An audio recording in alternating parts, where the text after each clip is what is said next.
Divers Women by Pansy and Mrs. C.M. Livingston, London, George Routledge and Sons, Broadway, Ludgate Hill, Glasgow, Manchester, and New York. The Pansy Books. List of the series. 1. For Girls at Chautauqua. 2. Little Fishers and Their Nets. 3. Three People. 4. Echoing and Re-Echoing. 5. Christie's Christmas. 6. Divers Women. 7. Spun from Fact. 8. The Chautauqua Girls at Home. 9. The Pocket Measure. 10. Julia Reed. 11. Wise and Otherwise. 12. The King's Daughter. 13. Links in Rebecca's Life. 14. Interrupted. 15. The Master Hand. 16. An Endless Chain. 17. Esther Reed. 18. Esther Reed Yet Speaking. 19. The Man of the House. 20. Ruth Erskine's Crosses. 21. Household Puzzles. 22. Mabel Wynne, or Those Boys. 23. Modern Prophets. 24. The Randolphs. 25. Mrs. Solomon Smith Looking On. 26. From Different Standpoints. 27. A New Graft on the Family Tree. George Routledge and Sons. Sunday Fractures, Chapter 1. Some People Who Went Up to the Temple. Chapter 2. Some People Who Forgot the Fourth Commandment. Chapter 3. Some People Who Forgot the Ever-Listening Ear. Chapter 4. Some People Who Were False Friends. New Nerves. Huldy, where he spent Christmas. Vida. How a Woman Was Converted to Missions. Mrs. Lewis Book Part 1. The Book Part 2. The Book Opened Buckwheat Cakes Faith and Gasoline Benjamin's Wife Sunday Fractures. Chapter 1. Some People Who Went Up to the Temple. An elegant temple it was, this modern one of which I write, modern in all its appointments. Carpets, cushions, gas fixtures, organ, pulpit furnishings, everything everywhere betokened the presence of wealth and taste. Even the vases that adorned the marble-topped flower stands on either side of the pulpit wore a foreign air, and in design and workmanship were unique. The subdued light that stole softly in through the stained glass windows produced the requisite number of tints and shades on the hair and whiskers and noses of the worshippers. The choir was perched high above common humanity, and praised God for the congregation in wonderful voices, four in number, the soprano of which cost more than a preacher's salary, and soared half an octave higher than any other voice in the city. To be sure, she was often fatigued, for she frequently danced late of a Saturday night. And occasionally the grand tenor was disabled from appearing at all for morning service by reason of the remarkably late hour and unusual dissipation of the night before. But then he was all right by evening, and while these little episodes were unfortunate, they had to be borne with meekness and patience, for was he not the envy of three rival churches, any one of which would have increased his salary if they could have gotten him? The soft, pure tones of the organ were filling this beautiful church on a certain beautiful morning, and the worshippers were treading the aisles, keeping step to its melody as they made their way to their respective pews, the heavy carpeting giving back no sound of footfall, and the carefully prepared inner doors pushing softly back into place, making no jar on the solemnities of the occasion. Everything was being done decently and in order. Not only decently, but exquisitely. A strange breaking in upon all this propriety and dignity was the sermon that morning. Even the text had a harsh sound, almost startling to ears which had been lifted to the third heaven of rapture by the wonderful music that floated down to them. Take heed what ye do, let the fear of the Lord be upon you. What a harsh text, wasn't it almost rough? Why speak of fear in the midst of such melody of sight and sound? Why not hear of the beauties of heaven, the glories of the upper temple, the music of the heavenly choir, something that should lift the thoughts away from earth and doing and fear? This was the unspoken greeting that the text received. And the sermon that followed. What had gotten possession of the preacher? He did not observe the proprieties in the least. He dragged stores, and warehouses, and common workshops, even the meat markets and vegetable stalls, into that sermon. Nay, he penetrated to the very inner sanctuary of home, the dressing room and the kitchen, startling the ear with that strange-sounding sentence. Take heed what ye do! According to him, religion was not a thing of music, and flowers, and soft carpets, and stained lights, and sentiment. It had to do with other days than Sunday, with other hours than those spent in softly cushioned pews. It meant doing, and it meant taking heed to each little turn and word and even thought, remembering always that the fear of the Lord was the thing to be dreaded. What a solemn matter that made of life! Who wanted to be so trammeled? It would be fearful. As for the minister, he presented every word of his sermon as though he felt it thrilling to his very soul. And so he did. If you had chanced to pass the parsonage on that Saturday evening which preceded its delivery, passed it as late as midnight, you would have seen a gleam of light from his study window. Not that he was so late with his Sabbath preparation, at least the written preparation. It was that he was on his knees, pleading with an unutterable longing for the souls committed to his charge, pleading that the sermon just laid aside might be used to the quickening and converting of some soul, pleading that the Lord would come into his vineyard and see if there were not growing some shoots of love and faith and trust that would bring harvest. It was not that minister's custom to so infringe on the sleeping hours of Saturday night, time which had been given to his body, in order that it might be vigorous, instead of clogging the soul with the dullness of its weight. But there are special hours in the life of most men, and this Saturday evening was a special time to him. He felt like wrestling for the blessing, felt in a faint degree some of the persistency of the servant of old who said, "I will not let thee go, except thou bless me." Hence the special unction of the morning. Somewhat of the same spirit had possessed him during the week, hence the special fervor of the sermon. With his soul glowing then in every sentence, he presented his thoughts to the people. How did they receive them?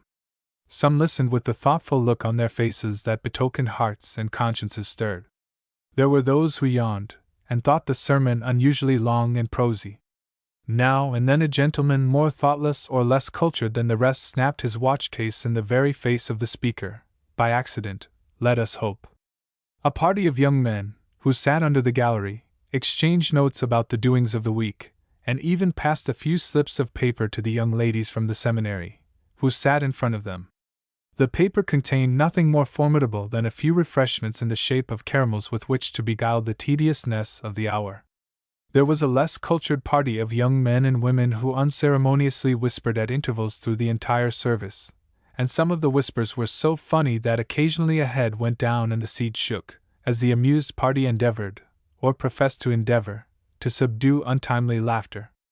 I presume we have all seen those persons who deem it a mark of vivacity, or special brilliancy, to be unable to control their risibles in certain places. It is curious how often the seeming attempt is, in a glaring way, nothing but seeming.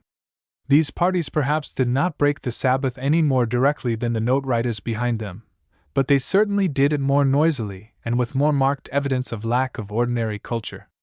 The leader of the choir found an absorbing volume in a book of anthems that had been recently introduced. He turned the leaves without regard to their rustle, and surveyed piece after piece with a critical eye, while the occasionally peculiar pucker of his lips showed that he was trying special ones, and that just enough sense of decorum remained with him to prevent the whistle from being audible. Then there were, dotted all over the great church, heads that nodded assent to the minister at regular intervals, but the owners of the heads had closed eyes and open mouths, and the occasional breathing that suggested a coming snore was marked enough to cause nervous nudges from convenient elbows, and make small boys who were looking on chuckle with delight. And thus, surrounded by all these different specimens of humanity, the pastor strove to declare the whole counsel of God, mindful of the rest of the charge. Whether men will hear or whether they will forbear, he could not help a half-drawn breath of thanksgiving that that part was not for him to manage. If he had had their duty, as well as his own, to answer for what would have become of him. Despite the looking at watches, the cases of which would make an explosive noise, and the audible yawning that occasionally sounded near him, the minister was enabled to carry his sermon through to the close, helped immeasurably by those aforesaid earnest eyes that never turned their gaze from his face, nor let their owner's attention flag for an instant. Then followed the solemn hymn, than which there is surely no more solemn one in the English language. Imagine that congregation after listening, or professing to listen, to such a sermon as I have suggested, from such a text as I have named, standing and hearing rolled forth from magnificent voices such words as these: In all my vast concerns with thee, in vain my soul would try to shun thy presence, Lord, or flee the notice of thine eye. My thoughts lie open to the Lord before they're formed within, and ere my lips pronounce the word he knows the sense I mean. Oh, wondrous knowledge, deep and high! Where can a creature hide? Within thy circling arm I lie, enclosed on every side. Follow that with the wonderful benediction. By the way, did you ever think of that benediction, of its fullness? The grace of our Lord Jesus Christ, the love of God, the communion of the Holy Ghost, be with you all. Amen. Following that earnest amen, nay, did it follow, or was it blended with the last syllable of that word, so nearly that word seemed swallowed in it, came the roll of that $20,000 organ. What did the organist select to follow that sermon, that hymn, that benediction? Well, what was it? Is it possible that that familiar strain was the old song, Comin' Through the Rye? No, it changes. That is the ring of Money Musk. Anon there is a touch, just a dash rather, of Home, Sweet Home.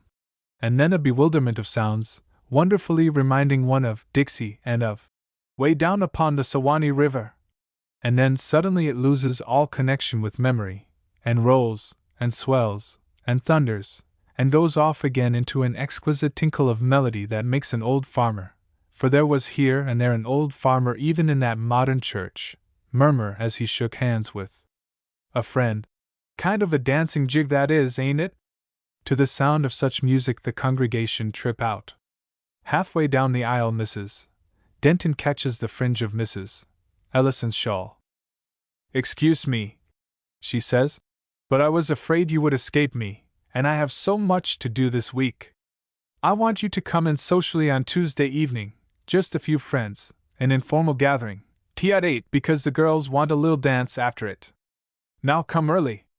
Just in front of these two ladies a group have halted to make inquiries. Where is Fanny today? Is she sick? Oh, no, but the truth is her hat didn't suit, and she sent it back and didn't get it again. She waited till 1 o'clock, but it didn't come. Milliners are growing so independent and untrustworthy. I told Fanny to wear her old hat and never mind, but she wouldn't. Estelle and Arthur have gone off to the cathedral this morning. Absurd, isn't it? I don't like to have them go so often. It looks odd. But Arthur runs wild over the music there. I tell him our music is good enough, but he doesn't think so. I don't know what the trouble is, but the young people do not seem to be attracted to our church, the elder lady says, and she says it with a sigh. She belongs to that class of people who always say things with a sigh. Further on, Mrs. Hammond has paused to say that if the weather continues so lovely she thinks they would better have that excursion during the week. The gardens will be in all their glory. Tell the girls she thinks they better settle on Wednesday as the day least likely to have engagements. The lady knows that she is mentioning the day for the regular church prayer meeting, and she is sending word to members of the church. But what of that? I'm tired almost to death, says Mrs. Edwards. We have been house cleaning all the week, and it is such a trial, with inefficient help. I wouldn't have come to church at all today, but the weather was so lovely, and we have so few days in this climate when one can wear anything decent it seemed a pity to lose one. Have you finished house cleaning? At the foot of the stairs Miss Lily Harrison meets the soprano singer. Oh, Lorena! She exclaims. Your voice was just perfectly divine this morning. Let me tell you what Jim said, when you went up on the high notes of the anthem. He leaned over and whispered to me, the angels can't go ahead of that, I know. Irreverent fellow, Lorena, what a perfect match your silk is. Where did you succeed so well? I was dying to see that dress. I told Mama if it were not for the first sight of that dress, and of Laura's face when she saw it was so much more elegant than hers, I should have been tempted to take a nap this morning instead of coming to church. However, I got a delicious one as it was. Weren't you horribly sleepy? At this point Mrs. Lily and Lorena are joined by the said Jim, and be it noticed that he makes the first remark on the sermon that has been heard as yet. We had a stunning sermon this morning, didn't we? Oh, you shocking fellow, murmurs Lorena. How can you use such rough words?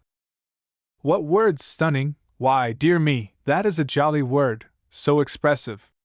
I say, you sheep in this fold took it pretty hard. A fellow might be almost glad of being a goat, I think. Jim, don't be wicked, puts in Miss Lily, who has a cousinship in the said Jim, and therefore can afford to be brusque. Jim shrugs his shoulders. Wicked, he says. If the preacher is to be credited, it is you folks who are wicked. I don't pretend, you know, to be anything else. A change of subject seems to the fair Lorena to be desirable, so she says, Why were you not at the hop last night, Mr. Merchant? And Jim replies, I didn't get home in time. I was at the races. I hear you had a stunning, I beg your pardon, a perfectly splendid time. Those are the right words, I believe. And then the two ladies gathered their silken trains into an aristocratic grasp of the left hand, and sailed downtown on either side of Jim, to continue the conversation.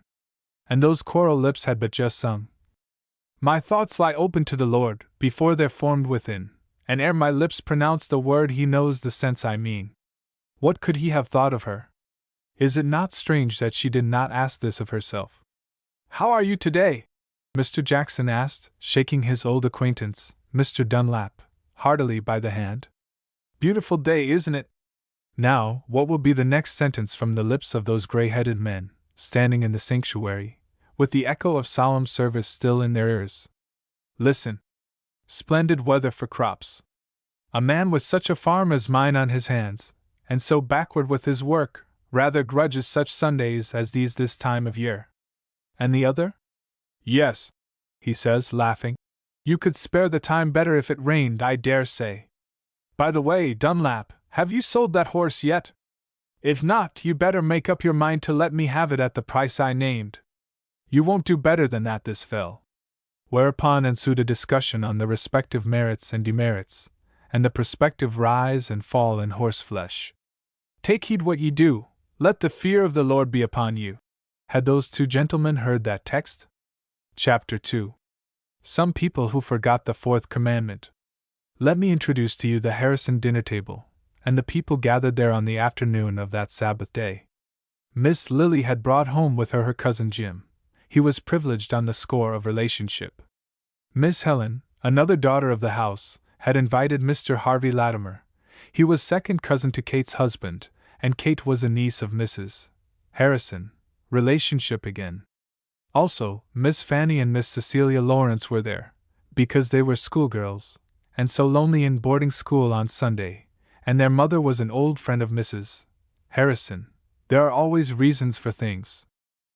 The dinner table was a marvel of culinary skill. Clearly Mrs. Harrison's cook was not a churchgoer.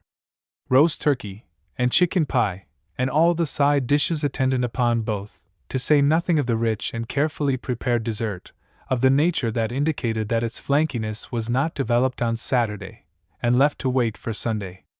Also, there was wine on Mrs. Harrison's table, just a little homemade wine, the rare juice of the grape prepared by Mrs. Harrison's own cook, not at all the sort of wine that others indulged in. The Harrisons were temperance people. I invited Dr. Sumser down to dinner, remarked Mrs. Harrison, as she sipped her coffee. I thought since his wife was gone, it would be only common courtesy to invite him in to get a warm dinner, but he declined. He said his Sunday dinners were always very simple. Be it known to you that Dr. Sumser was Mrs. Harrison's pastor, and the preacher of the morning sermon. Miss Lily arched her handsome eyebrows. Oh, Mamma, she said, how could you be guilty of such a sin? The idea of Dr. Sumser going out to dinner on Sunday! I wonder he did not drop down in a faint. Papa, did you ever hear such a sermon? It slashed right and left, that is a fact, said Mr. Harrison, between the mouthfuls of chicken salad and oyster pickle. A little too sweeping in its scope to be wise for one in his position. Have another piece of the turkey, James? He is running into that style a little too much. Some person whose opinion has weight ought to warn him. A minister loses influence pretty rapidly who meddles with everything. Well, there was everything in that sermon, said Miss Cecilia. I just trembled in my shoes at one time. I expected our last escapade in the school hall would be produced to point one of his morals. You admit that it would have pointed it? Said the cousin Jim, with a meaning laugh. Oh, yes, it was awfully wicked, I'll admit that. But one didn't care to hear it rehearsed in a church. That is the trouble, Mama Harrison said. Little nonsenses that do very well among schoolgirls, or in the way of a frolic, are not suited to illustrate a sermon with. I think Dr. Selmser is rather appointment to forget the dignity of the pulpit in his illustrations. Lorena says he utterly spoiled the closing anthem by that doleful hymn he gave out, said Miss Lily. They were going to give that exquisite bit from the last sacred opera, but the organist positively refused to play it after such woebegone music. I wish we had a new hymn book, without any of those horrid, old-fashioned hymns in it, anyhow. It was Mr. Harvey Latimer's turn to speak. Oh, well now, say what you please, Selmser can preach. He may not suit one's taste always, especially when you get hit, but he has a tremendous way of putting things. Old Professor Marker says he has more power over language than any preacher in the city. Yes, said Mr. Harrison, struggling with too large a mouthful of turkey. He is a preacher, whatever else may be said about him, and yet of course it is unfortunate for a minister to be always pitching into people. They get tired of it after a while. Jim, did you know that Mrs. Jameson was going to give a reception to the bride next Wednesday evening? This from Lily. No, is she? That will be a grand crush, I suppose.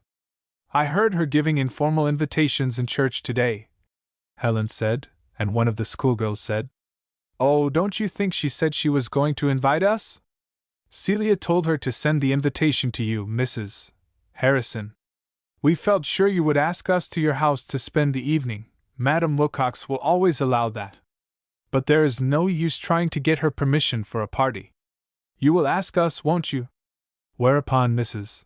Harrison laughed, and shook her head at them, and told them she was afraid they were naughty girls, and she would have to think about it. All of which seemed to be entirely satisfactory to them. The conversation suddenly changed. Wasn't Mrs. Marsh dressed in horrid taste today? Said Helen Harrison. Really, I don't see the use in being worth $1 million in her own right, if she has no better taste than that to display. Her camel's hair shawl is positively the ugliest thing I ever saw, and she had it folded horribly. She is round-shouldered anyhow, ought never to wear a shawl. I think her shawl was better than her hat, chimed in Miss Lily. The idea of that hat costing $50. It isn't as becoming as her old one, and to make it look worse than it would have done, she had her hair arranged in that frightful new twist. Why, Lily Harrison! I heard you tell her you thought her hat was lovely. This from Lily's youngest sister. Oh, yes, of course, said Miss Lily. One must say something to people. It wouldn't do to tell her she looked horrid. And the mother laughed. It is a good thing for Mrs. Marsh that she holds her $1 million in her own right, observed Cousin Jim. That husband of hers is getting a little too fast for comfort. Is that so? Mr. Harrison asked, looking up from his turkey bone. Yes, sir. His loss at cards was tremendously heavy last week, would have broken a less solid man. He had been drinking when he played last, and made horridly flat moves. Disgraceful, murmured Mr. Harrison, and then he took another sip of his homemade wine. There were homes representing this same church that were not so stylish, or fashionable, or wealthy. Mrs. Brower and her daughter Jenny had to lay aside their best dresses, and all the array of Sunday toilet, which represented their very best, and repair to the kitchen to cook their own Sunday dinners. Was it a thoughtful dwelling upon such verses of Scripture as had been presented that morning which made the Sunday dinner the most elaborate, the most carefully prepared, and more general in its variety, than any other dinner in the week? Their breakfast hour was late, and by putting the dinner hour at 3:30, it gave them time to be elaborate, according to their definition of that word. Not being cumbered with hired help, mother and daughter could have confidential Sabbath conversations with each other as they worked. So while Mrs. Brower carefully washed and stuffed the 2 plump chickens, Jenny prepared squash, and turnip, and potatoes for cooking, planning meanwhile for the hot apple sauce, and a side dish or 2 for dessert, and the 2 talked. Well, did you get an invitation? The mother asked, and the tone of suppressed motherly anxiety showed that the subject was one of importance.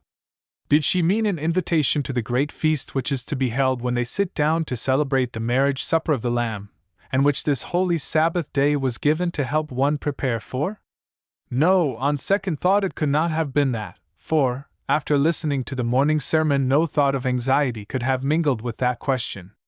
Assuredly Jenny was invited, nay, urged, entreated. The only point of anxiety could have been, would she accept?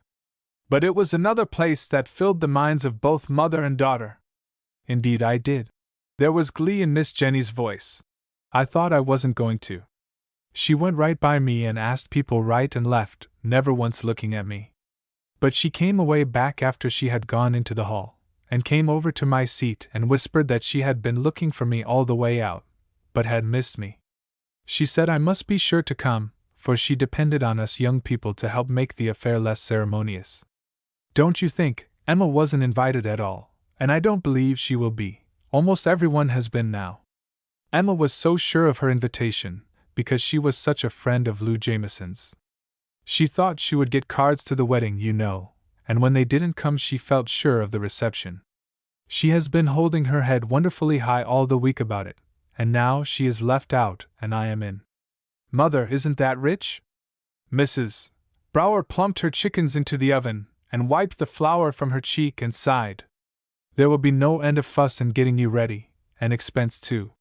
What are you going to wear, anyway? Mother, said Jenny impressively, turning away from her squash to get a view of her mother's face. I ought to have a new dress for this party.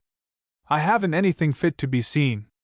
It is months since I have had a new one, and everybody is sick of my old blue dress, I'm sure I am. It is entirely out of the question, Mrs. Brower said irritably. And you know it is. I wonder at your even thinking of such a thing, and we so many bills to pay, and there's that pew rent hasn't been paid in so long that I'm ashamed to go to church. I wish the pew rent was in Jericho, and the pew too, was Miss Jenny's spirited answer. I should think churches ought to be free if nothing else is. It is a great religion, selling pews so high that poor people can't go to church. If I had thought I couldn't have a new dress I should have declined the invitation at once.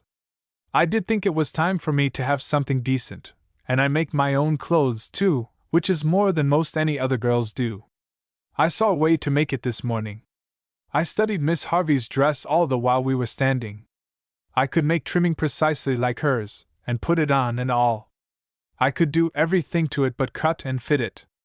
I tell you, you haven't anything to cut and fit, and can have. What's the use in talking? And in her annoyance and motherly bitterness at having to disappoint her daughter, Mrs. Brower let fall the glass jar she had been trying to open, and it opened suddenly, disgorging and mingling its contents with bits of glass on the kitchen floor. Does anyone, having overheard thus much of the conversation, and having a fair knowledge of human nature, need to be told that there were sharp words, bitterly spoken, in that kitchen after that, and that presently the speech settled down into silence and gloom, and preparations for the Sunday dinner went on, with much slamming and banging, and quick nervous movements, that but increased the ferment within and the outside difficulties. And yet this mother and daughter had been to church and heard that wonderful text, "Take heed what ye do, let the fear of the Lord be upon you," had listened while it was explained and illustrated, going, you will remember, into the very kitchen for details. They had heard that wonderful hymn, "In vain my soul would try to shun thy presence, Lord, or flee the notice of thine eye." Both mother and daughter had their names enrolled on the church record. They were at times earnest and anxious to feel sure that their names were written in the book kept before the throne. Yet the invitation to Mrs. Jameson's reception, informally whispered to the daughter as she moved down the church aisle, had enveloped the rest of their Sabbath in gloom. "Friend, how earnest thou in hither, not having on the wedding garment?" It was a wedding reception to which Jenny had been invited. Did neither mother nor daughter think of that other wedding, and have a desire to be clothed in the right garment? Chapter 3. Some people who forgot the ever-listening ear. There were two other members of the Brower family who had attended church that Sabbath morning.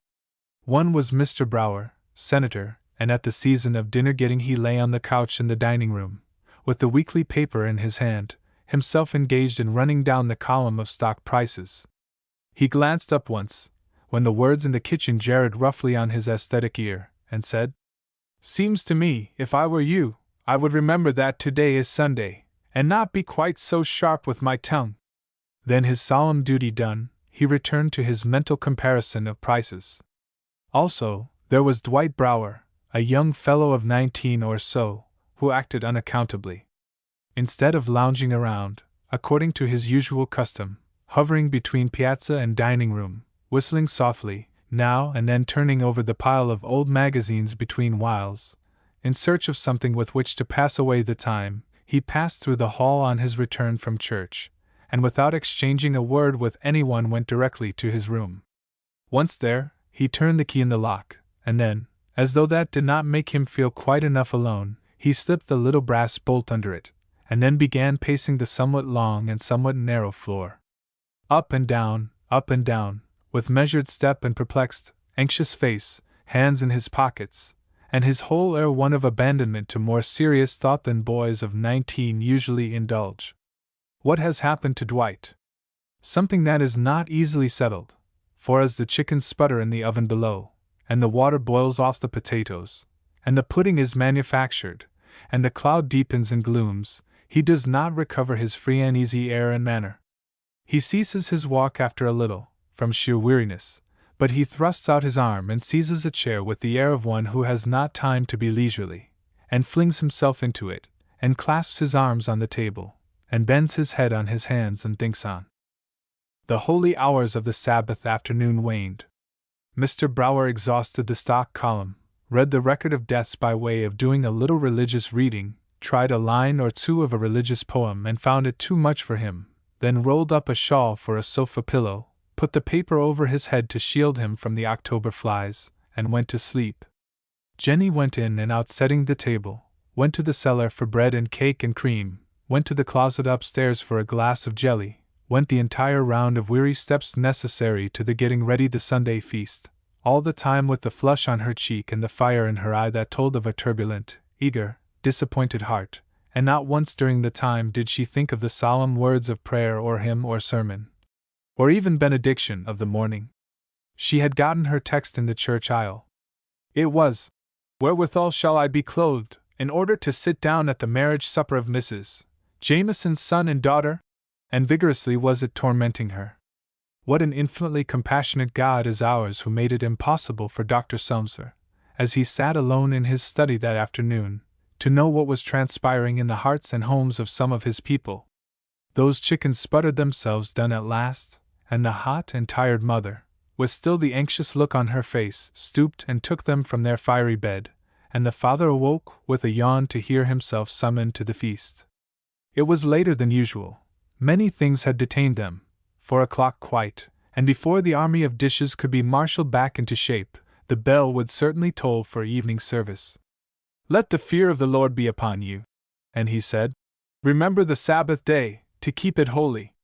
Dwight Brower was summoned, too, from his room, and his mother, who had just realized the strangeness of his absence, looked up as he came in, and said, "Are you sick today, Dwight?" "No, ma'am," he answered. And something in his voice made her look again, and something in his face made her keep looking, with a perplexed, half-awed air. What had happened to Dwight? What change had come to him amid the afternoon hours of that Sabbath day? Very different experiences can be passing in the same house at the same time. It was only across the street from the Browers that little Mrs. Matthews poured coffee for herself and husband, while Molly, the cook, stood on the side piazza and sang in a loud, shrill, and yet appreciative tone, "There is rest for the weary." Little Mrs. Matthews had glowing cheeks, though she had done nothing more serious than exchange her silken dress for a wrapper, and lie on the sofa and finish the closing chapters of George Eliot's last new novel, since her return from church. Aye, it is true. She had been a listener in the same sanctuary where the earnest charge had rung, "Take heed what ye do, let the fear of the Lord be upon you." At least Mrs. Matthews had taken her handsomely clothed little body to church. I will not say that her mind was there, or that she had heard much of the sermon. Some of it, however, she undoubtedly had heard, and she proved it at this point, breaking in upon Dr. Matthews' musings as he stirred his second cup of coffee. "Dr. Matthews, how do you like being preached at?" "Preached at?" the doctor echoed, with a sleepy air. "Yes, preached at. I'm sure, if you were not asleep this morning, you must have heard yourself all but called by name. Who else could Dr. Selmser have been hinting at when he burst forth with such a tirade on whist parties? It isn't a week since we had ours, and he almost described what we had for supper." "Fudge!" said Dr. Matthews. He was occasionally more apt to be expressive than elegant in his expressions. "What do you suppose he knows about our party? There were a dozen, I dare say, that very evening, and as many more the next evening. They are common enough, I am sure. And he didn't say anything personal, nor anything very bad, anyhow. They all take that position, have to, I suppose. It's a part of their business. I don't like them any the less for it. I wouldn't listen to a preacher who played whist." Mrs. Matthews set her pretty lips in a most determined way, and answered, in an injured tone, "Oh, well, if you like to be singled out in that manner, and held up as an example before the whole congregation, I'm sure you're welcome to the enjoyment, but as for me, I think it is just an insult." "Stuff and nonsense!" echoed the doctor. "How you women can work yourselves into a riot over nothing.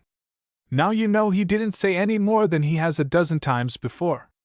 In fact, he was rather mild on that point, I thought, and I concluded he considered he had said about all there was to be said in that line, and might as well slip it over. There wasn't a personal sentence in it, anyhow. The doctor is a gentleman. More than that, I don't believe he knows we had a whist party. If he set out to keep track of all the parties there are in his congregation, it would make a busy life for him. Your conscience must have reproached you, Maria."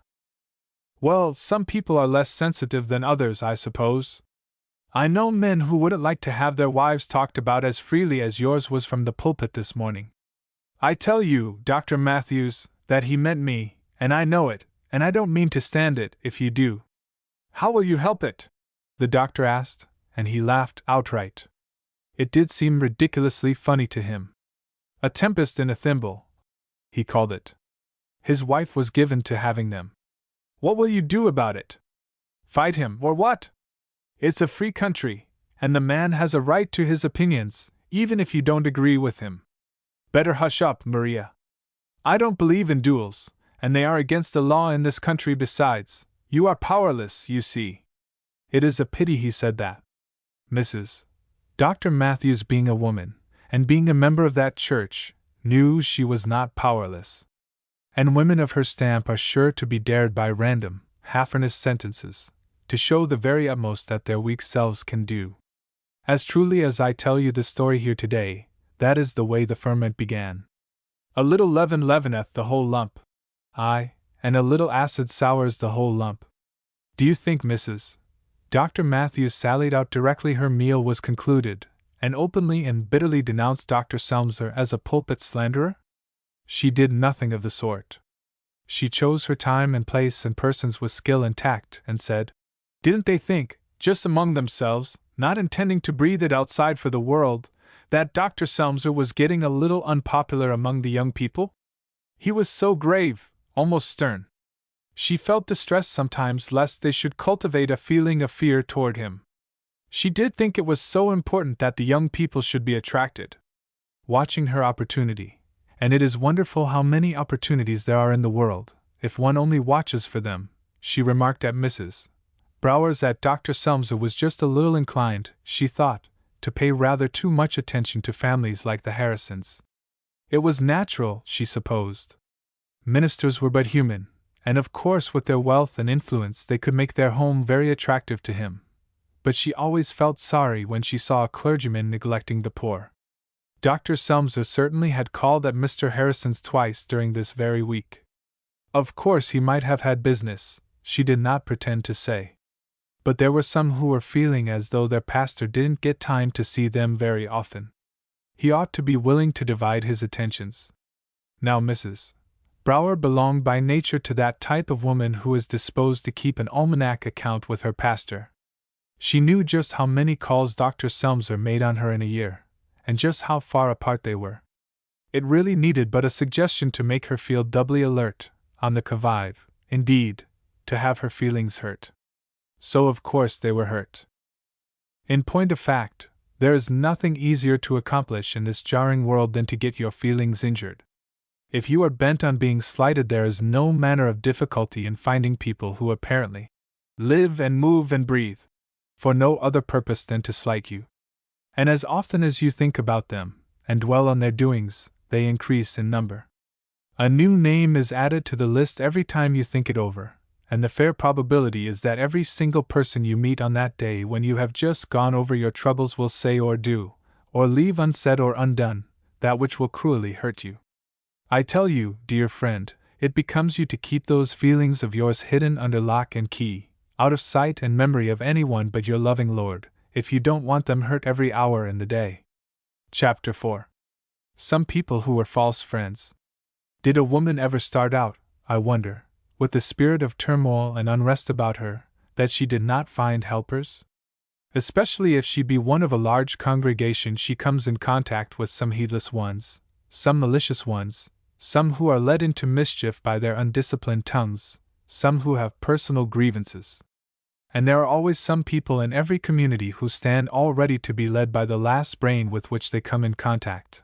Or, if not that, they are sure to think exactly as Dr. Jones and Judge Tinker and Professor Bolus do, without reason as to why or wherefore.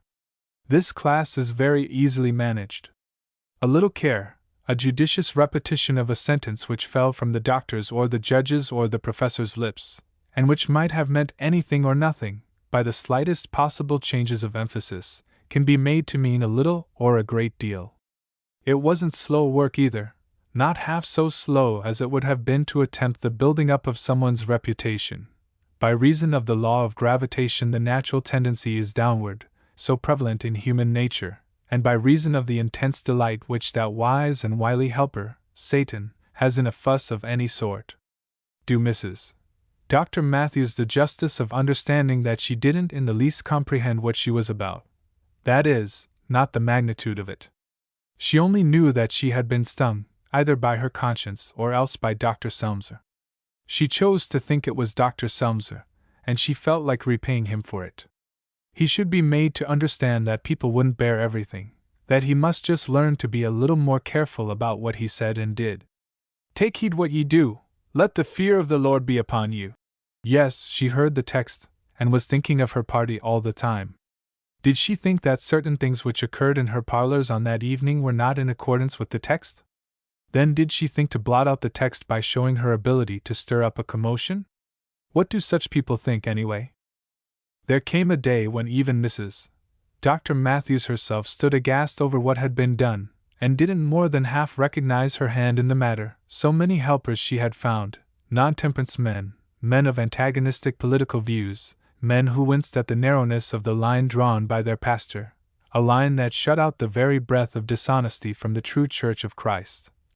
Men and women who were honest and earnest and petty, who were not called on enough, or bowed to enough, or consulted enough, or 10,000 other pettinesses, too small or too mean to be advanced as excuses, and so were hidden behind the general and vague one that, on the whole, Dr. Selmser didn't seem to draw. The young people thought him severe or solemn or something. His sermons were not just the thing, did not quite come up to the standard, whatever that may mean.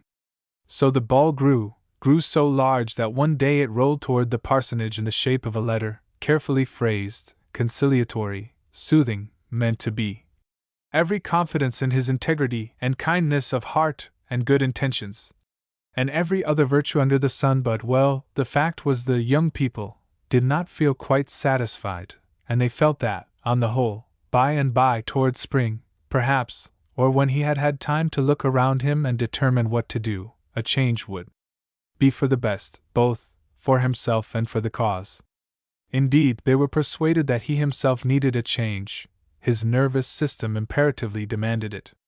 Let me tell you what particular day that letter found its way to the parsonage. A rainy, dreary day in the early winter, when the ground had not deliberately frozen over, and things generally settled down to good solid winter weather, but in that muddy, slushy, transition state of weather when nothing anywhere seemed settled save clouds, dun and dreary, drooping low over a dreary earth, came when the minister was struggling hard with a nervous headache and sleeplessness and anxiety over a sick child, came when every nerve was drawn to its highest tension, and the slightest touch might snap the main cord. It didn't snap, however. He read that long, wise, carefully written, sympathetic letter through twice, without the outward movement of a muscle, only a flush of red rising to his forehead, and then receding, leaving him very pale. Then he called his wife. "Mattie, see here, have you time to read this? Wait. Have you nerve for it? It will not help you. It is not good news nor encouraging news, and it comes at a hard time, and yet I don't know. We can bear any news, can't we, now that Johnny is really better?" With this introduction she read the letter, and the keen, clear gray eye seemed to grow stronger as she read. "Well," she said, "it is not such very bad news, nothing, at least, but what you ministers ought to be used to. We can go. There is work in the world yet, I suppose. Work in the Lord's vineyard, Mattie, for us if He wants us. If not, why then there is rest. Shall I tell you about that breaking up? About how the ties of love, and friendship, and sympathy were severed? You do not think that the whole church spoke through that letter? Bless you, no, even Mrs. Dr. Matthews cried about it, and said it was a perfect shame, and she didn't know what the officers meant. For her part, she thought they would never have such another pastor as Dr. Selmser. And I may as well tell you, in passing, that she did what she could to cripple the usefulness of the next one by comparing him day and night, in season and out of season, with dear Dr. Selmser. There are worse people in the world than Mrs. Dr. Matthews. Did he stay all winter and look about him and decide what to do? You know better than that. He sent his resignation in the very next Sabbath, and some of those letter writers were hurt, and thought he had more Christian principle than that, and thought that ministers, of all men, should not be so hasty in their acts. It showed a bad spirit. They went home after that, Dr. Selmser and his wife, to her mother's home. So many people have her mother's home to go to. Blessed mothers! He was so glad to get to her. He needed change and rest, and the letter writers had spoken truthfully. Did he take cold in packing and traveling? Was he overworked? Were the seeds of the disease running riot in his system during that early fall? Were they helped along any by that letter? Who shall tell? We know this much: he took to his bed, and he was no longer pale or quiet. The flush of fever and the unrest of delirium were upon him. He rolled and tossed and muttered, and it was always of his work, of his cares, of his responsibilities, never of rest, and yet rest was coming to him on swift wing. The Lord of the vineyard knoweth when his reapers have need of soft, cool days of glory, to follow weeks of service. Rapidly they come to him. But the river must be crossed first, and first there must be a severing of earth ties, a breaking of cords stronger than life. Never mind, the King knows about this too, and it must be, and is, and shall be, well. The rest came, all that we on this side knew of it: a pulseless heart, a shrouded form, lips of ice, forehead of snow, hush and silence. Just the other side of the filmy veil which we call time. What was the appearance of it there? He knows, and has known these many years. And, thank God, the wife of his love knows now, but we do not. Eye hath not seen, nor ear heard, either hath entered into the heart, the things that are prepared for them. What said the elegant modern church, that during the process of this change was undergoing a candidating siege? Why, they met in decorous assemblage, and passed resolutions, and had them printed, and draped the pulpit in mourning, and sent a delegation of the church to the funeral, with knots of the finest crape streaming from their shoulders. And on the Sabbath following, the quartet choir sang the funeral dirge in such a way as to melt almost the entire audience to tears. And then they went home, some of them, and remarked that the candidate who occupied their pulpit that morning had an exceedingly awkward way of managing his handkerchief, and didn't give out notices well. They didn't believe he would draw the young people. Now, what of all this story of one Sabbath day? Is it overdrawn? Do you say there are no such people as have been described? I beg your pardon, there are. It is not a story, it is a truthful repetition of Sabbath conversations. Would that such Sabbath desecrations were rare. They are not. You will remember that out of a congregation of 500 I have not given you a description of a dozen people. The difficulty is that a dozen people can and do set in commotion large bodies of humanity, and bring about results of which they themselves do not dream. About that minister, if he sunk under such a common matter as having certain ones in a church disaffected with him, it shows a weak mind, do you say? He should have expected trials, and disappointments, and coldness, and disaffection. The servant is not greater than his Lord. All true. He had preached that doctrine to himself for 20 years, and earnestly strove to live by it. I do not say that he sunk under the humiliation, only, don't you remember the fable of the last straw that broke the camel's back? What I do say is, that he had borne hundreds and thousands of straws. Also, remember it was the Lord who called him from work. Assuredly he did not call himself. I think the Master said, "Let him come, it is enough, and we need him here." Then what about the unfinished work that he left? What about the midnight prayer over that sermon, the wrestling for a sign of fruit? Was it in vain? There is fruit that you and I do not see, oftentimes. Do you remember the young man, Dwight Brower, and the Sabbath afternoon communion that he had with himself? Not with himself alone. The world, the flesh, and the devil were in full strength before him, and not them only, the angel of the covenant was there beside him. There was a conflict, the world and the devil were vanquished. Dwight Brower's name was on the church roll, but his heart had been with the world. He came over that day, distinctly, firmly, strongly, to the Lord's side. He weighed the solemn words. "Take heed what ye do, let the fear of the Lord be upon you." They sounded to him as they never had before. He resolved then and there that they should mean to him what they never had before, that they should mean to him what they evidently did to his pastor. That was 20 years ago. There were modern churches even then. Dwight Brower has been a power in the land since then. Not one, but scores, aye, hundreds, aye, thousands of souls has the Lord given him as seals to his ministry, and he is working now. Once I visited where he preached. I heard a lady say to him, "That was a wonderful sermon that you gave us today. To begin with, it is a wonderful text. I never before realized that the Lord was actually watching all our ways."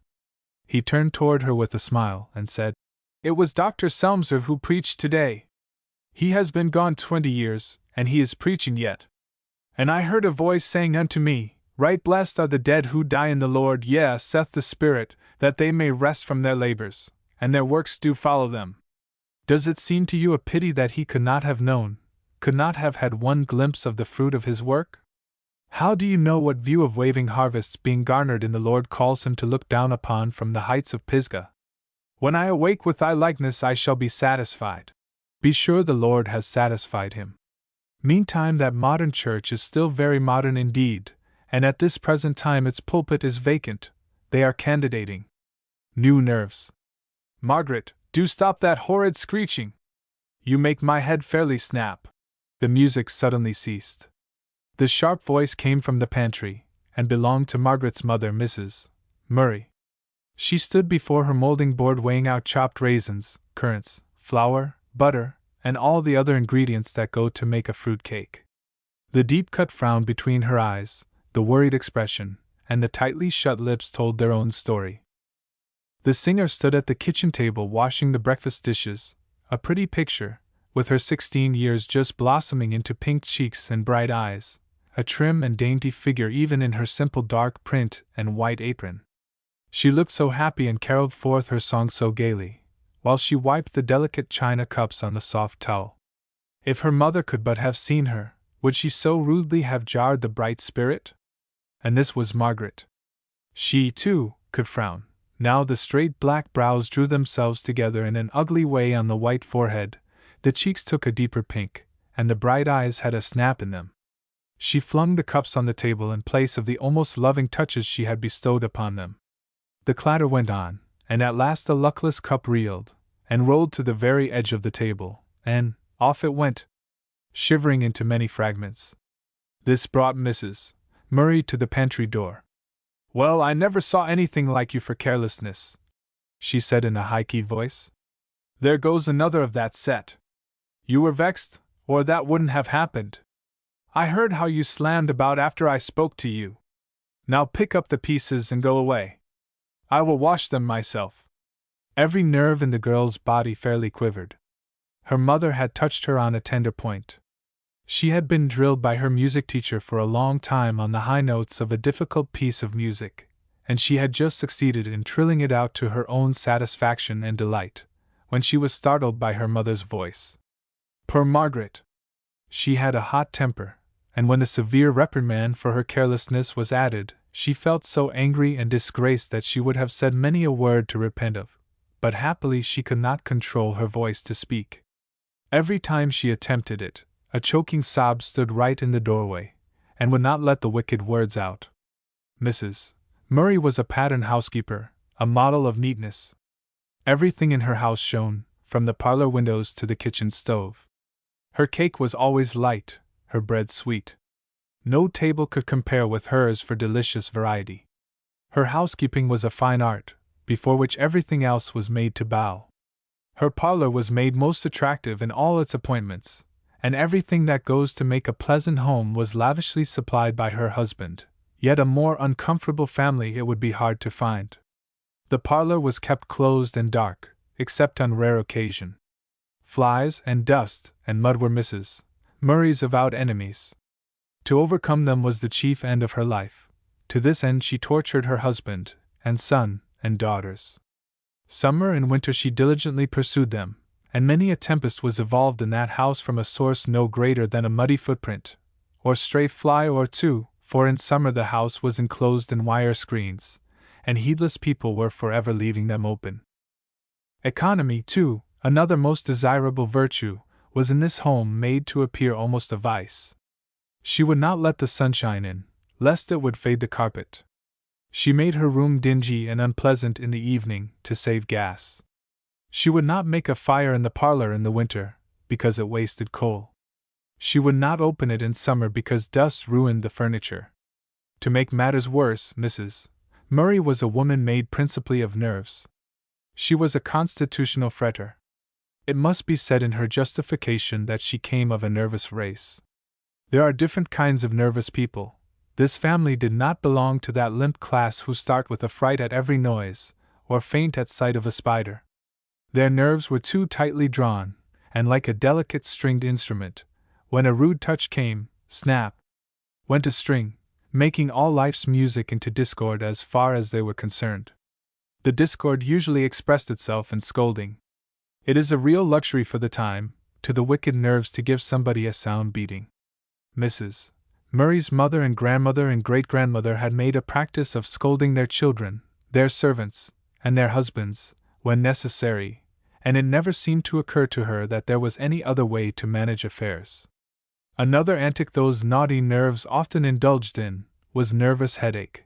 When anything specially annoying took place, they met in convention in the top of the poor head, and held an indignation meeting. At such times Mrs. Murray was obliged to retreat to her own room. The increasing frequency of these attacks furnished her with an excellent reason for withdrawing herself from society almost entirely. She was not strong enough to entertain company. She was not strong enough even to attend church habitually. Her strength must all be given to her house and her table, for she was one of those housekeepers who consider economy out of place here. The cakes and pies and knickknacks were counted a necessity, as well as more substantial food. Don't say Mr. Murray should not have chosen such a wife. He did not. This gloomy, fault-finding woman bore no resemblance to the sweet, bright girl he married. It had all come about so gradually that neither realized the great change. Ralph, the only son, a fine, tall young man, just out of his teens, had lately been taken into his father's firm.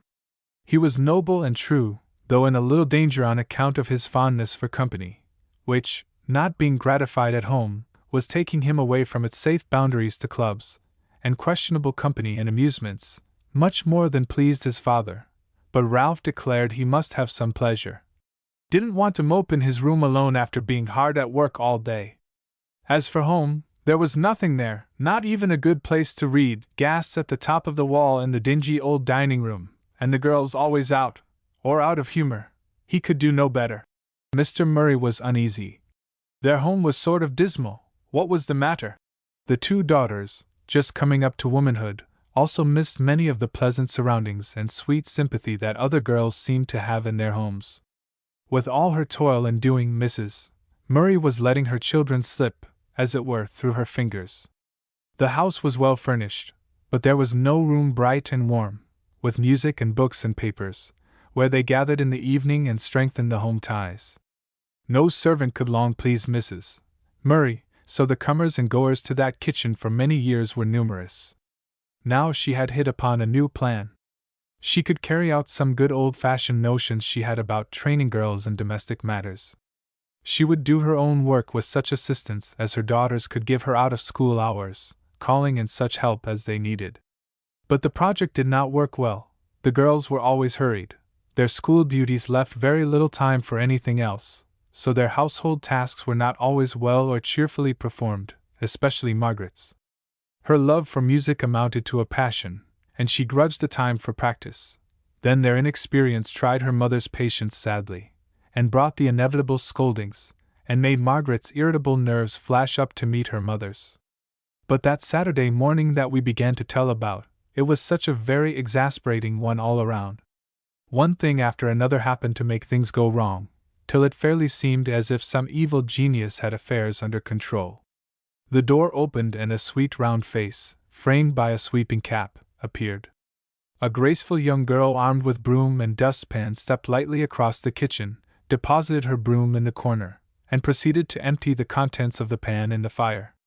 "Florence," spoke her mother sharply, "what do you mean by putting dust in the fire when you see this kettle of stewed cranberries on the stove?" Florence started guiltily, spilling some of the dust on the stove in her agitation. "There! Now see what you have done!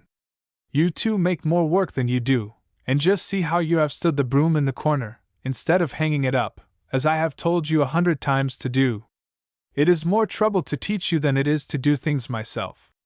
I wonder if you have just got through sweeping. Such slow poking works, I could have done it twice over by this time. I don't see why I should be so tormented. Other people have girls that amount to something."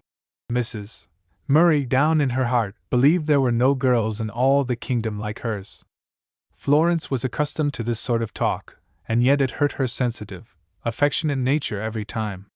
The blue eyes took on no indignant light. Instead, they filled with tears, which irritated her mother still more, and she said, with increased sharpness, "There, go away.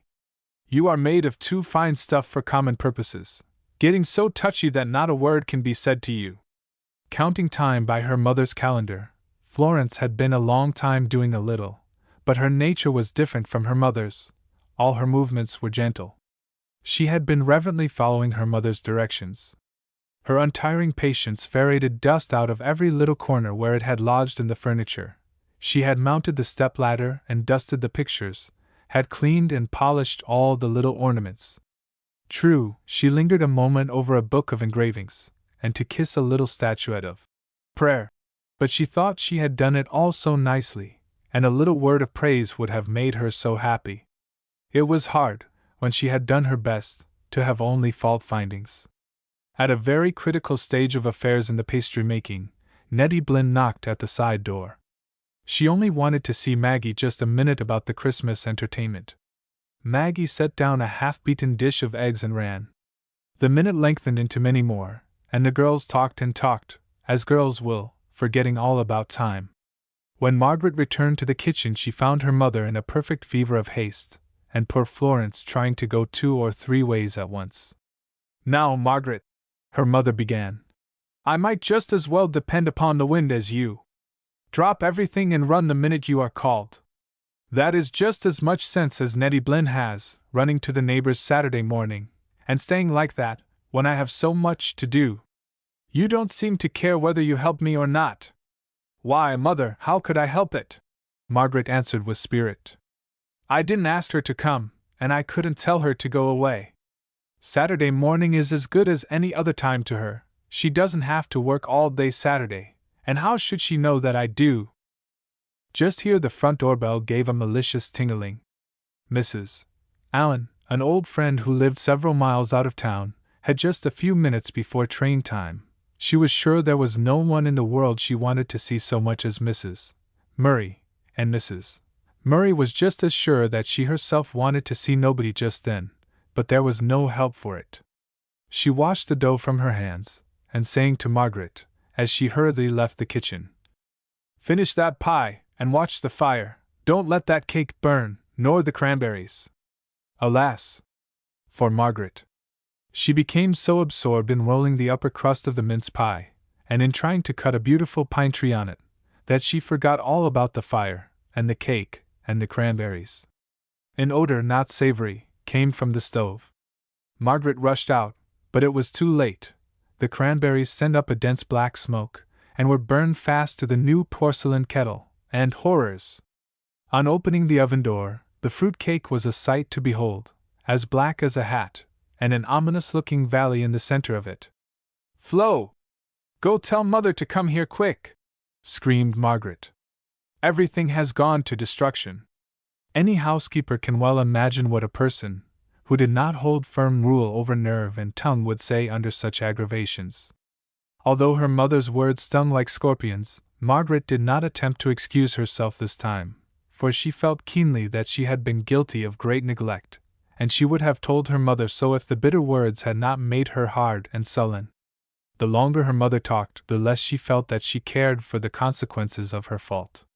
This Saturday's work was unusual, not only because Christmas was near at hand, but an old aunt of Mrs. Murray's was coming from Philadelphia to make a visit. She had not visited her niece in many years.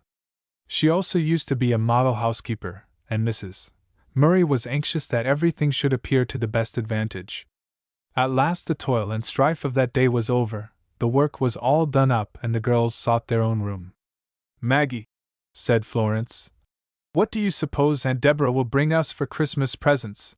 Florence braided her golden locks as she talked, her face cheerful as usual. The trials of that day had left no mark on her sunny face. Not so with Maggie. The frown was still on her forehead, and she flung herself on the lounge in a despairing sort of way as she answered, "I'm sure I don't know nor care either, whether I ever get another present in my life." "Why, Maggie? What's the matter?" "The matter is that I am tired of this awful life. I work, and be scolded all the time. I wish Aunt Deborah was in Jericho, or anybody else that is coming to make more work for us. I could stand the work, though, but I can't stand scolding all the time. Mother hasn't said a pleasant word to me today." "SHH," said Florence. "Mother is sick and nervous. Don't you think if you wouldn't provoke Mother so much it would be better? And then maybe—" Florence was almost afraid to speak her next thought. "Don't you think you answer back a good deal sometimes?" "There! You just hush up," said Margaret. "I guess you needn't set up for a lecturer, 2 years younger than I am. You are taking a good deal upon yourself, I should say." "I'm nervous, too. Young folks are called cross, but older ones always called nervous, when they are cross. I wish I could go off somewhere. I'd go anywhere to get away from home, for it's just dreadful. Mother don't care for me one bit. She don't scold anybody else as she does me. When I go over to Mrs. Blynn's it just makes me sick. Nettie and her mother are just like two sisters. They sit under the drop light with their fancy work and talk, or Nettie plays her new pieces over for her mother. I could play as well as Nettie if I had time to practice, but Mother don't seem to care anything at all about my music. We might keep a girl like other people. Father is able to. I think it is too bad." "Oh, don't, Mag! Don't say any more," said Florence. "It makes me shiver to hear you talk so. You know what it says about honoring parents. I'm sure something dreadful will happen to you. You will drop right down dead, maybe, or just think how you would feel if Mother should die after you've talked so." "Oh, Maggie," she said timidly, "if you only were a Christian now, how it would help you." "Pho," said Margaret. "Mother is a Christian, and it don't help her one bit." Then Margaret put her head down on the arm of the lounge and cried. She had wanted to cry all day, but there was no time. The door stood partly open between Mrs. Murray's room and that of her daughters. That ruined fruitcake had accomplished its work. The severe nervous headache had come and obliged her to go up to her room and lie down, while the girls supposed her to be still in the dining room. So the talk came floating into her while she lay on her bed pressing her aching temples. What a revelation was this! Was it possible that she was the person meant? One daughter blaming her, and the other excusing her. She almost forgot about her head in this new pain. The first feeling was one of indignation and wounded pride, but conscience told her it was all true, that she was a cross, fretful mother, that she had not made her home a happy one, that she had been selfish and unsympathetic and her children were getting estranged from her. But the last few words touched her most of all. Her religion did not help her. Sure enough it did not, any more than a pagan's, and she had brought dishonor on Christ. The veil had suddenly fallen from her eyes. She excused herself from tea on plea of a headache, telling each one who came softly to the door asking to minister to her, that she wanted nothing but quiet. She wanted to face this dreadful revelation all alone, and yet there came no high resolve that hereafter everything should be different. She lay there disconsolate, discouraged, a mere heap, it seemed to herself, weak, purposeless, a soul who had made a failure of life, with no power to alter it. If she might but slip out of the world entirely, it was all turned to ashes. How small and mean her ambitions all seemed now. She had given years of drudgery, and this was the result, made her family miserable. Mrs. Murray was one of those who keep the inner sanctuary of their hearts shut and barred, lest some foolish tenderness should find expression. It was there, though, and those dreadful words her dear eldest daughter had spoken were to her like the stab of a knife. Like most nervous persons, her feelings were intense. Such condemnation, remorse, and utter despair as took hold of her, it could not be called repentance, for that has a purpose of heart and endeavor after new obedience. She was in the slough of despond. The twilight had deepened into darkness, when sounds indicated an arrival. "Aunt Deborah has come," Florence whispered at the door. "You lie still, Mother, and Mag and I can do everything just as nicely." But Mother hastily arose and met her visitor as calmly as if she had not spent the last 3 hours in a tempest. Aunt Deborah Hathaway was a dear old saint. Her name should have been Peace, for that word was written all over her, from the unruffled brow and calm eyes, to the soft folds of her dove-colored cashmere. "Tell me all about your life, my dear," she said to Mrs. Murray, when they were seated alone the next morning, all the rest of the family in church. "My life has turned out to be a failure," said Mrs. Murray sadly. "And what is strange, I have only just now found it out."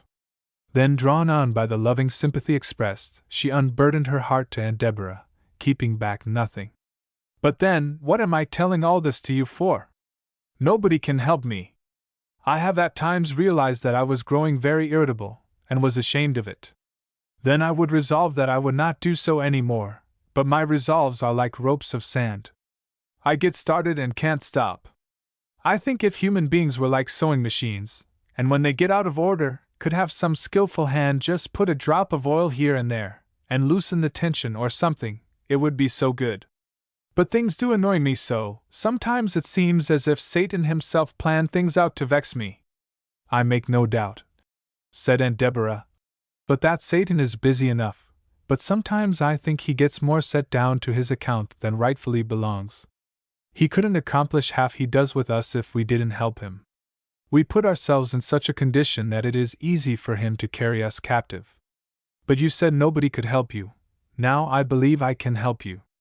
I came very near being shipwrecked once myself on these very rocks you have struck. It will never do to give up and go to groaning when we get into trouble. What you want is to get out of it. To help you in the best way, you must give me an old woman's privilege, and let me speak my mind freely. I think I know the secret of the trouble. Your nerves are sick. People used to think that meant hysterics, but they know better now. You are overworking these sick nerves. The first thing to be done is for you to get relief from everything that tries you, as far as you can. Treat yourself like an invalid, as you are.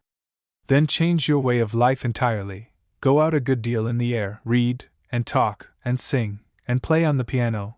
You used to be a good player, I remember.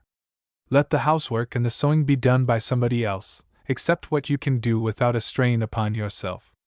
Then I should be a little careful about my dress, to have it becoming and all that, and I would invite in a little company once in a while, and go out in a sociable way a little, and try to make my home just the brightest, cheeriest place in all the world.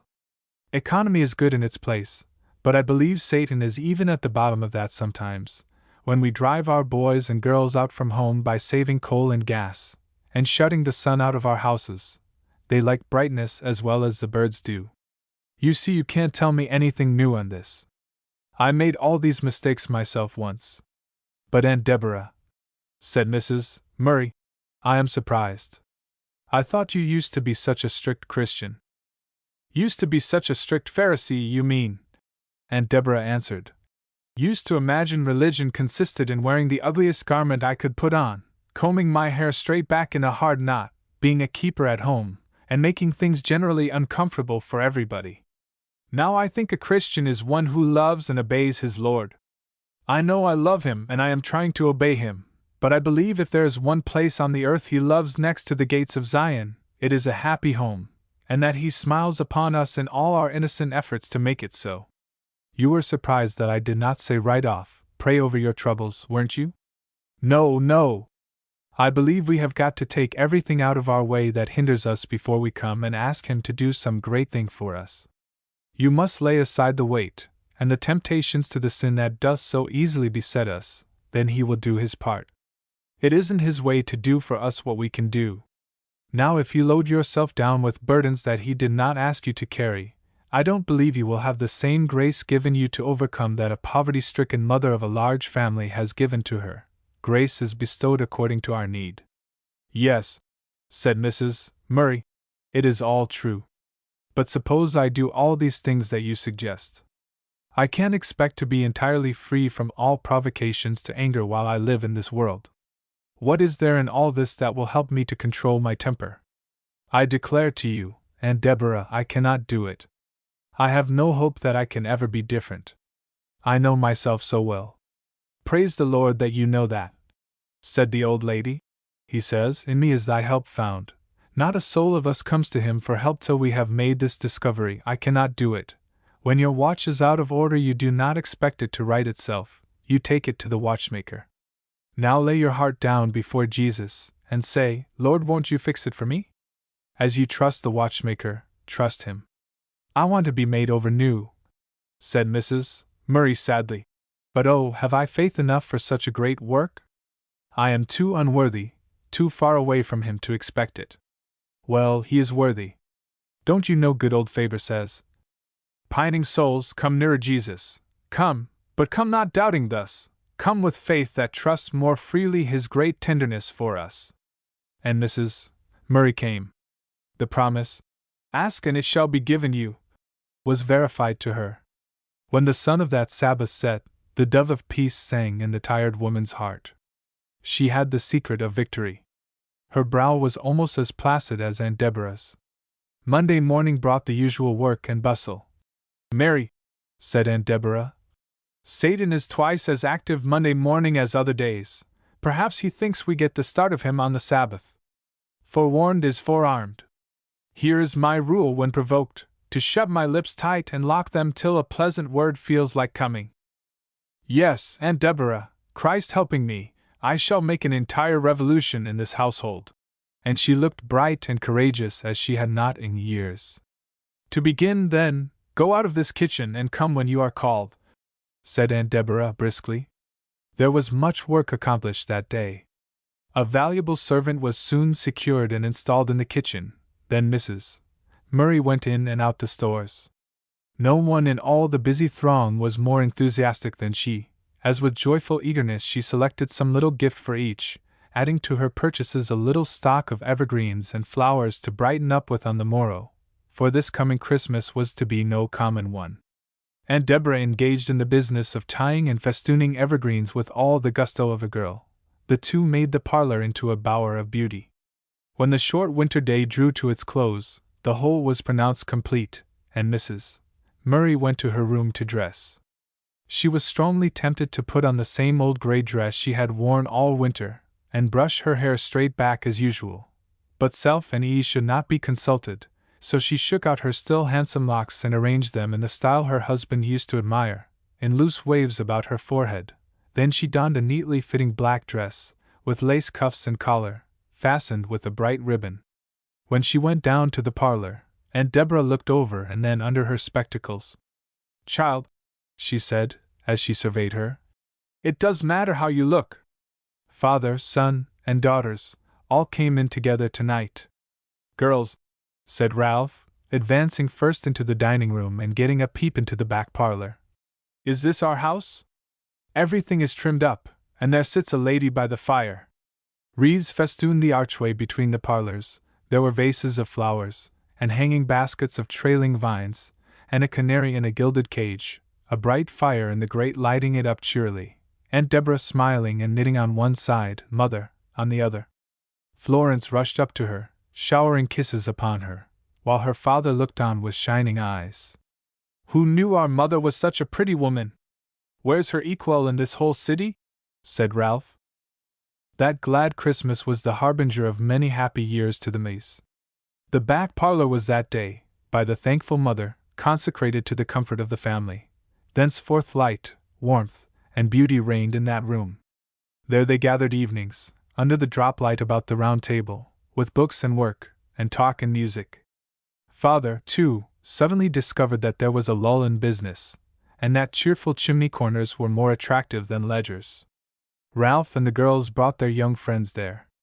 What was strangest of all, the nervous headaches almost entirely disappeared. Even the high notes of a song, or the jingling of piano keys, failed to bring them back. The crowning climax of the whole was this: there was positively no scolding in that house. The evil spirit had been exorcised, and that mother was given the victory day by day. Peace was in her heart and on her brow. She was so changed in the eyes of her children that she seemed almost an object of adoration. Not the last drop in her cup of joy were the many little ways in which they showed their keen appreciation of the change in her. One night, after all had retired, Conscience knocked at Margaret's door. She tried to sleep, but her visitor persisted. Margaret was face to face with all her hard, impertinent words and ways toward her mother. "Flo," she said, "a miracle has come to Mother, or she's getting to be an angel, or something." But Flo was fast asleep. Then she tossed and turned again. Then came a tap on Mother's door. Mrs. Murray came quickly. "Mother," said Margaret, throwing her arms about her, and hiding her face in her mother's neck, "I have been a wicked girl. Forgive me, dear precious mother." Blessed words! Margaret was soon sleeping quietly, but her mother's heart was so full, her joy so great, that she lay thinking of the gift that he had sent her at that Christmas time. Peace on earth had been literally fulfilled to her, where he spent Christmas. "Oh, Mother, I will get back before it snows much, and I shall not mind if a few flakes of snow do light on me. Please do not object to my going. A walk is just what I'm longing for." And Edna Winters drew on her gloves and stepped from the door of her home, a low-roofed farmhouse on the hill, which, in its gray old age, seemed a part of the hill itself. It was not the beauty of the afternoon that tempted Edna out, for the leaden sky almost met the gray hills, and all wore the same sober hue: sky, hills, house, and leafless trees. The wind howled fiercely through the group of pine trees in the yard, that seemed but deep shadows on the general grayness, and occasional flakes of snow were already flying about. Father Winters looked through the front window after his daughter, and shook his head, saying, "Mother, there's a great storm brewing, if I'm not mistaken. The child ought not to have gone." Then the mother came and anxiously inspected the sky, although she only said, "Oh well, she is young, and don't mind the weather like us old folks. I was only 20 years old myself, once, and I remember just how tired I used to get cooped up in the house so much. Besides, she wanted to go to the post office. Tomorrow is Christmas, you know, and the office will not be open but an hour or two." Mr. Winters was growing old, and the rheumatism was keeping him a prisoner just now, so he came back to the fire and his newspaper. The little city wherein was the post office lay a little over 2 miles away, and Edna often walked in and out for the mere pleasure of it. Even on this dismal day she tripped lightly along, humming a glad measure, stopping a moment in the edge of the pine woods to gather a few squawberries and a bit of moss. Then, casting a glance at the threatening sky, hurried on her way. Before she reached the town the snow was falling thick and fast, and was blown by the wind into little mounds almost as soon as it came down. She was fairly blown inside the door of the post office, feathery flakes adorning her from head to foot. Mr. Hugh Monteith had also come to the post office. He had merely stepped across the street from his banking house, and stood waiting for the afternoon mail to be distributed. He turned his head carelessly as the door opened to admit Edna. She took off the veil that enveloped her head, shook and brushed herself, and walked over to the stove. Then Mr. Monteith's inner consciousness told him that there was the very face he had been in search of for years. Then he did what was not found in his code of etiquette. He stared, although he did retreat behind a pillar while doing so. He took in the whole picture. The face of that pure, clear tint that belongs only to a certain type of brown eyes and hair, the hair gathered into a coil at the back of the head, except one or two loose curls that strayed down from it, the eyes sweet and serious. Mr. Monteith dealt many hours of the day with dollars and cents, notes and bills. Still, he knew poetry when he saw it, and that golden brown curl was to him a bit of a poem. Then her dress was peculiar. His fastidious taste pronounced it perfect for the occasion. Walking dress of soft, dark brown, glinted by a lighter shade of the same color, a jaunty brown jacket of substantial cloth, a little brown hat, with a brown and white wing perked on one side of it, no color, except a soft pink that the cold air had laid on the cheeks with delicate skill. His quick eye noted, too, the neat glove, the well-fitting little boot poised on the hearth of the stove. She looked like a little brown thrush about to spread its wings, but she did not fly. She walked over to the delivery and received a package of letters and papers, asking in low, clear tones, "Is the Eastern mail in?" The voice was in keeping with eyes and hair and dress, pure, refined, cultured. Mr. Monteith's resolution was quickly made. He secured his mail and followed Edna. Who could she be? He supposed he knew all the young ladies in town, but where did this revelation of loveliness drop from? He turned corner after corner as she did, not caring where he went, only so that he kept her in view. To his astonishment, he soon found himself in the open country. It was not a day that he would have chosen for a pleasure walk in the country. The snow eddied and whirled, and almost blinded him. But if he lost his face, his ideal realized, should he ever find it again? There was no choice, so on he strode, congratulating himself that he happened to have on an overcoat and heavy boots. The little brown-clad figure ahead of him sped briskly on, and faster came the snow. Things were beginning to look serious. The wind roared and howled through the pine woods, blowing the snow into drifts in the road. Mr. Monteith had a new motive for his journey now. He must protect this young girl in her lonely way. It was out of the question to leave her in such a desolate place and a storm raging. He quickened his steps. She might need assistance. A feeling of despair was beginning to creep over Edna. What if she should sink down in this lonely place, unable to go on? She had left the main road a few minutes before, and this one by the pine woods was not much traveled. It was probable that nobody would find her. In dismay she turned and looked behind her, but no sooner did she see a man rapidly coming towards her than a mortal fear took possession of her, and she started forward with new impetus. On and on she ran as fleetly as a deer. Mr. Monteith ran too at the top of his speed, wondering, inly, if she really were of the earth, and if she had not some means of locomotion that he did not possess. He must reach her at all events. Edna at last paused in dismay before an immense drift that lay directly across the road. She would have plunged in, but Mr. Monteith was at her side and said pleasantly, "If you will allow me to go on first, I think I can tread a path for you." Edna looked up quickly, somewhat reassured by the manly tones, and the gray eyes that looked into hers were true eyes. A little child might have known that. "Before we go on, let me introduce myself." And Mr. Monteith drew out a card and handed it to Edna. When Edna read, "Hugh Monteith and Company, Bankers," all her fear left her. The name of Monteith had long been a familiar one to her. She remembered hearing her father speak of having a little business with that bank. "Well, I am Edna Winters," said Edna simply. "My father is Samuel Winters, and we live a little more than half a mile from here." "Then we are acquainted, I am sure, for your father is one of our depositors. Now let me break a road through this barricade, if possible." And Mr. Monteith dashed bravely into it. But as well as he could see through the blinding storm, the drift reached a long distance ahead. It would be a work of time to tread it down, and the cold wind cut like a knife. There was a shorter way. This was no time for ceremony or trifling. He came back to Edna's side, saying, "It will be almost impossible to do it. We must hasten on or perish in this storm. Trust me, this is best." And the tall form stooped and lifted Edna from her feet as if she had been a feather, before she had time to realize his purpose. Then with long strides he waded into the sea of snow. Neither spoke, but the girl that was borne along in the strong arms did a large amount of thinking. Despite the danger and the gallantry of her protector, she could not but feel a little provoked at being snatched up in that style without her leave, as if she were a bale of cotton. Provoked, too, at herself for getting into such a predicament. If she only had stayed at home as Mother advised.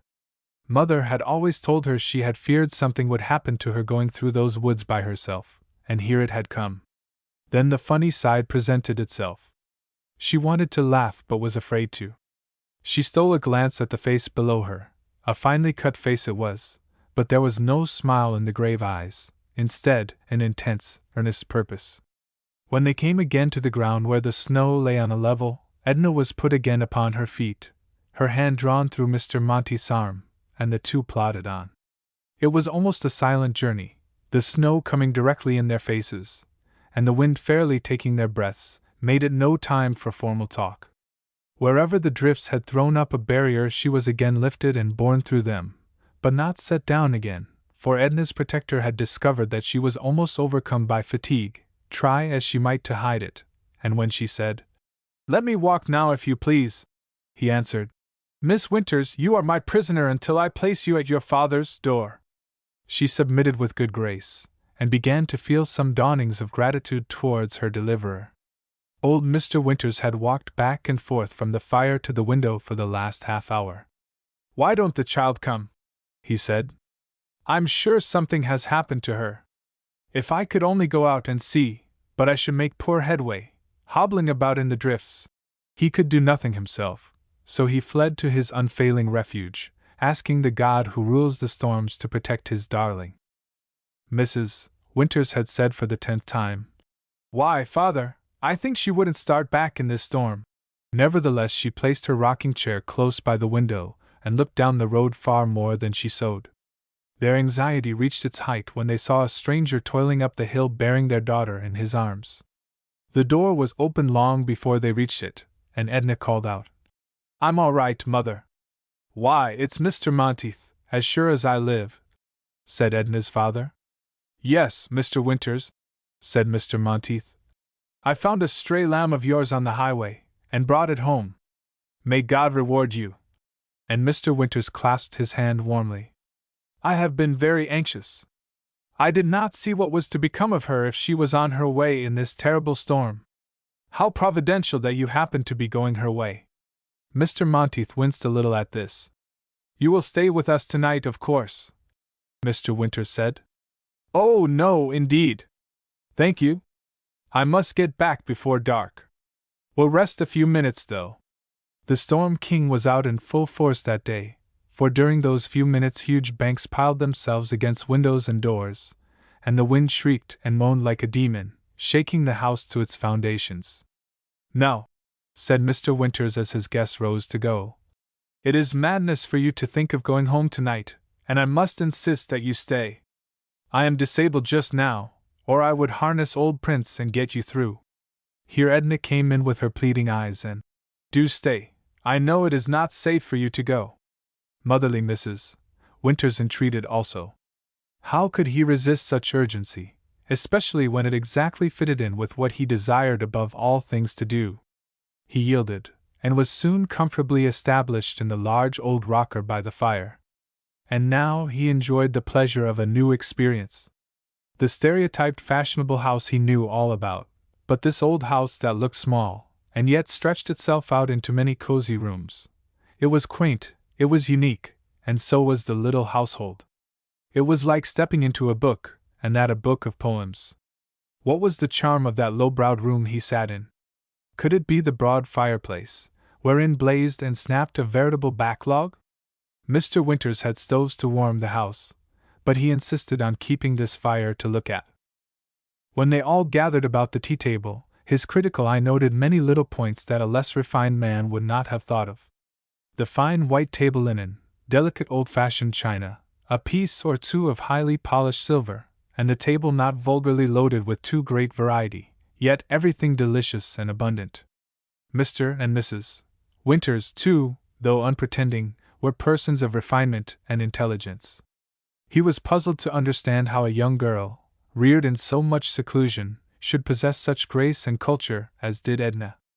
After tea, when she played and sang, his mystification increased, for the bird-like voice and delicate touch were superior to much that he heard among his city friends. It came out in the course of conversation, however, that Edna had spent the last 6 years in one of the finest schools in Boston, an inmate of her aunt's family, and now she had come back to them to gladden the eyes of those two, who almost set her up as an idol, come back, not spoiled, taking up her daily little homely duties again with real zest. Mr. Monteith found Mr. Winters most congenial company. He had read extensively, and was keen in argument, throwing in a bit of poetry or a witty story, as the case required. Edna brought her crocheting and made herself into a picture in one corner of the fireplace, her changing, speaking face and piquant remarks lending interest to the dullest subject. "It is my opinion, Mr. Monteith," said Mr. Winters, as a fierce blast dashed sheets of snow against the windows, "that, in all probability, you will be obliged to spend your Christmas with us. If this storm continues at this rate, you will be a prisoner, for which I shall be most devoutly thankful," he answered. "Well, our turkey is all ready, and we shall thank kind Providence for sending you to us, snowbound as we are."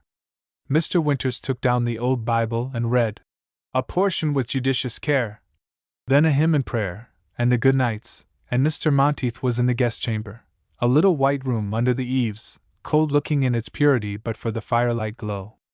The name of that chamber was Peace, thought Mr. Monteith, as his delighted eyes surveyed it, and with Bunyan's Pilgrim he felt that he had reached already the next door to heaven.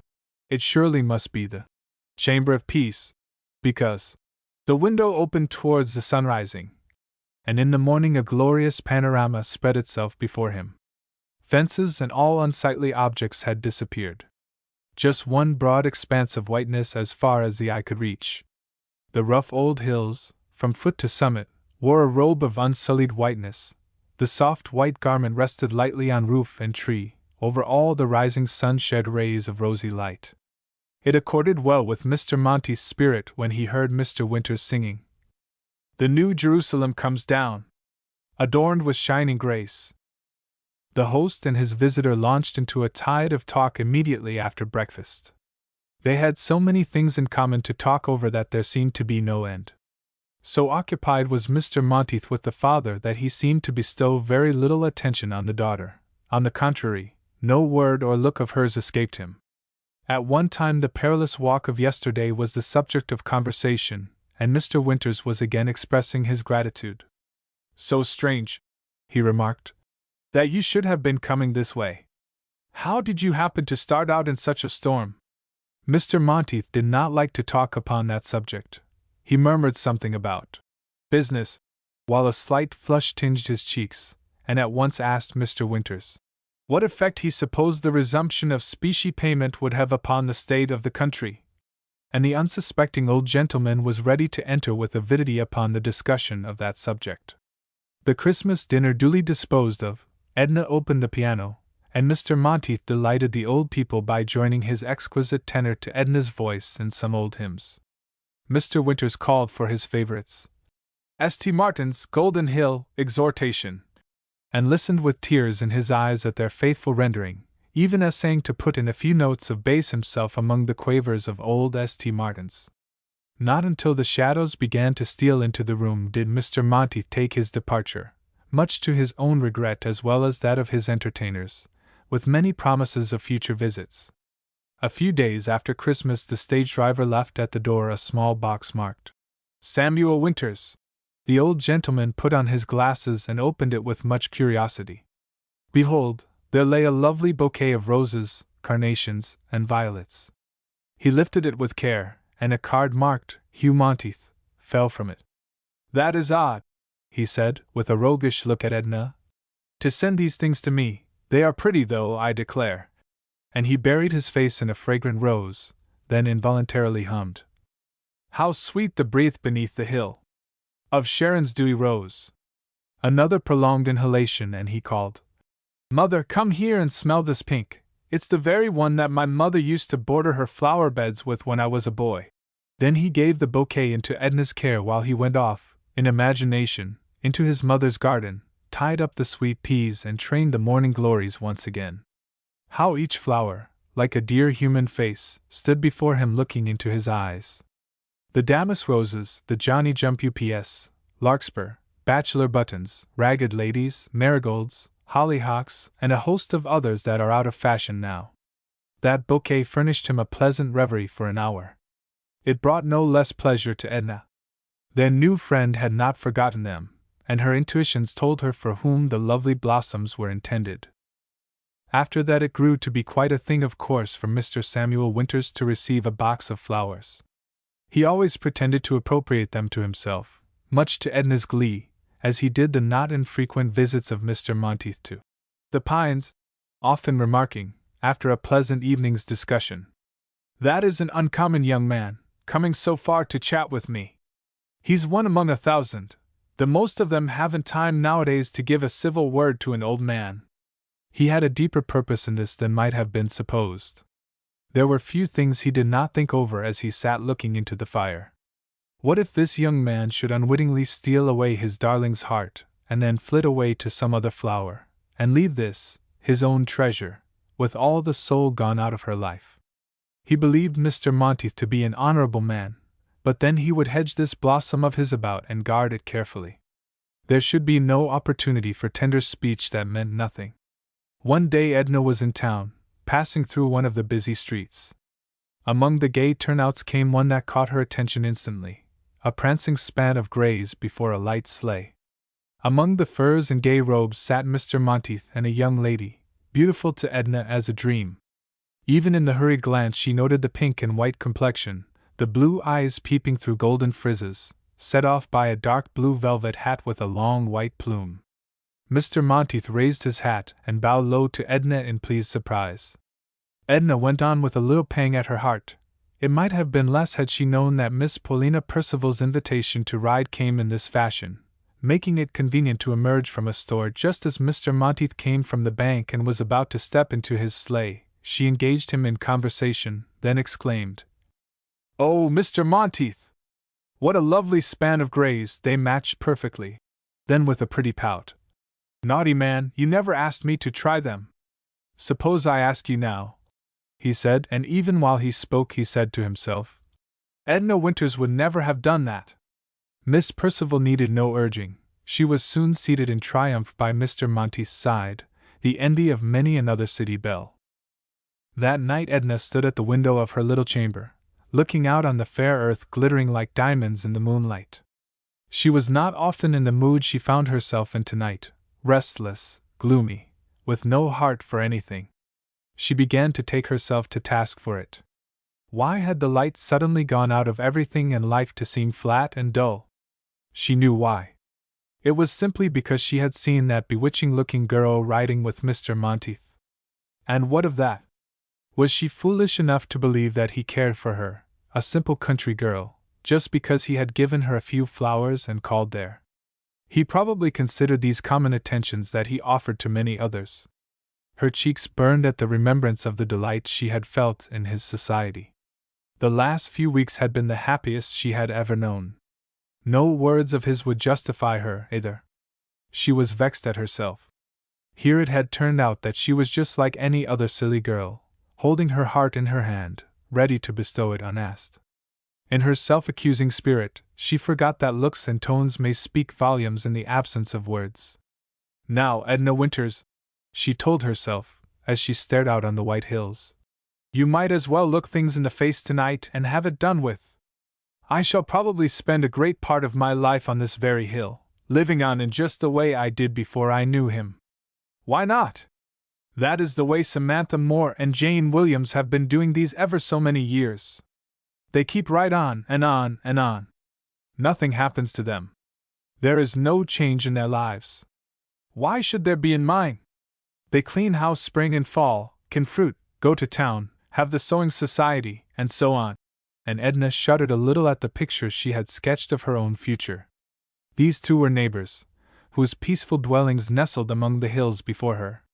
Then she felt condemned as she heard floating up from the sitting-room the wild, warbling strains of Dundee, her dear old father's voice, with just a little tremble in the tones. How thankful she ought to be for this blessed home of hers! The stovepipe came up from below and warmed her room. She came over to it, and inclined her head to hear the words. O God, our help in ages past, our strength in years to come, our refuge from the stormy blast, and our eternal bourne. Sure enough. God our strength in years to come, even though they be wearisome years. A little, stormy blast had swept over her. She would fly to her refuge, and then the eternal home. What if this life was not just as we would have it? The next one will be. And Edna laid her down in peace and slept. Hey ho! Said Mr. Winters one bright day. Whom have we here? A merry jingle of bells suddenly stopped, and 2 gray horses and a handsome sleigh stood in front of the gate. Mr. Monteith, eh? He has most likely come to take me out riding, he said, with a twinkle in his eye. Miss Edna, will you ride? Mr. Monteith asked when the greetings were over. Edna's eyes sought her mother's for reply. It was not every gentleman, be he ever so great and rich, that this primitive, independent father and mother would entrust with their treasure, their one ewe lamb. Yes. Edna might go, but he would be sure to bring her home before dark? Trust me, did I not bring her home before dark once? He laughingly asked. The two were soon tucked among the robes, skimming briskly over the smooth, hard surface, which is just the next thing to flying. They flew about the streets of the town a little while, met Miss Paulina, who stared at Edna and said to a young lady by her side, Whoever can that be with Mr. Monteith? Then their route stretched many miles out into the quiet country. The journey was long, but not tedious. It was beguiled by low-spoken words that kept time to the slow, silvery chime of the bells, the old musical, mysterious words that established a covenant between those two, needing only the word from father and mother and minister to make binding and never-ending. Mr. Monteith was said by belles of the town to be destitute of a heart, at least all their arts had not succeeded in finding it. Even Miss Percival, skilful as she was, had also failed, much to her sorrow. To be sure, the heart was of small account to her, only so that she might be mistress of the stately Monteith mansion, might possess those gray ponies for her very own, and glitter in the silks and jewels and laces that his money would buy. She had no heart herself, because in her very shallow nature there was not room for one. Paulina had failed thus far, but she was not discouraged. Mr. Monteith's mother was old and feeble. She would die some day, then. We shall see what we shall see. Then, of course, he would need someone to preside over his home, and who so well fitted to adorn it as she, the acknowledged beauty of the town. When the time of birds and blossoms had come again, and picnics and excursions were revived, Paulina said to her dearest friend, What do you think that delightful man has gotten up now? Mr. Monteith, I mean. He is to have a little breakfast party in the country, just a few of us, you know. We are to go in carriages. I dare say you'll be invited too. Isn't it a charming novelty? I presume it is to an old uncle and aunt of his, you know. And the butterfly girl tripped on without waiting for replies. Accordingly, one balmy June morning, a merry company alighted at the Pines, and were ushered into a fairy-like room. Green vines crept and twined along the white walls, drooping over doors and windows, and trailing down the muslin curtains as if they grew there. The flowers were not made into stiff bouquets, but here and there was a handful of roses or sweet-scented violets. The old fireplace lost itself in callas, ferns, and ivies, while the mantel blossomed out into tuberoses and mosses. One of the recesses formed by the large chimney was turned into a leafy bower, the bells of white lilies fringing the green archway. "Beautiful! Exquisite!" murmured the guests. "I verily believe we have come to a wedding," said one.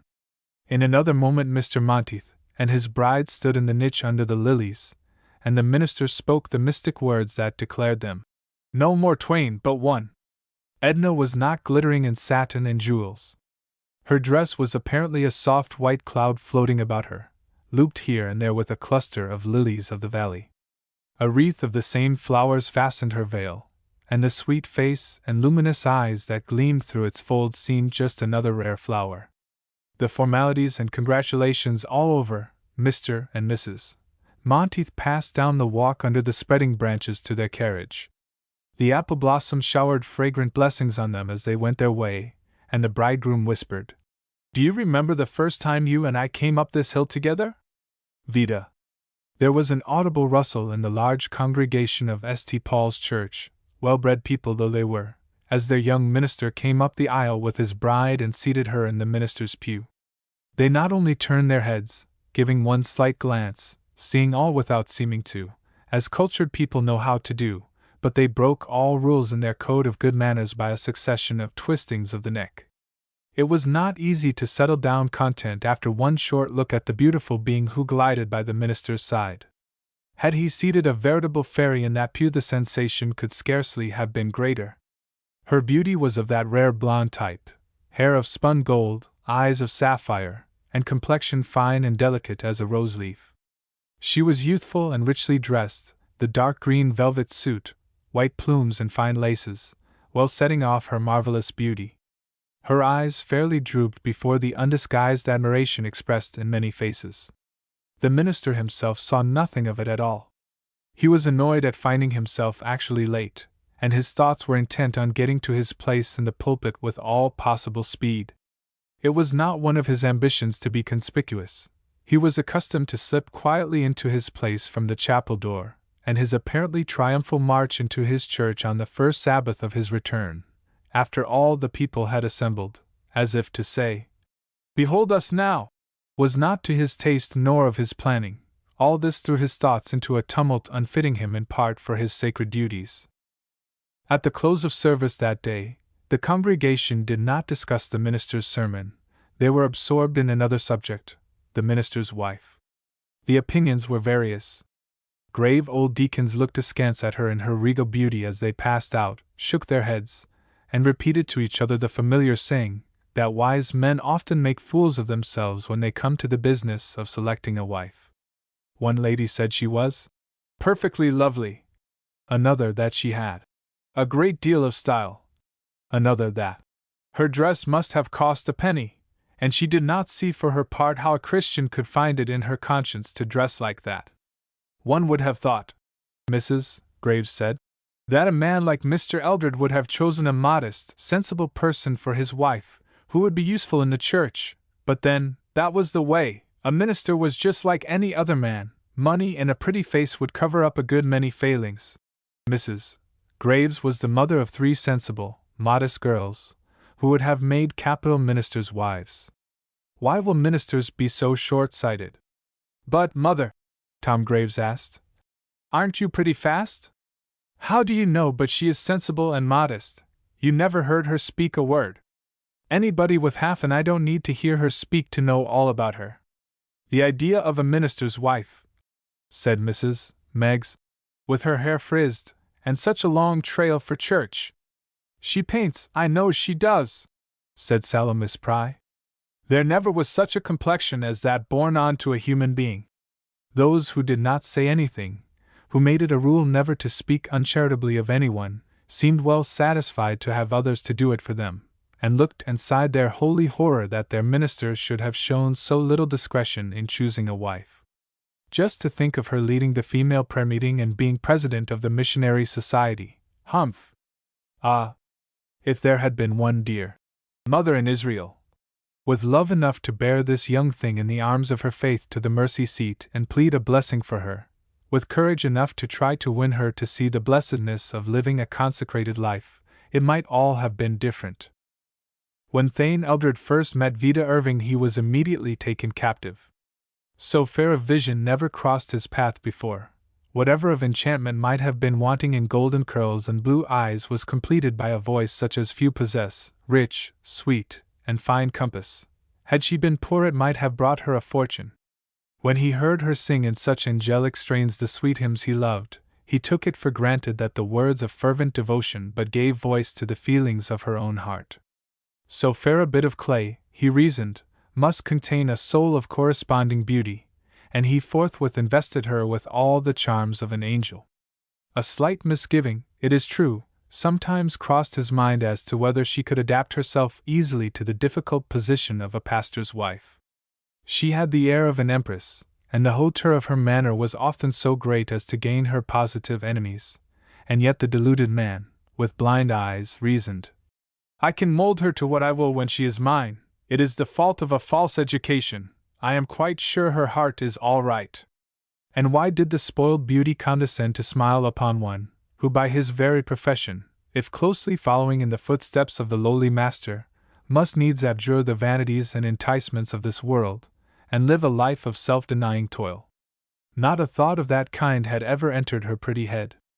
A minister in her estimation was an orator, the idol of a wealthy people, and a gentleman of elegant ease. There was a fascination about this dark-eyed young minister. His graceful dignity and impassioned eloquence pleased her fancy, so the sudden attachment was mutual. Early left a widow, with a large fortune, Mrs. Irving devoted herself to her idol, her only child, with unremitting devotion. Nothing that would add to her happiness or her attractions was neglected, and now with her education completed, the fond mother looked about her, seeking a brilliant alliance for this rare daughter, when lo! She found the matter settled.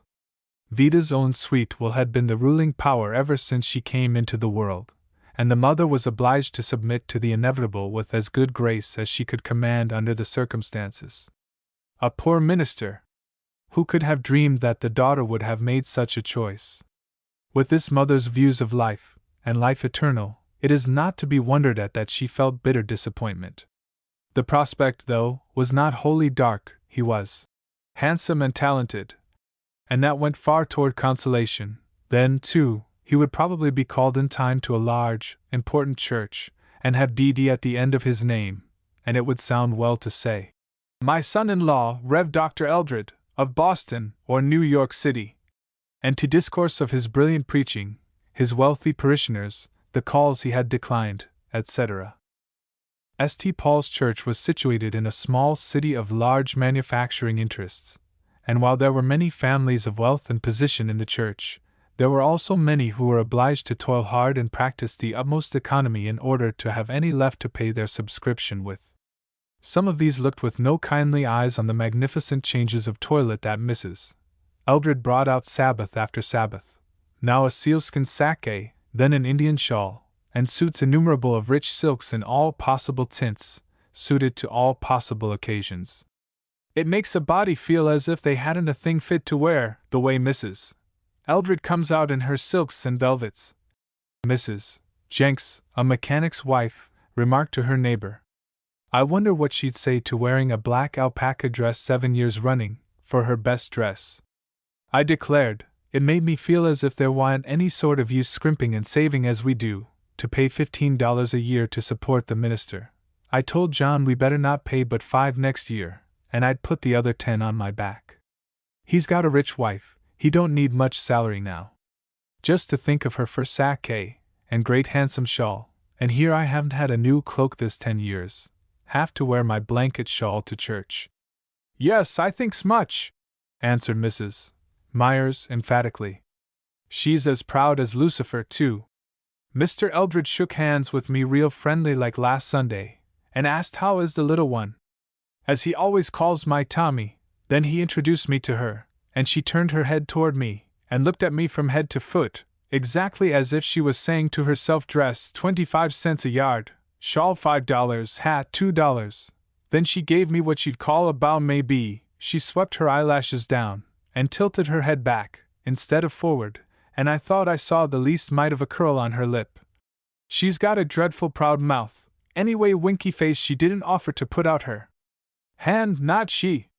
She was afraid I'd soil her white kids, with something less than a dozen buttons on them. Well, it's too bad, Mrs. Jenks said. And he's such a good Christian man as he is, wonder what he wanted to go and marry such a wife for, anyhow. I don't believe he more than half approves of her himself, now he sees how she goes on, but poor man, he's got to make the best of it now.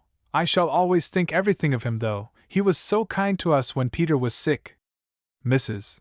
Eldred was not entirely ignorant of the duties expected from a minister's wife, but she had resolved, as far as she was concerned, to ignore them. Because she had married a minister was no sign that she was to be subject to the whims of a whole parish. She could consider herself bound by no rules that did not apply equally as well to every other member of the church. Her mother had forewarned her, and advised her to this course. A minister's wife, my dear, said the worldly wise mother, is usually a slave. So just put your foot down in the beginning, and don't wear yourself out. Enjoy yourself all you can. Poor child! It is a dismal life at best that you have chosen for yourself, I fear. Mrs. Eldred did not state her peculiar views to her husband, by any means. She should just quietly carry out her plans, and he would learn to submit in time. Mother said that was the way to manage a husband. It was Thursday night. The first bell for prayer meeting was ringing when Mr. Eldred came down from his study. His young wife sat under the droplight cozily established in a large easy-chair, absorbed in the last number of Scribner. She was robed in a white flannel wrapper, and her long, fair hair was unbound, lying in bright waves about her shoulders. Mr. Eldred contemplated the pretty picture a moment, then he said, "You look comfortable, my dear, but do you know that is the first bell for prayer meeting?" "Oh, I am not going to meeting. I am perfectly delighted to have an evening to myself once more, when that indefatigable people of yours are engaged. I am actually worn out receiving calls," she said languidly. Mr. Eldred was disappointed. He had thought more than once that day how he should enjoy it, to have his dream realized, Vida walking with him, to his own meeting, and sitting near, singing as none but she could sing. A spice of vanity mingled with it, too. How the people would listen and admire! He felt annoyed and was about to protest, but she looked so like an angel in her soft white dress that he had not the heart to find fault. So he kissed her good-bye, and went his way alone. She accompanied him the next week, to be a disappointment, however. Her voice joined not in the hymns of praise, she remarking at the close of the meeting, "Do you think I could sing in all that discord? It is horrible. It sets every nerve in my body on edge. People always sing that way in prayer meeting, every one trying to sing, though not knowing one note from another. One old man by me sang 5 notes below the key, a woman on the other side screamed out as many above, a girl before me had a strong nasal twang. I should think you'd go distracted. And by the way, what a quantity of common people attend your church." Mr. Eldred looked into the fire and repeated half aloud. The common people heard him gladly. As the weeks went on, it became evident to him that he must abandon the pleasant plans he had formed of companionship in his work.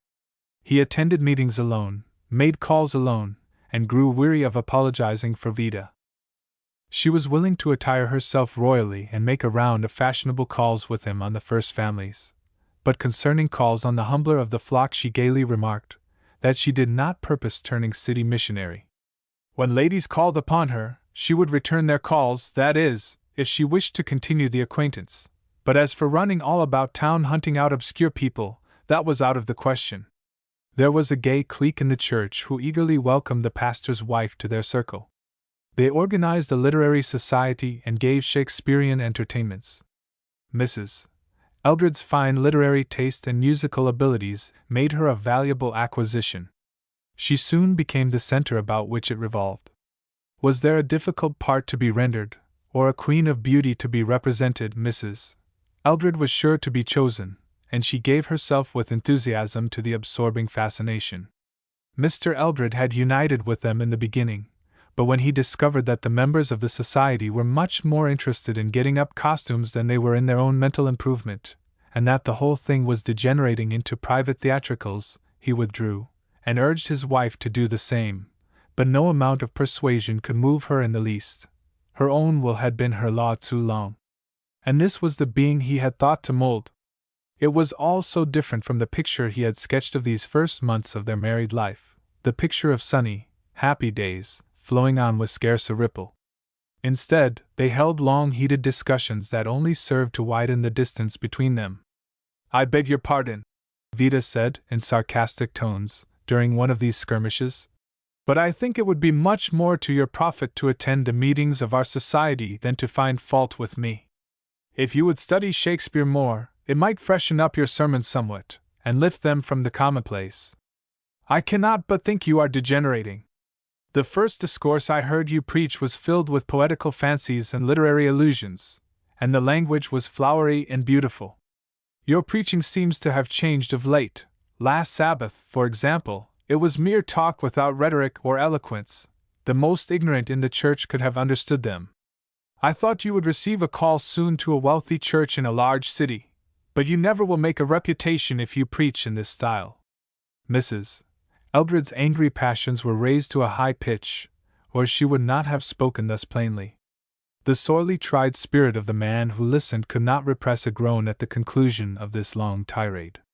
He did not trust himself to say one word, but went with a slow, heavy step, like one who had received a mortal hurt, to his study.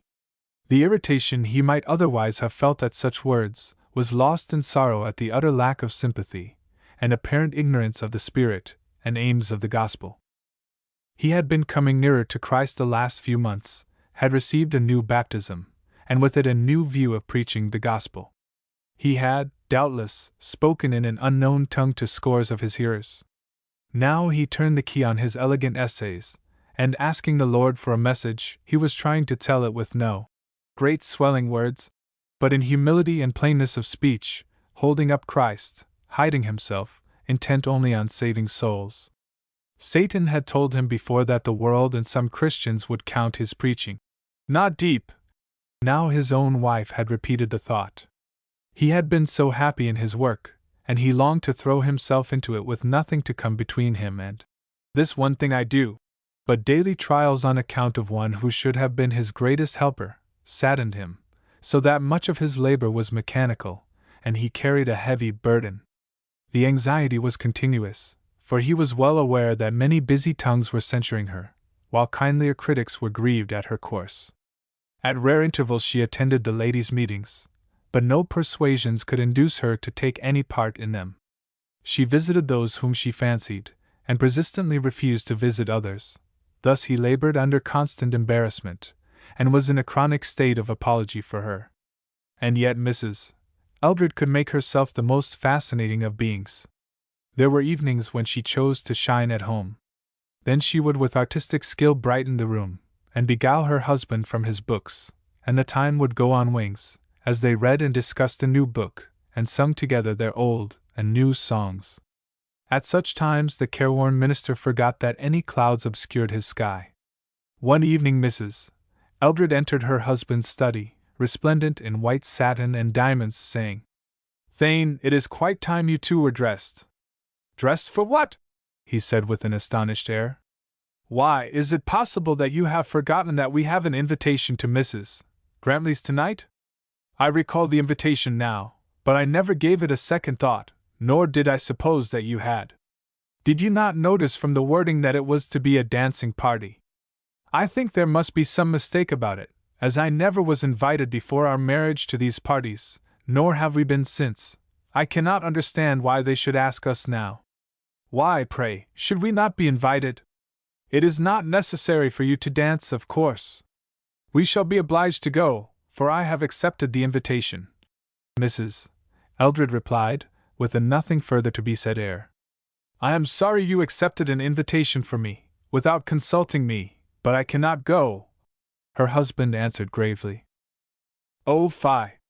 How old and straight-laced you are for a young man! Why, Dr. Henry often went and looked on, and his daughter danced, and people liked him all the better for it.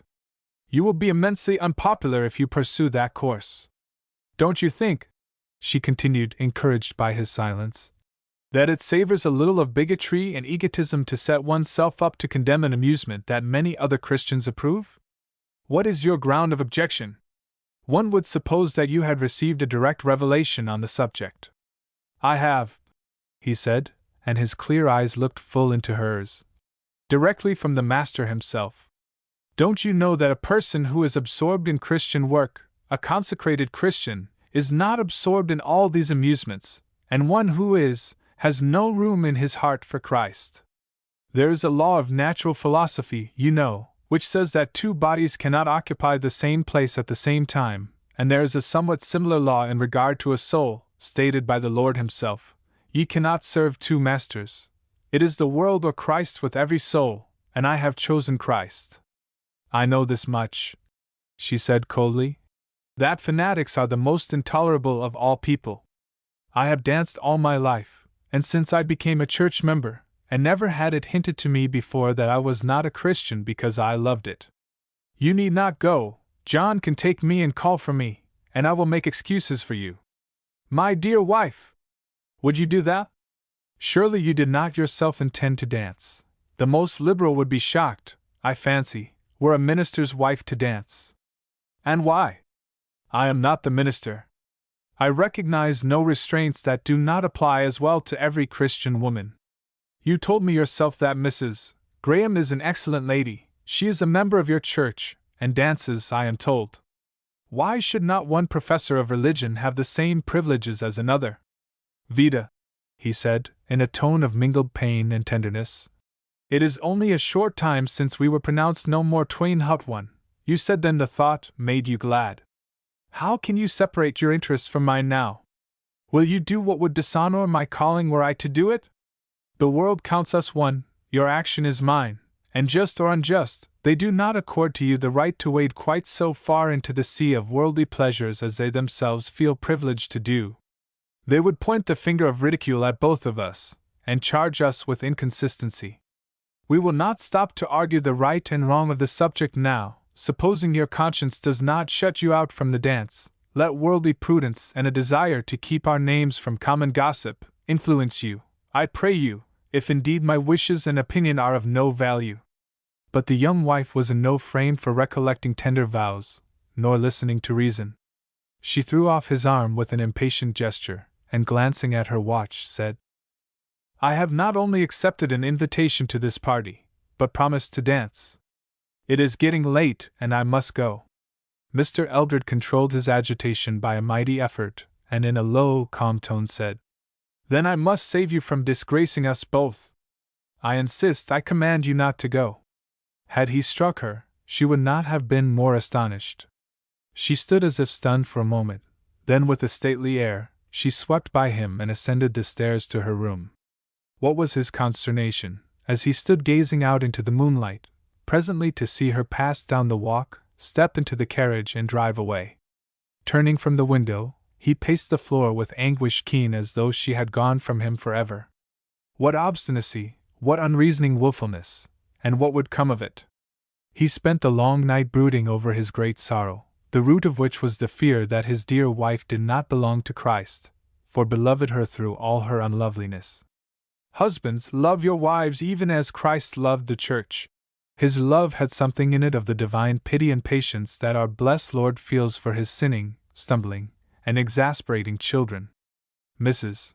Eldred was not that type of womankind who spent their wrath in tears and reproaches. When she was angry, she was unapproachably so, as frigid as an iceberg. The crisis had come. Her husband had dared to command. The next morning there was not the turn of an eyelid that could be construed into penitence. A brawling woman is but little less endurable than a perfectly silent one. You may almost as well flee to the housetop from one as the other. What few words were spoken by Mr. Eldred at the breakfast table received no replies. In the course of the forenoon he went to fulfill an engagement a few miles in the country, where he was detained till late in the day. He sat in his study in the gathering twilight longing for, but not expecting, a word from his wife of contrition and conciliation. He was summoned to tea, but no wife appeared. After a little he went in search of her. She was not in the house. It was growing dark. He was perplexed and anxious. Again he went to their room, hoping to find some explanation of the strange absence. On the mantel lay a note addressed to him. As he read he gazed about to assure himself that it was not a horrible dream, half expecting his wife to gleefully spring into his arms from some hiding place. But all was silent save his own moans of pain. Vida had gone. Had fled to her mother for protection from a tyrant. So the letter ran. It was in her own graceful hand. Her name was affixed. It was no cruel joke. She said, moreover, that it was evident that their tastes were not congenial. It was out of the question for her to be tied down to the sort of life he expected of her, that she had borne reflections on her conduct that she had not tolerated from any other being. Tyranny was of all things most hateful to her. The climax was now reached when he ventured to command. She recognized no such right. She never would. She would not be called to account every time she stepped over a forbidden imaginary line. It was plain they had been mistaken in each other, and disappointed. They did not add to each other's happiness, as appeared from the gloom enveloping him day and night. The last months were months of discord. She felt neglected. He was poring over books or seeking other society in an interminable round of calls. Plainly what he needed in a wife was a sort of co-pastor. It was not too late to secure such a person, since the law granted divorce for willful desertion. With this last sentence the letter closed. Not a word betrayed the faintest regret at severing so solemn a bond. He searched it over and over to see if in some corner he could not find one tender word for him, a word that would reveal down deep in her heart the light of her great love for him, even such love as he had for her, a faint glimmer through the clouds of anger and recrimination. It was not there, not one syllable to show that the heart of the writer had not turned to ice. Yes, there was another sentence, more cruel and hopeless still. Do not try to change my resolution, as though it were made in a pet. It is final, unalterable. It could not be true. He looked wildly about as if to have the terrible truth dispelled. He opened her closet door and her bureau drawers, but the pretty, festive robes were all gone, the dainty garments were not in their places. A little pair of half-worn slippers, and the blue ribbon that had tied her hair were all he found. He seized them convulsively, as a part of Vida when she was sweet and simple, as she could be. He sat for long hours with the letter in his hand, as one who holds his death warrant. Then, falling upon his face, he cried to his helper. And he who is of great pity and tender mercies heard, and drew nigh in the darkness, and comforted him, even as one whom his mother comforteth. And when the morning dawned he arose and took up the burden of life again, where he was, ere Vida Irving stole into his heart. No, not that, it could never be the same again. When the lightning sends his lurid bolt down a noble tree, it may not wave green and fair as once. There will be dead branches, and the gnarled seem to tell the story that fire has scathed the forest oak. The grave man who went out into life again carried the marks of the conflict in sad eyes and pale cheeks. Not the least of this great trial was to meet and answer the looks and questions of the curious. For the present he could truthfully say, Mrs. Eldred has unexpectedly gone to her mother. Meanwhile he resigned his charge, much to the sorrow and dismay of all. He disposed of all the elegant furnishings of the parsonage, and with haste left the spot that had been the scene of an exquisite torture.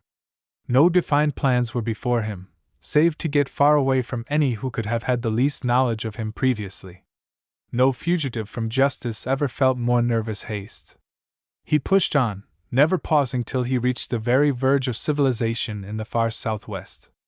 Not that he would be a hermit or misanthrope, but perchance find a people destitute of the gospel.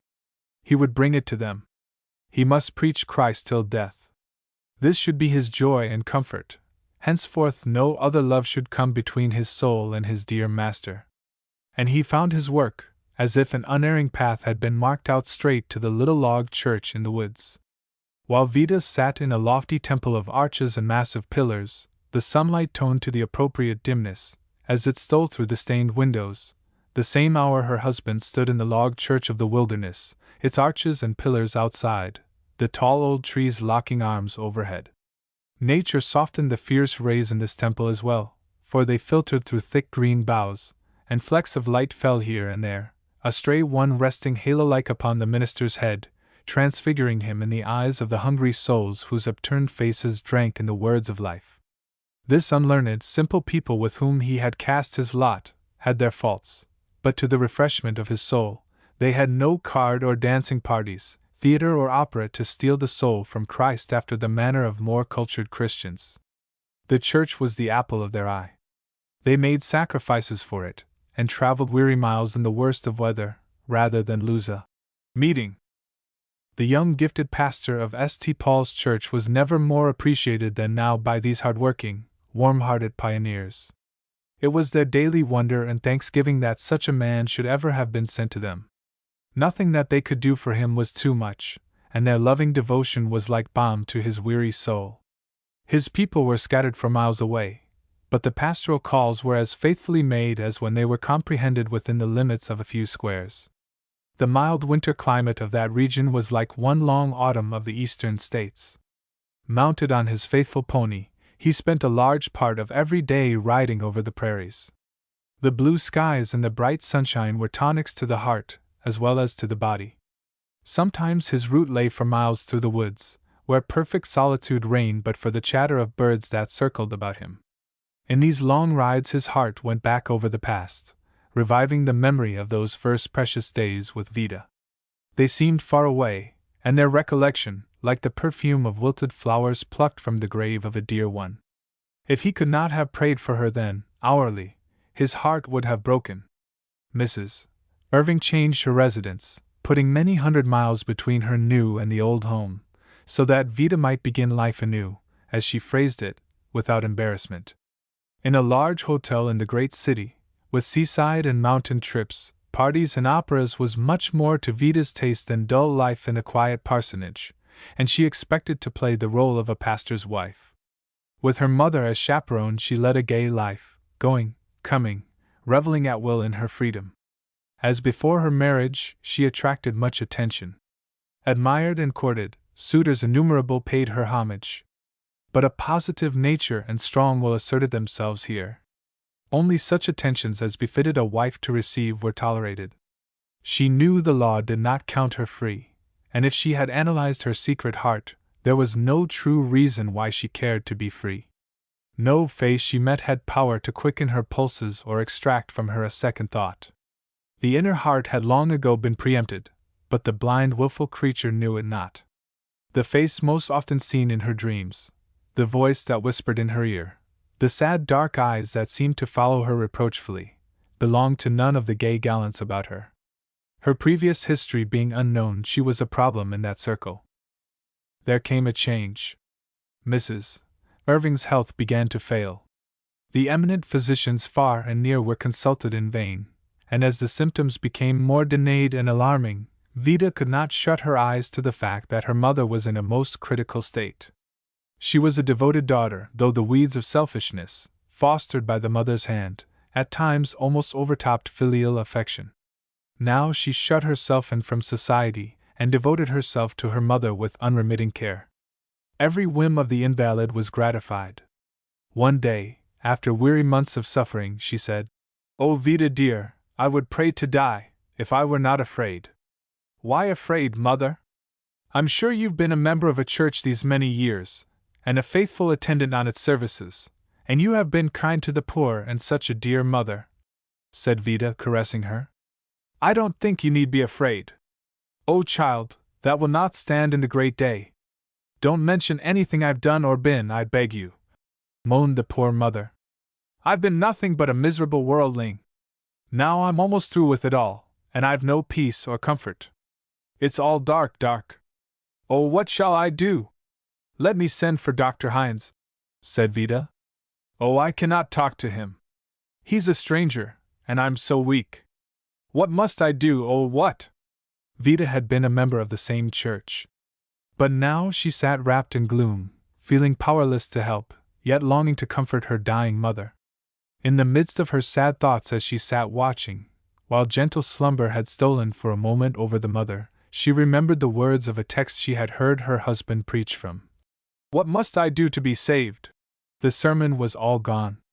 If it asks that question in the Bible, it must answer it, she thought. So, finding a Bible, she sat down to search for the old answer to the old question. Reading the Bible, dear? Said her mother, opening her eyes. Oh, mother, I've found the answer. The plain short direction was read. The mother repeated it over feebly. Believe on the Lord Jesus Christ, and thou shalt be saved. Read about him, oh do! And she seemed to summon soul and body to listen, as Vida, led doubtless by the Spirit, read here and there of him who died for us. Day after day the reading went on, and while the mother slept, the daughter pondered the wonderful words she had read, preached to her for years, apprehended by her only just now. Her heart was filled with horror and fear at her treatment of such a Savior, at her daring to number herself among his people. Then that heart melted as she read of his love and pity, and casting away her robe of self-righteousness for the first time in her life, she knelt before him a heartbroken, contrite sinner. He took the burden from her heart and gave her peace, while she still bowed at the bedside, praying her whispered prayer that her dear mother might see Jesus. That mother put out her thin hand and laid it on the golden head, murmuring, Dear daughter, I believe in the Lord Jesus Christ. He has forgiven me. It is all peace, peace. Thank him. And Vida's clear, low tones of thanksgiving came to her dying mother sweet as the voice of angels, whose songs soon burst upon her ear. How clear an evidence of Christianity is this! A soul exchanging pride, haughtiness, and rebellion for humility and submission. Vida, meekly bowing to the storm that burst over her head, and filled with joy and peace that had not been hers in the brightest hour of worldly pleasure. It was not so hard, with this newborn love and trust, to see the grave close over that dear mother. It was gilded with the light of that day when we shall rise again. In these hours of bereavement, Vida's heart went out with a longing cry for her husband. The love that she had stifled and called dead was there, deeper and purer. Now that she had been brought by this divine mystery unto full sympathy with him, he was the one soul on earth whose love she craved. Perverse human heart! Here she was, no one to control her actions, possessed of wealth, youth, beauty, freedom to journey to other lands, and revel in the grand and beautiful of nature and art, yet the one only thing she desired, or that would satisfy, was to creep back into the niche she had filled in that other heart, that large, pure soul that she had thrust from her in her wicked folly and blindness. Now she would devote her life to searching for him, if indeed he were still living, and the doubt brought a keen pang. Or had he, too, thrust her out and barred the door, so that she might never more enter? Or, worse than death, had he given the place to another, as she bade him do? It was a weary search, with this terrible uncertainty shrouding it. She advertised in mystical language so none but he could comprehend it. She examined the church records of the denomination with which he was connected, but found no clue there. She attended conventions where large companies of ministers were in session, and eagerly looked them over, hoping and praying that her eyes might fall on that one that her heart asked for. It was growing exciting and absorbing, this strange search. She frequently visited towns where a popular preacher or lecturer was announced, and made one of the vast throng that passed about him. Then, taking a favorable position, rapidly scanned the upturned faces, wondering, meanwhile, what that strange, subtle something is, by which we recognize each other, that unerring consciousness, so that among 10,000 faces, could we view them one by one, we know at a glance that the one we seek is not there. We do not stop, and doubt, and compare, we know. She humbled herself to the very dust, and wrote letters far and near to his ministerial friends, that brought only sorrowful replies. And now there came a remembrance that he had often spoken of the far west as a wide and promising field for labor, that sometime he should like to go there and build up a church. He might have gone there now. So, with this forlorn hope, she started westward, spending the summer journeying, stopping over the Sabbath at straggling villages, and visiting different churches. Wearied out at length, she recalled the fact that an uncle had removed, with his family, to the southwest several years before. She searched out their whereabouts and hastened thither, intending to spend but a brief season. but yielding to their entreaties she remained through the autumn. It was now drawing near to Christmas, and still she lingered. She was growing hopeless, and that pleasant home filled with boys and girls was a diversion from her grief. "Do, Cousin Vida, go with me today, won't you?" asked Harry, a bright boy of 14. "I know a splendid place about 10 miles from here, where we can get some evergreens. I want to trim up the house for Christmas just as we used to in New York State. I'll take the spring wagon and the ponies, and we'll go, you and I, all alone, and bring home lots of greens, all cut off in short branches." "You forget," his mother said, "that your cousin is not used to riding in spring wagons over rough roads, and 10 miles will be a long drive for her. There are some red berries there, too," went on Harry, as if he had not heard the objections, "and moss, and long vines that the frost hasn't found yet. Besides, it's a grand day to ride." "You dear boy," said Vida. "I'll go for half of the inducements you offer." She was only too glad to fall in with any plan that diverted her sad thoughts. The drive lay for a long distance through the lovely open country, the grass in many parts still green as in midsummer, and over all the perpetual sunshine of that region. A soft, golden light that even in midwinter glorifies the commonest object, bright skies, balmy air, and her lively companion, cheered even Vida's drooping spirits. Arrived in the woods, Harry ran here and there with joyful enthusiasm, now climbing a tree like a squirrel, then darting into a thicket for mosses. They loaded the wagon with green boughs and filled their basket with treasures of moss and lichens, and the gay-plumed birds flitted about with hospitable little chirps, welcoming their visitors to their bowers of green. As each became more intent in adding to their store, they became separated. Vida was a little distance behind a low, thick growth of trees, disentangling a long vine of bittersweet, when she heard a voice that thrilled her very soul. There was just one voice like that in all the world. Trembling, she bent her head and peeped through the branches. One swift glance and she knew him, her husband. A strong self-control prevented her from swooning or crying out in her great joy. Shaking like a leaf, yet holding firmly to a tree trunk, she gazed into the dear face. It was paler and thinner, there were dark rings under the eyes, but the finely curved mouth had the same calm, sweet expression that told of peace within. How like a king among men he looked, as he stood there, his hands filled too with mosses and lichens, looking kindly on the boy and talking interestedly. She never realized her utter folly so keenly as at this moment. How she longed to fly to him and fall at his feet in sorrowful confession. Two things kept her back: no eyes must witness their first meeting, and another dreadful thought: what if it were too late? What if he had taken her at her word and loved another? She had not been a woman of the world so long for naught. She was an adept in hiding her heart far out of sight. When Harry returned, she could calmly ask him whom he had found in that out-of-the-way place. "Why, don't you think," said Harry, "among all the other precious things in these woods I've found a minister. Wish we could put him right on top of our boughs and things, and carry him home too, for Christmas. Wouldn't Mother be glad to see him, though? He preaches every Sunday in a log church right down hereaways, and the people come from all round the country to hear him. He looks as if he could preach, too. Such eyes as he has, that look you through and through. Say, let's you and me go to hear him next Sunday, will you?" "Yes, I will," Vida said, with such fervor and emphasis that Harry gave her a keen look and wondered why she had a bright red spot in each cheek. He wondered more before they reached home, for his cousin laughed and sung in childlike glee, and was sad and silent by turns. Her restlessness could not wait until the Sabbath. The excitement and suspense were unendurable. Confiding in her aunt, it was arranged between them that Moses, the old colored man of all work, should accompany her to Cedar Vale the next afternoon. Just what she would do when she reached there was not clear to her, but stay away she could not.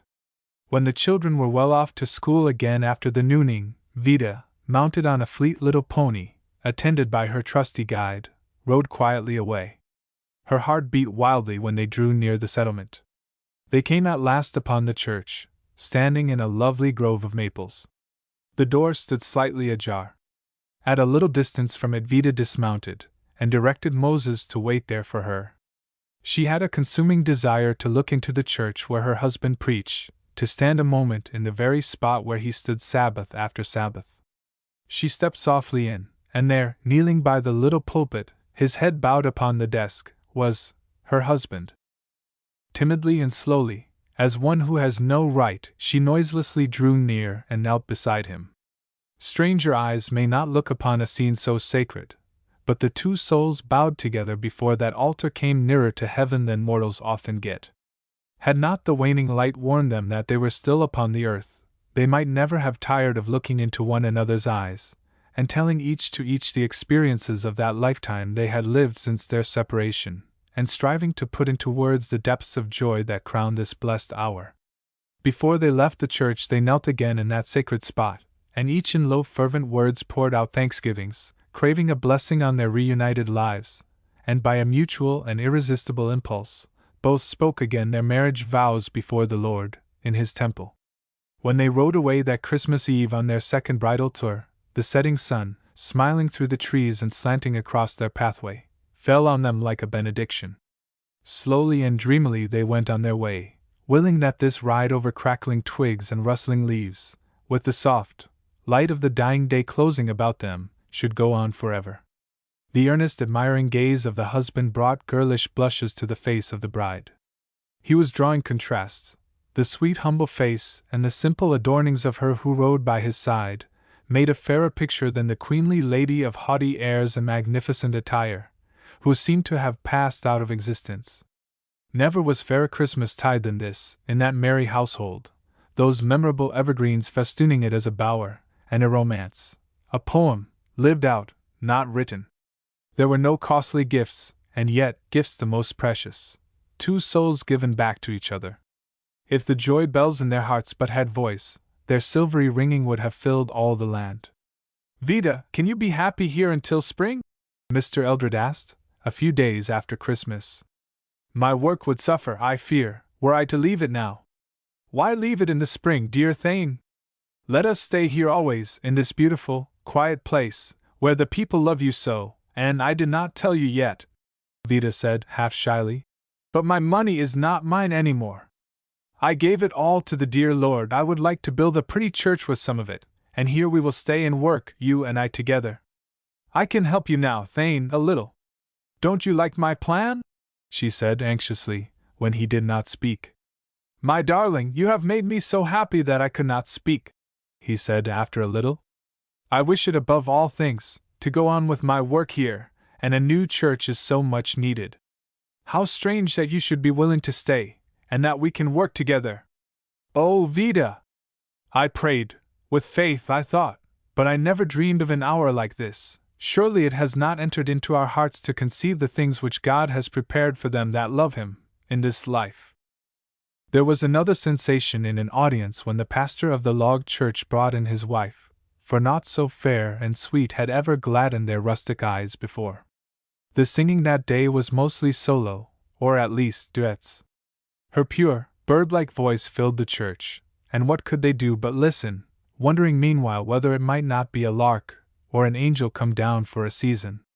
When a teeming, busy town covered the prairie, and the heel of agriculture and commerce crushed out the wild flowers, the log church was preserved as a memorial, while the spire of the handsome new one was eagerly pointed out, its story treasured and handed down to children's children. These two spent their happy lives ministering to this simple people, their hearts and hands so filled with work that they had no time to sigh for the privileges of more cultivated surroundings. The pastor's wife was the warm friend and sympathizer of the common people, and her name was singularly appropriate, Vida, well beloved. How a woman was converted to missions! The poor women and girls are so taken up with cleaning their houses and dishes, and preparing their daily meals, that they will not give themselves up to thinking in the least. So writes Miss Blunt concerning the women of India. It was something of the same sort that prevented Mrs. John Williams from giving herself up to thinking, or from thinking about anything but her own private affairs. Not that Mrs. Williams gave herself up to scrubbing doors and windows and cleaning pots and pans with her own hands, but she was taken up, all the same. When Christ was a babe on earth there was no room for him in the inn, So today many a heart is so full that Christ and his cause are turned out. If a heart is full, how can it hold more? Do not suppose that there was no thinking done by Mrs. Williams. She superintended all her work and did much of her own sewing, as her family was not small and her income not large, and she kept but one servant. It took a vast deal of thinking and worrying to keep the Williams family up to the standard, which was one not of neatness and comfort simply, but that she should live in the same style as those of her friends whose incomes were possibly twice as large as her own. That her children's clothes should be just as fine and as fashionably made as theirs. That she herself should be able to make as good an appearance as the best when she went into society. That her parlor should be furnished as far as in her lay, with all the elegance and taste that the law of the fashionable world required. This was the grand aim to which she bent all her energies. Mrs. Williams was a member in good and regular standing of an Orthodox church. She regularly occupied her pew in the sanctuary, and when she had no other engagement, attended the weekly prayer meeting, but the most persistent and zealous member of the Ladies' Foreign Missionary Society had never succeeded in inducing her to attend their monthly meetings, but just once. She took pains to explain it carefully to her conscience that she believed in foreign missions, but that didn't prove that it was necessary for her to spend a whole afternoon each month hearing dry reports and papers about countries with outlandish names. What good did that do anyway? It was mysterious how ladies could do justice to their families and spend so much time out. As for herself, she could scarcely keep up with her calls. But then, they neglected their families, of course they did, women that were always on a committee for something or other, and running off here and there to all kinds of meetings. Very likely, too, it just suited some women to get up on a platform before an audience and read a paper or report. It was just a little leaning to woman's rights. She believed in a woman keeping in her own sphere, and for her part she craved no such notoriety. She had always noticed, too, that the women who gave themselves up to those things seemed to lose all regard for their appearance. Now it really was a duty one owed to their friends, to dress well, and some of those missionary women were wearing their last year's bonnets, and dresses of the styles of 3 or 4 years back. Perfect frights. She did not see the need of women having a society by themselves either. Probably they raised just as much money before the ladies got to making such a fuss about it. It all came out of their husbands' pockets anyway. Her husband always had contributed to foreign missions, and always would probably, it's true he did, $1 a year, and was not that just as well as for her to be bothering her head about it? There, said Mrs. Williams, one bright afternoon in April, as she glanced from her window. There comes that Mrs. Brown. I know what she's after. She wants me to go to that stupid missionary meeting. I suppose this is the afternoon for it. I promised her I would go again some time. Sorry I did too. That's just as much sense as some persons have. Think that one can drop everything and go to a missionary meeting, in the spring of the year, too, when there is so much sewing to be done. And she hastily instructed Bridget to tell Mrs. Brown that she was engaged. So Mrs. Brown went on her way to the meeting, and sat in heavenly places, and had her heart stirred with new love and zeal, while Mrs. Williams sat at home, and worked diligently on a dress for her young daughter, an elaborate dress of frills, and lace, and embroidery, and many weary stitches. At the close of the day she congratulated herself that she had accomplished a fine afternoon's work. There were whole seas of sewing to be waded through, Mrs. Williams said, before she could have any spare afternoons. There was the dressmaking, all her own dresses to be remodeled after the present style, besides new ones, when Mrs. Williams had a dressmaker in the house. To use her own words, she almost worked herself to death. Then there was all the other sewing. It really was appalling to think of the amount of ruffling and tucking and side pleating and puffing that must be gone through, before the summer wardrobes of herself and her little daughters would be completed. There was the house cleaning, the smallest detail of which required her personal supervision, for Mrs. Williams was elaborate throughout. All her housekeeping was squared up to certain fine lines. If she ever had a morsel of time from these things, stern necessity compelled her to spend it in fancy work, for tidies, and soft pillows, and bracket covers, and stand covers, and mats were indispensable. When Mrs. Williams was asked to subscribe for Woman's Work for Woman, she assured them that she knew already all about woman's work that she desired to. It was done at last. The spring sewing and the house cleaning, and the summer heats had come. The day was warm, and Mrs. Williams, in a cool white wrapper, had established herself on the parlor sofa with a book. She had neglected to tell Bridget that she was not at home, and just as she was in the most absorbing part of one of George Eliot's absorbing novels, a caller was ushered in. Mrs. Brown! That missionary woman again! Was ever anyone so persecuted before? Here she had just come to a breathing spell, where she had hoped to take a little rest and comfort, and now she must be annoyed. To go was out of the question. It was too hot, and besides, she did not in the least feel like going to a meeting of any sort. She wanted to finish her book, so she told Mrs. Brown that she was very much worn out with overexertion, and the day was so warm that she would not venture out.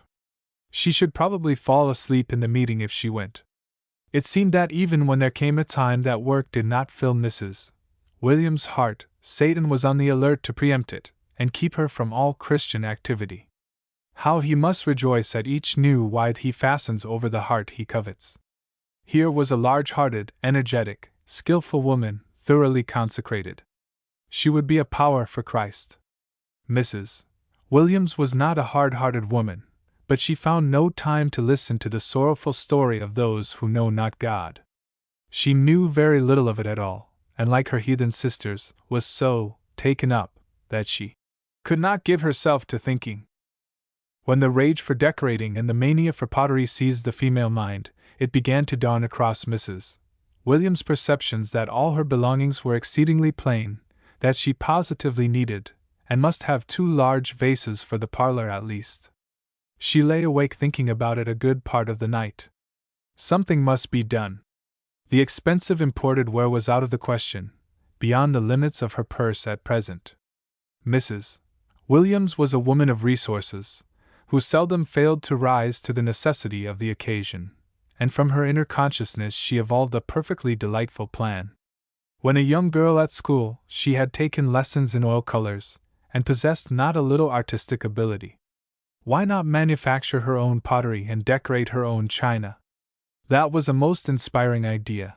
She could scarcely wait for morning to appear, so eager was she to put her plans into execution. She would go into the city, get a few instructions and some materials. Then we shall see what we shall see. The next day was a harbinger for a hot day, but what of that? What would not one undergo when pottery was in question? So she spent the sultry summer days examining all the different styles of vases with the same eager minuteness that an amateur milliner studies hats on. Opening day. Her vases should be precisely like that elegant pair of Copenhagen ware that cost $50. Then this ambitious, energetic, deluded woman went home, and proceeded to shut herself in her room, and dabbled in paint from morning till night. Her enthusiasm arose to such a pitch that she neglected her sewing and her calls, and after she had produced a really creditable pair of vases, she was stimulated to go on. She painted lovely little bouquets on her tea set, and decorated everything in the house from china to coal scuttle. About this time Mrs. Williams received an invitation to a party, not an unusual thing, but this was a very select affair, the very highest stratum of society. She was holding a council with herself, and doing some very close thinking on the all-important subject of her wardrobe, and she came to the usual feminine conclusion that, positively, she had nothing to wear, when she was interrupted by a call from the collectors of the Missionary Society, the faithful, punctual collectors, whose visits were as sure as the sun and the dews. Mrs. Williams had decided that self-defense required her to become a member of that society, afford it she must, in some way. Her bills for the pottery had amounted to a considerable sum, home industry notwithstanding, and the fact stared her in the face that she must have a new silk for that party. But it was plain she had dodged those collectors just as long as she could. What a relief it was to learn that only 10 cents a month constituted one a member of the society. She answered quite graciously that she should be most happy to throw in her mite. If Mrs. Williams could have had a peep into the collector's books, and have seen that Mrs. A. and Mrs. B. subscribed 50 cents a month, and that Mrs. C. and D. subscribed $1 a month, and others whom she copied and followed were even benevolent to the amount of $2 or $3 a month. Then Mrs. Williams would have compassed sea and land to procure the money, before she would have allowed her name to be among theirs with that small amount set after it. She suggested that she pay the whole sum at once. What was the use of troubling them to call every month? And when they said they preferred to have it in monthly payments, she thought within herself, now, that is just like women. They have no business capacity, most of them, traveling up and down, wasting their time, making 12 trips for what they might accomplish in one. Which hasty censure upon her own sex was only another proof that she had not given herself up to thinking. Certainly not on the philosophy of giving. Having disposed of the collectors, Mrs. Williams sallied forth on a shopping expedition, in high spirits at having come off so easily, and yet a placid feeling in her conscience that now she had contributed to foreign missions. She spent the morning in weighing the merits of this piece of silk and that, and finally purchased a dress, rich and costly, and some soft filmy laces of marvelous beauty at a marvelous price. If her poor weak conscience made a protest, it was silenced by, I must have it. Who shall say that the heathen are all in Africa or China, or the islands of the sea? And so the busy days went on, dressmaking, house-cleaning, calling, canning, pickling, parties, pottery, and fancy work, time for it all. How could one think much about such faraway interests as heathen women when her hands and heart were so full? Sometimes we call such Marthas, and make light of the fact that we have loaded ourselves down with such heavy burdens, and take comfort in the thought that one of the women whom Jesus loved was in the same condemnation. But we forget that her anxious housewifely cares were for Jesus. Dare we say as much for ours? One morning Mrs. Williams was not bustling about with her usual activity. She sat in her own room with a grave, troubled face. She was in deep thought, and it was not some scheme for adding to her wardrobe, or the furnishings of her house, that formed the subject of her meditations. Perhaps the days are not past when the Lord speaks to a soul in a dream, in a vision of the night, when deep sleep falleth upon men. Mrs. Williams was not a nervous woman, full of strange fancies, and her dreams heretofore had been passed by as idle fantasies of the brain, but the remarkable and solemn one of the previous night could not be so dismissed, and like one of old, her spirit was troubled. In her dream, the day had come for her to die, and leave her busy work forevermore. She could recall it almost vividly, the flash of surprise, the anguish, the feeling that she was not ready, the swift searching of her heart to find her hope, the feeble despairing cry, O Christ, forgive me! The weeping friends, not heeded in the all-absorbing thoughts. What is this? Where am I going? Then the sinking away, the last gasp, and eternity opened. In the distance there dawned upon her vision the glory of the city, the golden gates, the crowns, the harps, the white-robed throng, the wonderful music thrilling her soul. As she tremblingly approached the gate, her heart gave a bound, for that kingly one could be no other than Christ the Lord, the one she loved years ago before the world got hold of her. Surely he would recognize her. But when she timidly ventured nearer, and spoke his name, there was no smile of welcome, no. Come, ye blessed. The look was cold, the face averted. In tears and agony she begged an angel to open the gates and let her in. When he asked her whence she came, and by what right she hoped to enter, she murmured out that she belonged to Christ's church when she was on earth. Then he bade her come with him. He lifted a veil and said, Look! There were rooms filled with beauty, opening into each other, and stretching off into the distance. There was rich furniture, carpets of softest velvet covered the floors, mirrors and paintings filled the walls. There were exquisite vases of delicate tints and graceful forms, finest statuary, innumerable and endless articles of ornamentation, and lying about in rich profusion, were costly silks and glittering satins and rare laces. Jewelry flashed out here and there. Diamonds and pearls and all precious gems in beautiful settings, novels and costly binding, food delicate and tempting in abundance and variety. It was for such as these, the sad voice of the angel said, that you bartered your soul. These are the things you coveted and toiled for in your earth life. How perfectly empty and unsatisfying it all looked to her now, with that glorious city in full view, and the shining ones gathered about their king, their hallelujahs rising in grand chorus to him who loved them and washed them in his blood. In deep distress she begged to be allowed to go and where the Savior was. Then the angel lifted another veil. There were the dark places of the earth spread out before her, millions upon millions of human beings bowing before idols, little children cast into cruel flames, and women, sad, wretched women, a whole world full of them. Besides those, there were the poor, degraded, ignorant ones of her own city. Did you ever read in your Bible, said the angel, inasmuch as ye did it not to one of the least of these, ye did it not to me? Deep horror seized upon her, for memory brought before her, as in letters of fire, that other word in her own Bible, that awful word, depart. Mrs. Williams needed no Daniel to interpret her dream. Unlike the one of the king of Babylon, it brought her in brokenness of spirit to the feet of her Savior, and he who said, "A new heart will I give you, and a new spirit will I put within you," was faithful to his promise. The woman, who left her room after hours of heart-searching and confession before God, came out of that room with the new spirit, a consecrated soul, henceforth to be obedient to the Master's slightest wish. The whole aim of her life was changed, her pursuits, her style of living. She found, too, ample time to do the Lord's work, and to look well to the ways of her household. And the Lord gave her much service for him, and the work was very sweet. Does he not wait to give to any of us who have been half-hearted laggard Christians this new spirit, this anointing whenever we shall give our whole hearts to him? Then shall it be joy nor duty. Then we shall say, my tongue, dear Lord, to speak for thee, my hands to minister to thee, my feet to run thine errands. Mrs. Lewis Book. Part 1. The Book. The ladies of Thorndale met one afternoon in early autumn in Mrs. Lee's parlor for an important purpose.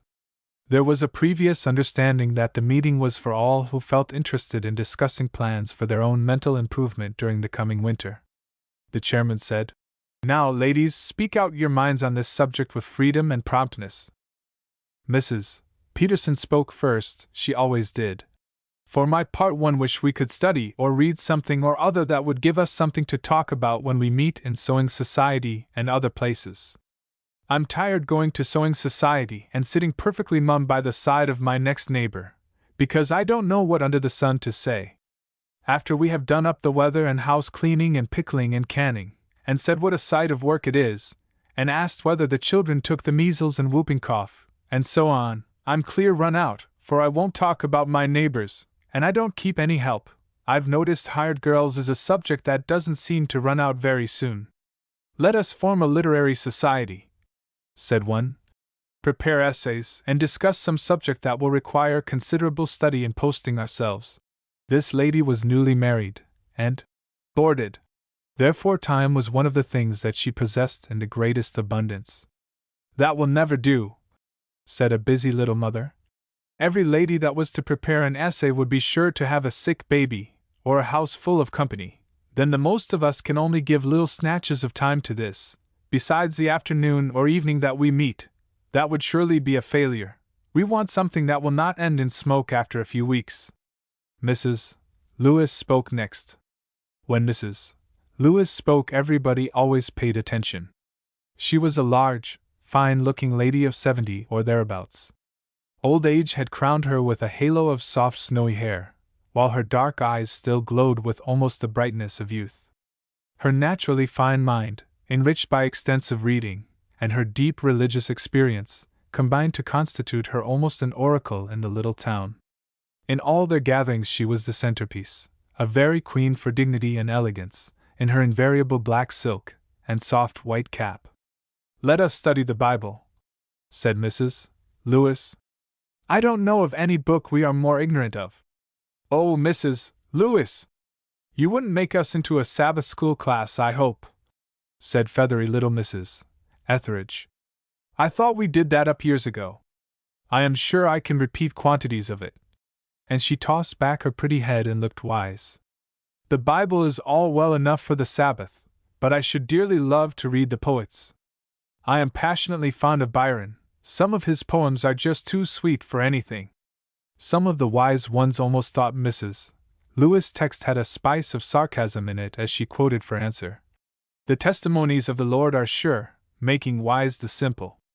Miss Mackintosh, learned and strong-mindedly inclined, said that she had heard that the ladies in Millville had spent one afternoon a week in the study of political economy, with very much benefit. They felt that their minds had been enlarged and strengthened. Her preference would be for something of that sort, some broad, deep subject that would require study. She would suggest mental philosophy. The Bible just fits in there, said Mrs. Lewis. Thy word is a great deep, and Peter said that Paul wrote things hard to be understood, you remember. And that's queer, too, spoke up Mrs. Peterson. Such a deep book, and yet I feel more at home in it than in any other book you have talked about, and I haven't much learning to speak of either. But I get so interested in some of the folks in it, and the Lord's dealings with them. I've been thinking about Moses ever since Mr. Parker preached about his not being allowed to go into the Promised Land. It seems as if I was acquainted with him. It must have been a powerful disappointment to him, after he had trudged along so many years, turned back, too, when he'd got a good piece on his way. Then it was so aggravating to get up there and look over into the nice green meadows, and know that if he hadn't let out his temper so, he might have gone in with the rest of them. I declare, I got so exercised thinking it over when I was a-working my butter that I forgot to salt it. I think I should like to study Shakespeare, said Mrs. Berkeley. Where does one find such knowledge of human nature as there? Where else are such rare gems to be had by digging? In my book, said Mrs. Lewis, the psalmist says it is more to be desired than gold, yea, than much fine gold, and another says it is a discerner of the thoughts and intents of the heart. Is not that a knowledge of human nature that excels even Shakespeare? It strikes me a variety would suit all, said another. George Eliot's writings are full of power, and deep enough for me, I assure you. We might read some of her books, then some of Dickens and Thackeray, then occasionally a book of poems, Longfellow and Whittier, or, if we want to study harder, there is Mrs. Browning, Tennyson, and Shakespeare. It would be excellent discipline to try and get at the exact meaning of the authors, and puzzle out all the obscurities. It would not be long before we should feel quite rich in a literary way. In reading such works together, and talking them over, of course we make them ours as we can in no other way. The grass withereth, the flower fadeth, but the word of the Lord endureth forever, quoted Mrs. Lewis. Do you know that all those writings, valuable and good in their place as they are, when compared with the Bible seem to me just like grass and flowers? Now, if we have but a little time to give to study, why not spend a good part of it in studying the Endureth Forever book? Because, as nearly as I can find out, that book and ourselves are the only things in this world that are going to endure forever? Don't it strike you that in such a case we ought to be more familiar with it than with all these others? Mrs. Lewis' solemn words put a silence on the lips for a few minutes, but practical Mrs. Brown broke it by remarking, "Perhaps it would be a good plan for us to study hygiene. I have always thought, if we gave more attention to ventilation, and to what we shall eat and wear, and so on, we should have better health." "Yes," said a still more practical sister, "that would be real nice. Then I was noticing in the paper that there is a Presbyterian cookbook just out. I should like to have some read out of that." This caused a smile to go around the circle, for Mrs. Boot was one of those inveterate pie and cake makers, whose life consisted in the abundance of pastry, who was an unhappy woman until she had obtained the last new receipt for cake and made it up. "I have an idea," said a bright little lady. "Suppose we all agree to spend at least 2 evenings a week in reading or study at home, then bring what we gather to the sewing society and talk it over. Each one give some bit of news or scientific fact, or give a review of the last new book." "Oh, I have tried that a little on my own book," said Mrs. Peterson. "I sat up one night after all the rest had gone to bed, and read all about that Dr. Somebody, with a hard name, I can't pronounce it, it begins with an S. Well, he and his wife are digging up buried cities, hundreds and thousands of years old, and finding the most wonderful things, money, and jewelry, and splendid vases, and all sorts of nice things. Now, says I to myself, I've got something to talk about at sewing society tomorrow. It'll make 'em open their eyes too, I guess, so I read it all over again, to be sure and have it at my tongue's end. Well, I went to sewing society, and when there was a kind of a lull in talk, I began to tell 3 or 4 that sat around me, all about that wonderful story that I'd been reading. Do you believe it? They just poked fun at my story, and said, of course TW ain't true, and we couldn't believe half we read in the papers, and it would turn out like the Cardiff Giant, most likely. I was going on to tell how he brought out the curiosities, and ever so many people saw them, and of course it was true, but la! One wanted the thread, another the scissors, and another called out, Mrs. Peterson, do you overcast your seams or fell 'em? Then Mrs. Baker said, why, Amelia Parsons, you're making that little pair of pants upside down. Then they all hollered and yelled at Amelia, and I never tried to tell anything more about Dr. What-you-call-him and his cities. Might just as well try to talk in a hornet's nest. This speech produced so much merriment that the chairman playfully called Mrs. Peterson to order, and the talk went on. Some thought a course of history was just the thing. In short, there were as many different plans and opinions as there were ladies. It began to look very much as if no decision could ever be reached. I hope, said Mrs. Lewis, that I shall not be thought persistent or officious if I say a few more words. You know I am fond of reading. There was a time when I read everything, now I am turning away from it all, to the blessed Bible. While I would not disparage liberal culture, nor the reading that conduces to it, I think the time has come when we cannot remain ignorant of the Bible and be guiltless. Some people feel mortified if they cannot tell just where every line of poetry that happens to be quoted can be found. But who thinks of being ashamed because they cannot tell the author of the matchless poems in the Old Testament? I do think there are no poems like Isaiah's and Jeremiah's and the Psalms. For imagery and pathos and sweetness, all other poems are tame in comparison. Do we want works of power? He says, my word is as the fire and the hammer. Is it tragedy that our souls delight in? There is the divine tragedy, but he was wounded for our transgressions, he was bruised for our iniquities. He is brought as a lamb to the slaughter, and as a sheep before her shearers is dumb, so he opened not his mouth. And the closing scene, and behold, the veil of the temple was rent in twain from the top to the bottom, and the earth did quake, and the rocks rent, and the graves were opened. If we wish to strengthen and discipline our minds, and grow in knowledge, let us study the Bible by all means, for here we find difficulties enough to tax an angel's powers, and at the same time find rest and consolation, means of growth, too, for we are assured that those who meditate on that word shall be like a tree planted by the rivers of water. Oh, you do not know, if you never have tried it, how blessed it is to build up a pyramid of texts, for instance, all about God's love to us, and the names he calls us by. It makes his love such a reality. There are the promises, soft pillows for weary heads, and there are directions for all perplexities. I tell you there is nothing like the Bible. I have tried all the rest. Like Solomon I have found it all vanity. Oh, how I love thy law! How sweet are thy words unto my taste! When this becomes our experience, life will be a different thing to us. It will not be dull and empty. You know how we get absorbed in other reading, perhaps a novel, and it leaves a gloomy, unsatisfied feeling when it is done, but the Bible is never done, and the studying it grows and grows every day. When the Lord comes, I'm afraid we shall not feel comfortable if he finds us studying hard on every other book and his laid-by covered with dust. If I were to ask you what book you would advise me to spend the most of my time on, the few years that I live, whether the Bible or the current literature of the day, you would probably say, the Bible by all means, because you have but a few years left to you at most, but the truth is, that many in this room may die before I do.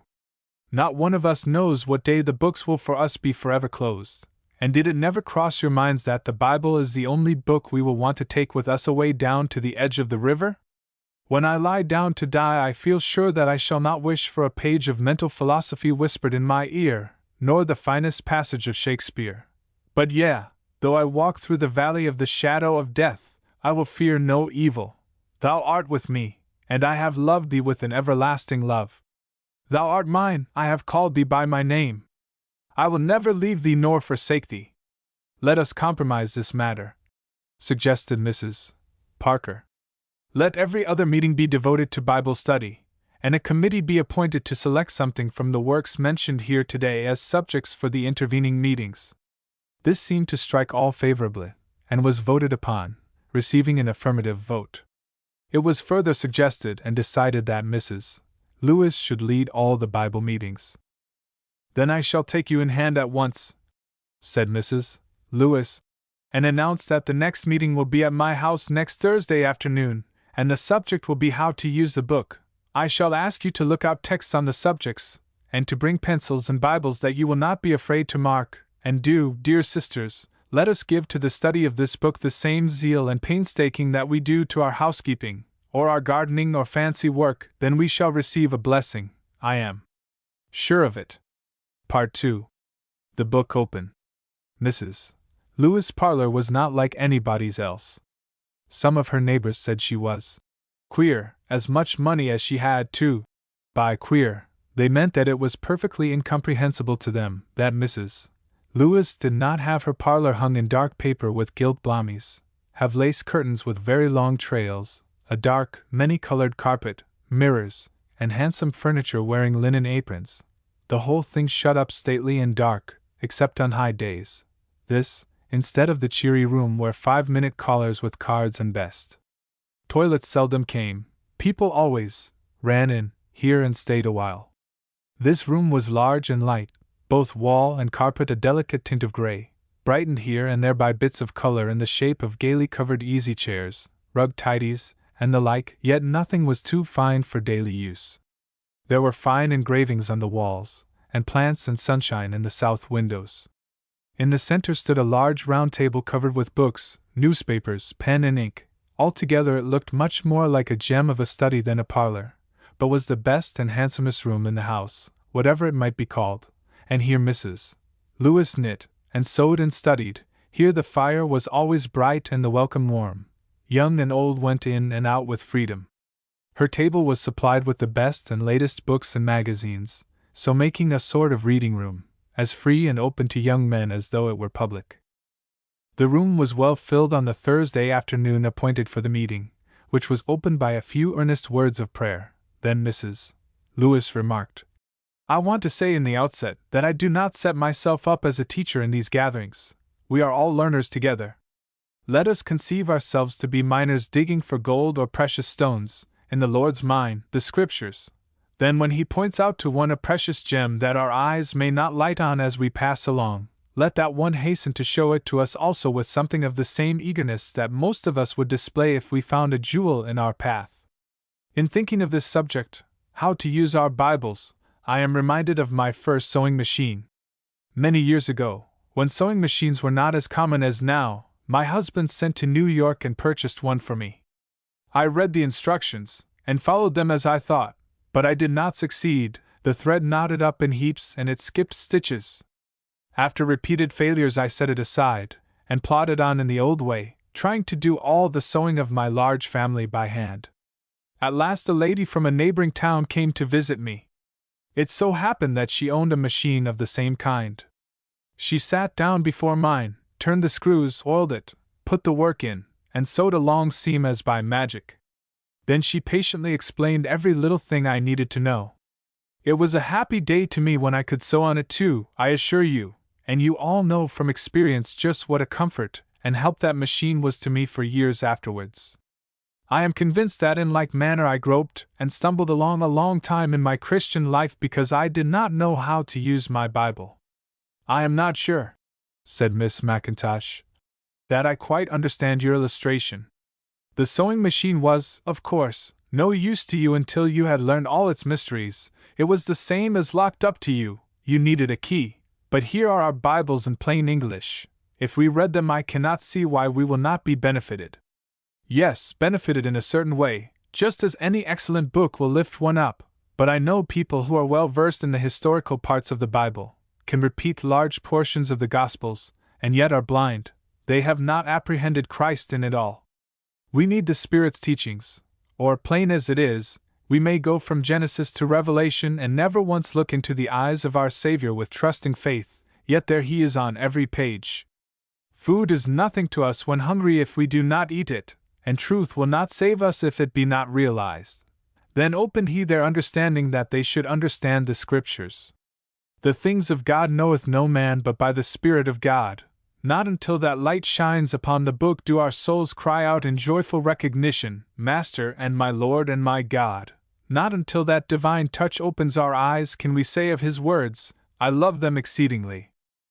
But you do not suppose, said Mrs. Berkeley, that every one can have that wonderful insight into Scripture that some persons have, or that all are expected to really love to read it.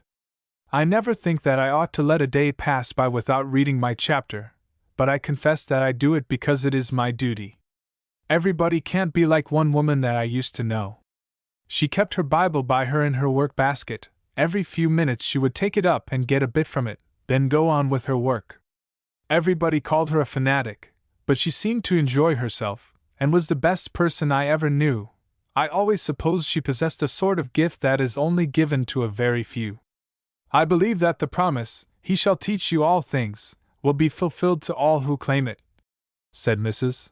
Lewis. You recollect, said Mrs. Parker, how Luther loved the Bible after that wonderful light shone into his soul. I have read somewhere that the 6th Psalm was his favorite, because in all its 176 verses the Bible is mentioned in every one except 2. I have also heard that it is a favorite with Ruskin because he has the same love for the word that David and Luther possessed. How sweet are thy words unto my taste, was the burden of David's song. I have had just one thought following me the whole week, said Mrs. Mills. It came to me with such power last Sabbath, when I took my Bible to look out some texts for the meeting today, that I almost felt as if I had never known it before. It is so wonderful that God and the Holy Spirit have written a book and we have it. And what is stranger still, that we dare to neglect it. One would suppose that a superstitious fear would make people read it, if nothing else. I believe that the Lord Himself sent that solemn realization to me. It has seemed a different book to me ever since. If an angel should come down and bring me ever so short a letter from the Lord, with some expressions of favor, I should be consumed with joy. And here I have not only one, but so many, and never took it in before. My heart standeth in awe of thy word, repeated Mrs. Lewis, then turning to one who sat near her said, We want a word from you, Mrs. Barnes. Mrs. Barnes had slipped into the most obscure seat in the room, almost behind Mrs. Lewis' chair. She was one of Mrs.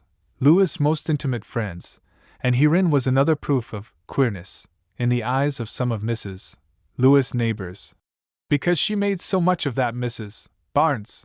No one had ever thought of calling such a dignified, intelligent-looking woman a washerwoman, and yet she did take some of her neighbors' clothes to her home and wash and iron them. Why not? Since she was strong and they were not, and she wanted money and they wanted clean clothes. However it was, these two women saw eye to eye. It was no uncommon thing when Mrs. Barnes' snowy wash was flapping in the wind, and she had slipped on her clean gingham, and stepped over to Mrs. Lewis a minute, to have the minute lengthened to an hour or more. They had so much in common to talk about. Their absent Lord, His work, and how to further it, were themes they did not weary of. So Mrs. Barnes put on her glasses and opened her old Bible and read, As new-born babes, desire the sincere milk of the word, that ye may grow thereby. I find here, she said, that the Bible is to be our food, and that it is intended to make us grow. Now one can't grow without the right kind of food. The verse makes me think of my dear little grandson Neddy. His mother was taken away, and he was left a wee baby for us to bring up. We had such a hard time to find anything to agree with him. We tried milk and water, and arrowroot, and cracker water, but he didn't thrive. He was nothing but skin and bone. Finally he got sick and we called the doctor, and he said, Why, this child is starving to death. What do you feed him? Don't give him any more such stuff, he said. Try another cow, and give him pure milk. So we got a new milch cow and fed him fresh milk, and I can't begin to tell you what a wonderful change it made in that child in less than 3 weeks' time. The dear little fellow got just as plump, his hands were like cushions, and he was well and happy as a robin. Maybe that's the reason there are so many weakly Christians. I shouldn't wonder if souls need the right sort of food as well as bodies in order to be healthy. I have some neighbors that my heart just aches for. All their reading is yellow-covered books, such as The Pirate's Bride and The Fatal Secret. Such food is worse than cracker water and arrowroot, for they are starving souls instead of bodies, and the word can't find any place to take root, much less to grow, when the mind is filled up with such trash. Joseph Cook thinks, said Mrs. Lewis, that even Bunyan, Jeremy Taylor, Pascal, and Thomas A. Kempis himself work mischief if these books shut out the Bible from daily and almost hourly use. Is it possible, said Mrs. Etheridge, that anybody can make out what Joseph Cook thinks? I know everybody is running wild over him, so I just took one of his lectures the other day after dinner and sat down by the fire. But dear me! I couldn't make anything out of it. Now I can take one of Mrs. Henry Wood's lovely books and read from dinner to tea, without being tired or sleepy. Mrs. Lewis smiled as she answered, I admit that, like Paul, Joseph Cook writes some things hard to be understood, and it often takes considerable thought to get at his meaning, but when you have studied it out it is something worth having. He speaks to Boston people mostly, you know, and perhaps they would not understand very plain English. Here is a sentence from him, though, that is clear enough. Do you know a book that you are willing to put under your head for a pillow when you lie dying? Very well, that is the book you want to study while you are living. But Mrs. Lewis, continued Mrs. Etheridge, you know some physicians think we ought to eat the sort of food that relishes most. Why does that not apply to our minds as well? Now I am naturally melancholy, and need something to raise my spirits.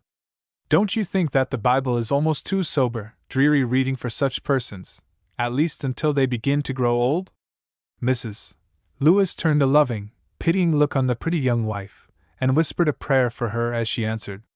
Jeremiah and David did not find it a gloomy book, for they both said this, Thy word was unto me the joy and rejoicing of my heart. My dear, I want to put my testimony with theirs, that in a long lifetime, part of it spent in every variety of worldly pleasure, that there is nothing that has or can give me the joy that the words of my dear Lord do. I claim no credit that it is so. I believe that the same sweet experience will be given to all who truly desire it. I can't agree with that idea either, said Mrs. Brown, that the best kind of food is what one relishes most.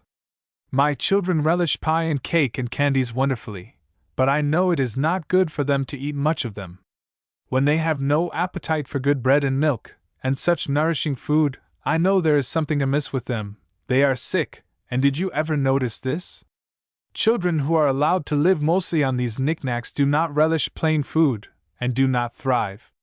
The text that was last read did not say that we were to read the Bible as a duty, but to desire it. If we have no appetite for the spiritual nourishment that is best for us to grow on, I do not know why we are not sick Christians. It strikes me, said Mrs. Peterson, who had watched in vain for an opportunity to speak before, that while you are talking about the Bible being food for us, making us grow, and all that, my text about meditation comes in. David says, I have more understanding than all my teachers, for thy testimonies are my meditation. I can speak from experience about that. I know it makes a sight of difference how you read. I had quite a sick spell once, a sort of low fever, and when I began to get better I was so weak I couldn't eat hardly anything.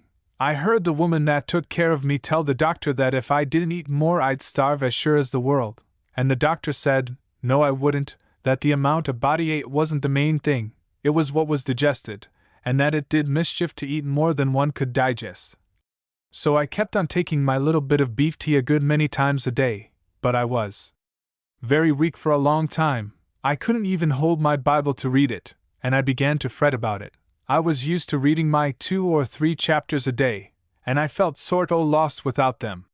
One day my next neighbor brought in what she called a silent comforter, and hung it on the wall. It had only 3 or 4 texts on a page in large letters, so that I could read it without glasses.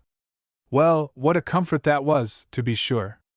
I had nothing to do all day but lie there and think of those verses. It seemed like a new Bible. Every morning they turned a leaf over, and I was more anxious to see what my new verses would be than to eat my breakfast. When I got a little stronger, I wrote down everything I got out of them. Well, I tell you, it was just wonderful how much there was in them. I had more good of the Bible, it seemed to me, that 3 weeks than I ever did before.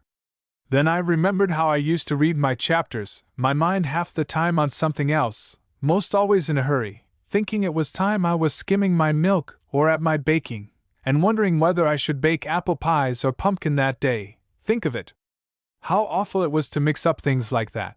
But then I thought I must read my 3 chapters anyhow. Well, I didn't do like that any more when I got around again. I called to mind what the doctor said about eating, and says I, that's exactly the way it is with the Bible, it has got to be digested. So I took what time I could and put all my mind on a small portion, and tried to keep it with me all day. Now I don't want to be boasting about myself, but I do say I love the Lord as I didn't used to, and it all comes of His blessed book. There, I've talked too long. I always do. Can we not now have a number of texts that tell us from the Word itself how it is to be used? Said Mrs. Lewis. And these were promptly given, such as, Search the Scriptures. Teach me thy statutes. Great peace have they that love thy law. That we through patience and comfort of the Scriptures might have hope. And shalt talk of them when thou sittest in thine house, and when thou liest down, and when thou risest up. I hope in thy word. To the law and to the testimony, if they speak not according to this word, there is no light in them. Thou hast known the holy Scriptures, which are able to make thee wise unto salvation. I trust in thy word. Wherefore comfort one another with these words. Thou hast commanded us to keep thy precepts diligently. Thy word is a lamp unto my feet and a light unto my path. All Scripture is given by inspiration of God and is profitable for doctrine, for reproof, for correction, for instruction in righteousness. Here is another bit from Joseph Cook that I think will help us, said Mrs. Parker. If every 5 years you can mark a Bible thoroughly, and memorize what is marked, it will be your best diary.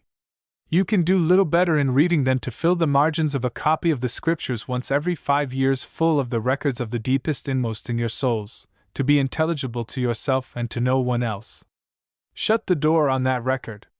Enter into your closet and keep your secrets with Almighty God. Why, I read a most delightful book lately called Daniel Quorm, said Mrs. Lee. That brought out the same idea. Daniel marked his Bible in that way, marked texts that expressed his state of mind or heart at the time and put the date in the margin. It occurred to me that it would be an excellent plan. One could judge in looking over a Bible so marked whether they were advancing or going back in their Christian experience.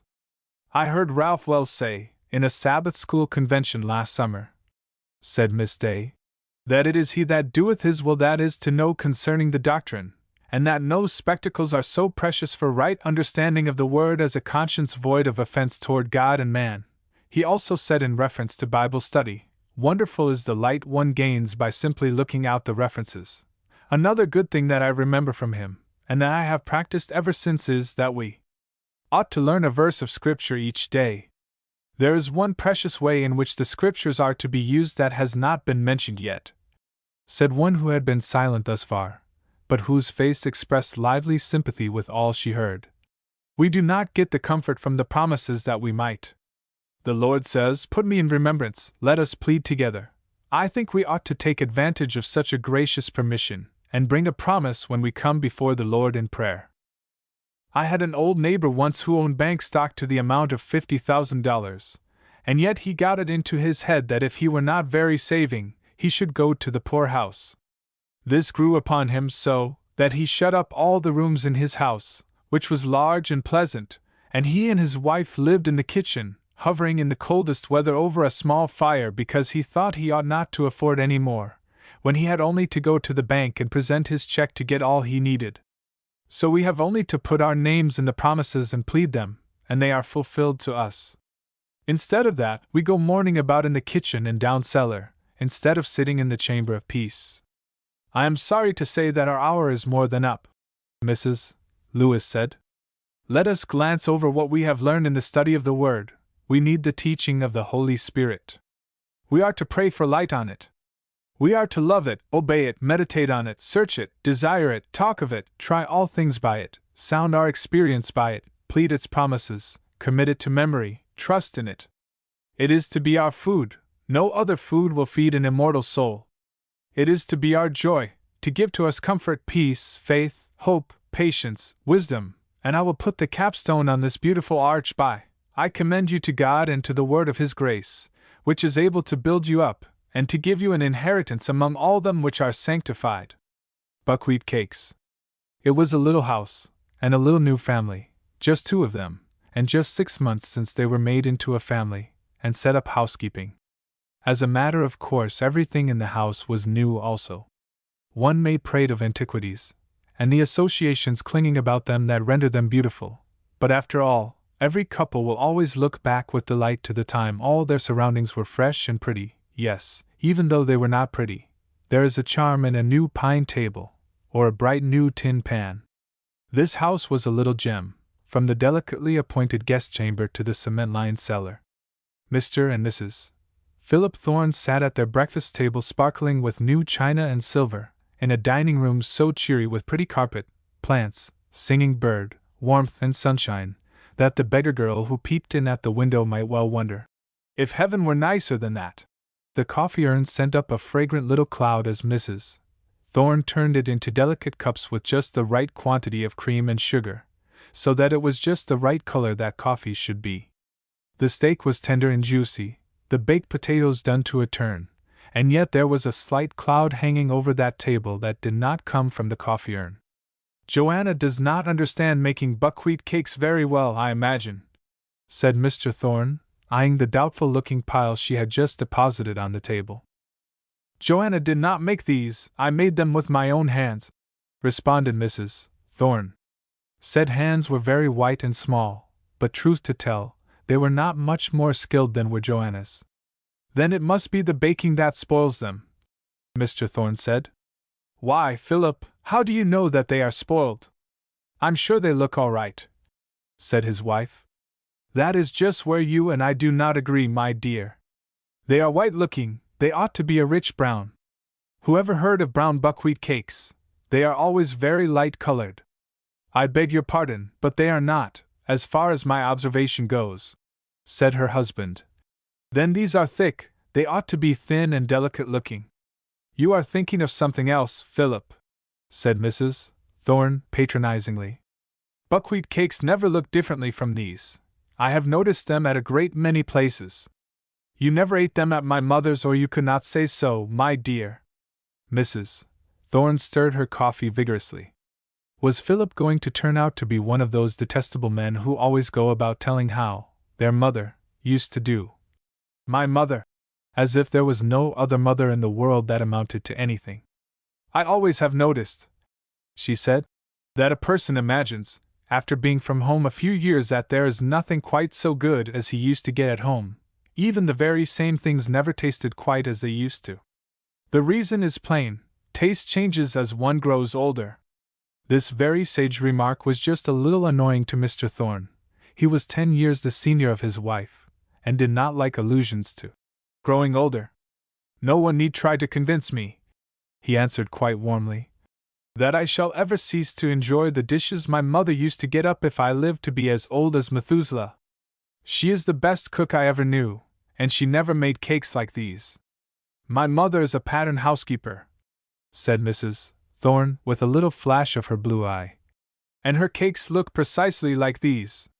The proof of the pudding is in the eating, you will admit, I suppose. Joanna need bring in no more cakes for me. They have a sour, bitter taste which is decidedly unpalatable. And he arose from the table, passed into the hall and out of the front door without his usual leave-taking. Satan once worked immense mischief by means of an apple. Now he must needs come into that pretty dining room and hide in a plate of buckwheat cakes. The first approach to a quarrel in this household, and the first buckwheat cakes of the season. The truth is, when Mr. Thorne had said the day before, "What if we have some buckwheat cakes?" that Ruey did not feel all the confidence in her ability that her answer implied. But then there was her receipt book. They could not be difficult, she reasoned. The receipt said, "Mix warm water, flour, and yeast, and let rise until morning." These instructions she had faithfully followed, and here was the result. Ruey Thorne, unlike some young wives, did not think it interesting to profess utter ignorance of domestic matters. On the contrary, she had an ambition to excel as a housekeeper. She had a general knowledge of many things, but every housekeeper knows that practice only brings perfection. It is one thing to watch Bridget making bread a few times, and another thing entirely to make it one's self. So much of Ruey's knowledge was theory, not yet reduced to practice, that she imagined herself much more skillful than she really was. Consequently, she did not claim her husband's forbearance on account of inexperience. Philip was not rich, and she had a desire to be an economical wife, so she did not employ an experienced cook and chambermaid, but tried to accomplish it all by the aid of a raw German girl. "Of course I shall want to direct all my work," she had remarked with housewifely pride. If Philip had only understood it all a little better, he need not have brought out his mother's veteran cakes in such cruel comparison with these very young ones. That day was not a very comfortable one for either of them. The blue eyes flashed out a tear occasionally, and she told herself, "Who would have thought that Philip cared so much for eating? His mother's cakes indeed!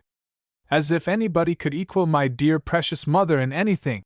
While he told himself that he wouldn't have thought Ruey would have flashed up in that way for so slight a cause, and to him, too, humph! He would just like to have her taste his mother's cakes. It would open her eyes a little. Later in the day they told the same parties. "I'm just ashamed of myself that I got spunky about such a little thing. I wish Philip would come. I'll have muffins for tea just to please him. I know I can make muffins. And, poor little Ruey, I went off like a bear this morning. I must hurry home. I'll just step in at Barnard's and get that little panel of lilies for her." So the muffins and lilies were laid, peace offerings on the domestic altar, and the skies were clear again. The next morning Ruey betook herself to her neat little kitchen to reconstruct those cakes. She would see if it were not possible to suit her husband in this. "Let me see, he said they were too thick. I will thin them then. He said they were sour and bitter. Sugar is sweet and ought to remedy that. So in went the water to thin them, and the sugar to sweeten them. He said," she further mused, "that they ought to be brown. Brown they shall be, if fire will do it." So she proceeded to make a furious fire, in order to heat the griddle. "Now," she said to Joanna, "carry in the coffee and chops, then come and bake the cakes." The husband and wife were engaged in cheerful chat when the first installment of cakes arrived, a few crumpled, burnt scraps of something. "Why, what is this?" said Mr. Thorne. "Cakes," said Joanna, triumphantly. She fixed M, pointing to Mrs. Thorne. The two looked at the cakes, then at each other, and broke into peals of laughter. "The griddle must be too hot," said Mrs. Thorne, and she vanished into the kitchen. She scraped the smoking griddle, and washed it and greased it. Then she stirred the gray liquid and placed 2 or 3 spoonfuls on the griddle. Then she essayed to turn them. Sticking plaster never stuck tighter than those cakes adhered to that griddle. She worked carefully. She insinuated her knife under just the outer edge of the cake, then gradually approached the center. But when the final flop came, they went into little sticky, hopeless heaps. "They are too thin," she ejaculated. "Joanna, bring flour. Now we shall have it all right." Then another set took their places on the griddle. These held together, they turned, triumph at last. But they did not look inviting. Mrs. Thorne tasted one, she then made a wry face. "Joanna," she said with forced calmness, "you can throw this batter away." Then she went back to the dining room, looking very hot and red, and said meekly to Philip, "The cakes are a failure this morning. We will try it again tomorrow." Philip, who had lost himself in the morning paper, roused up to say, "Don't trouble about them any more. We have enough else that is nice.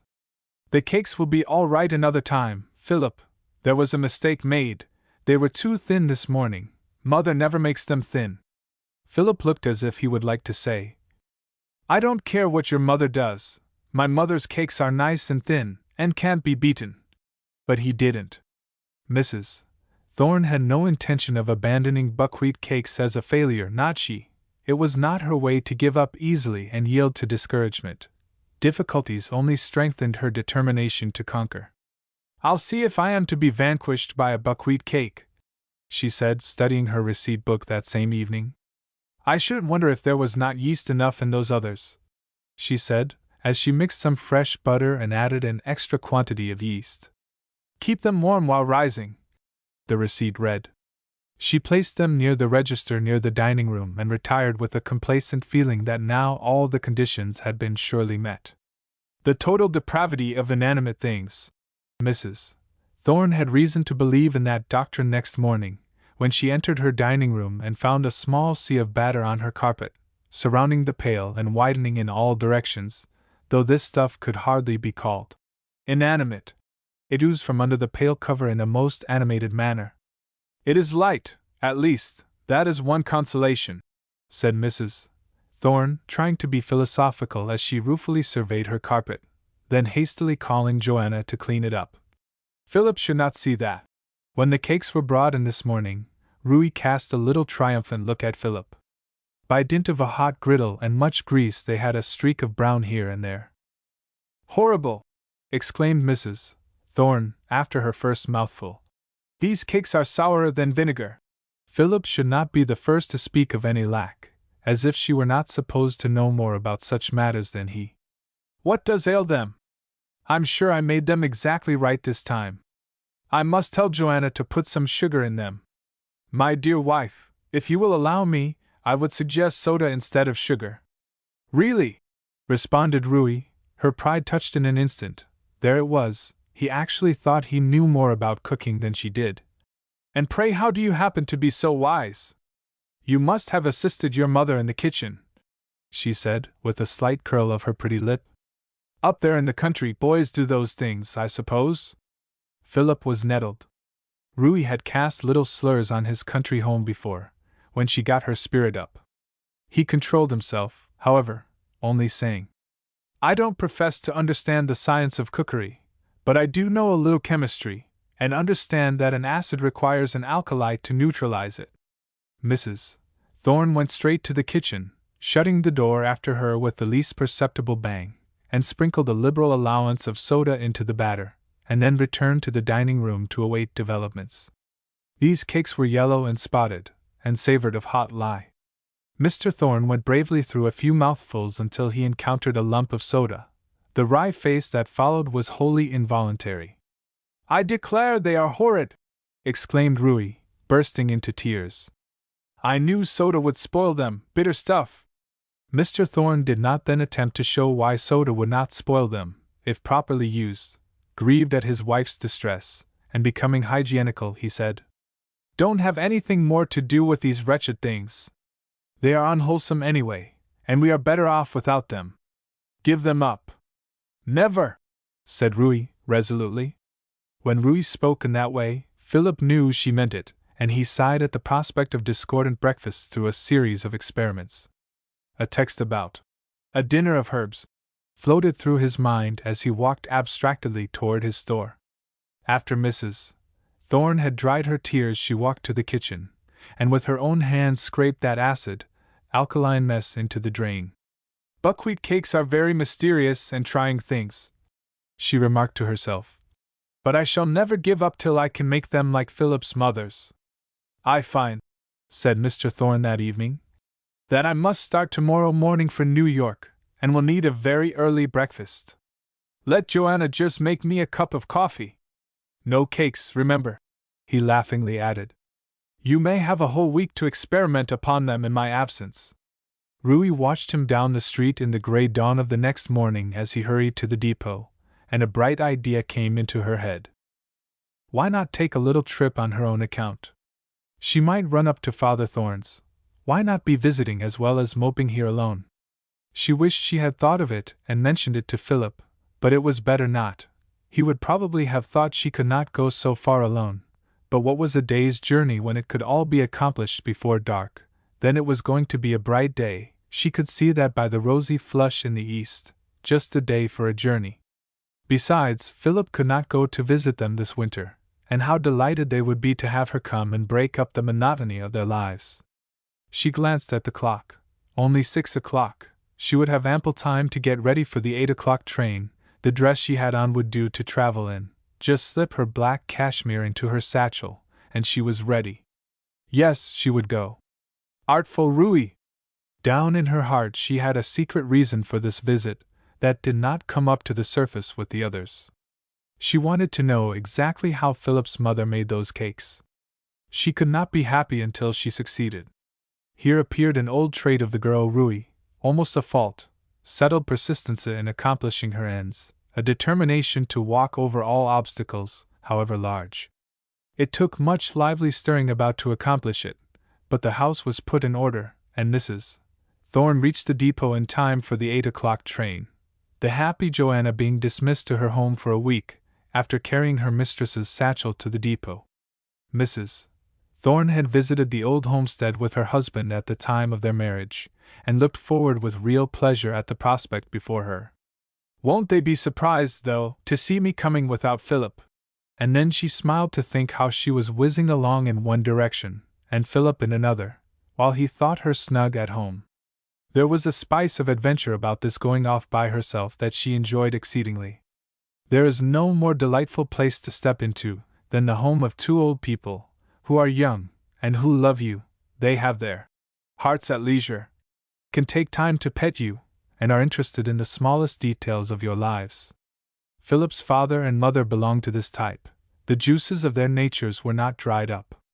They received Ruy with open arms, and followed her about with their eyes, apparently fearing she would vanish as unexpectedly as she had appeared. Philip's wife, caring enough about them to come so far to see them in the middle of winter, all alone, too, not many daughters-in-law like that. They hung upon her words, and brought out the choicest of everything and urged it upon her. At bedtime Mother Thorne came up to tuck her up, just as I did Philip 20 years ago, she said. Then the sweet old face bent over Rui's for a moment, and left a good-night kiss, and, "The Lord bless and keep you, dear child."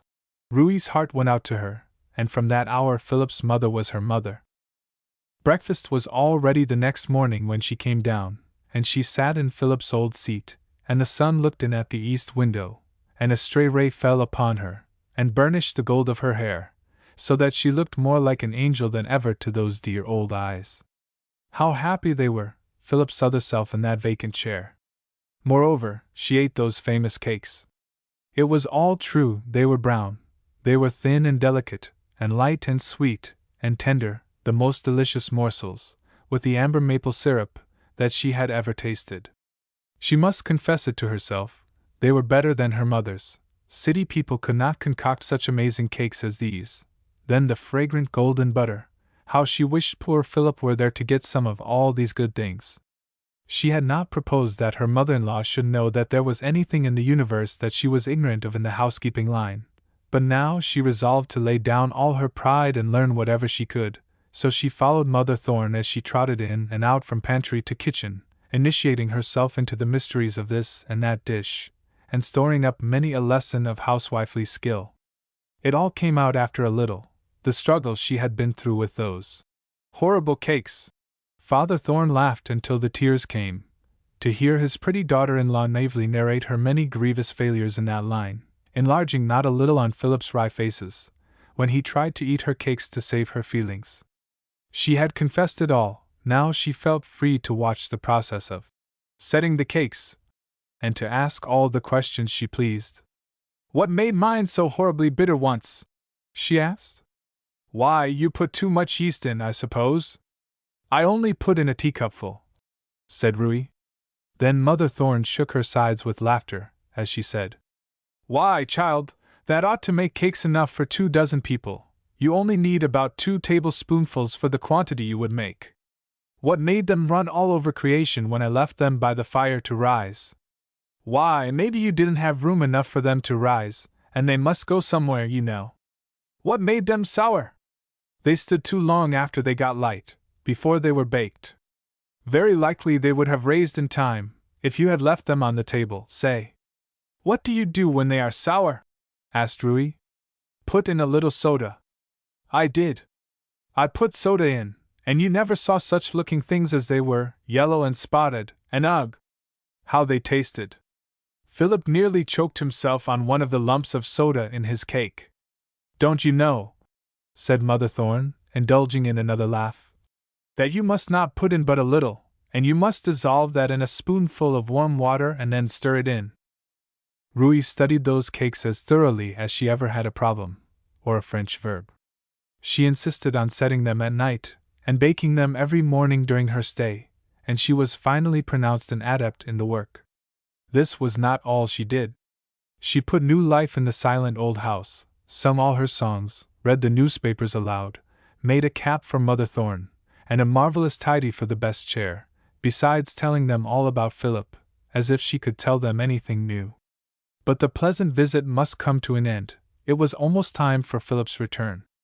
Daughter, I am really afraid to have you set out this morning, Mr. Thorne said on the day that Ruy had fixed upon for her return.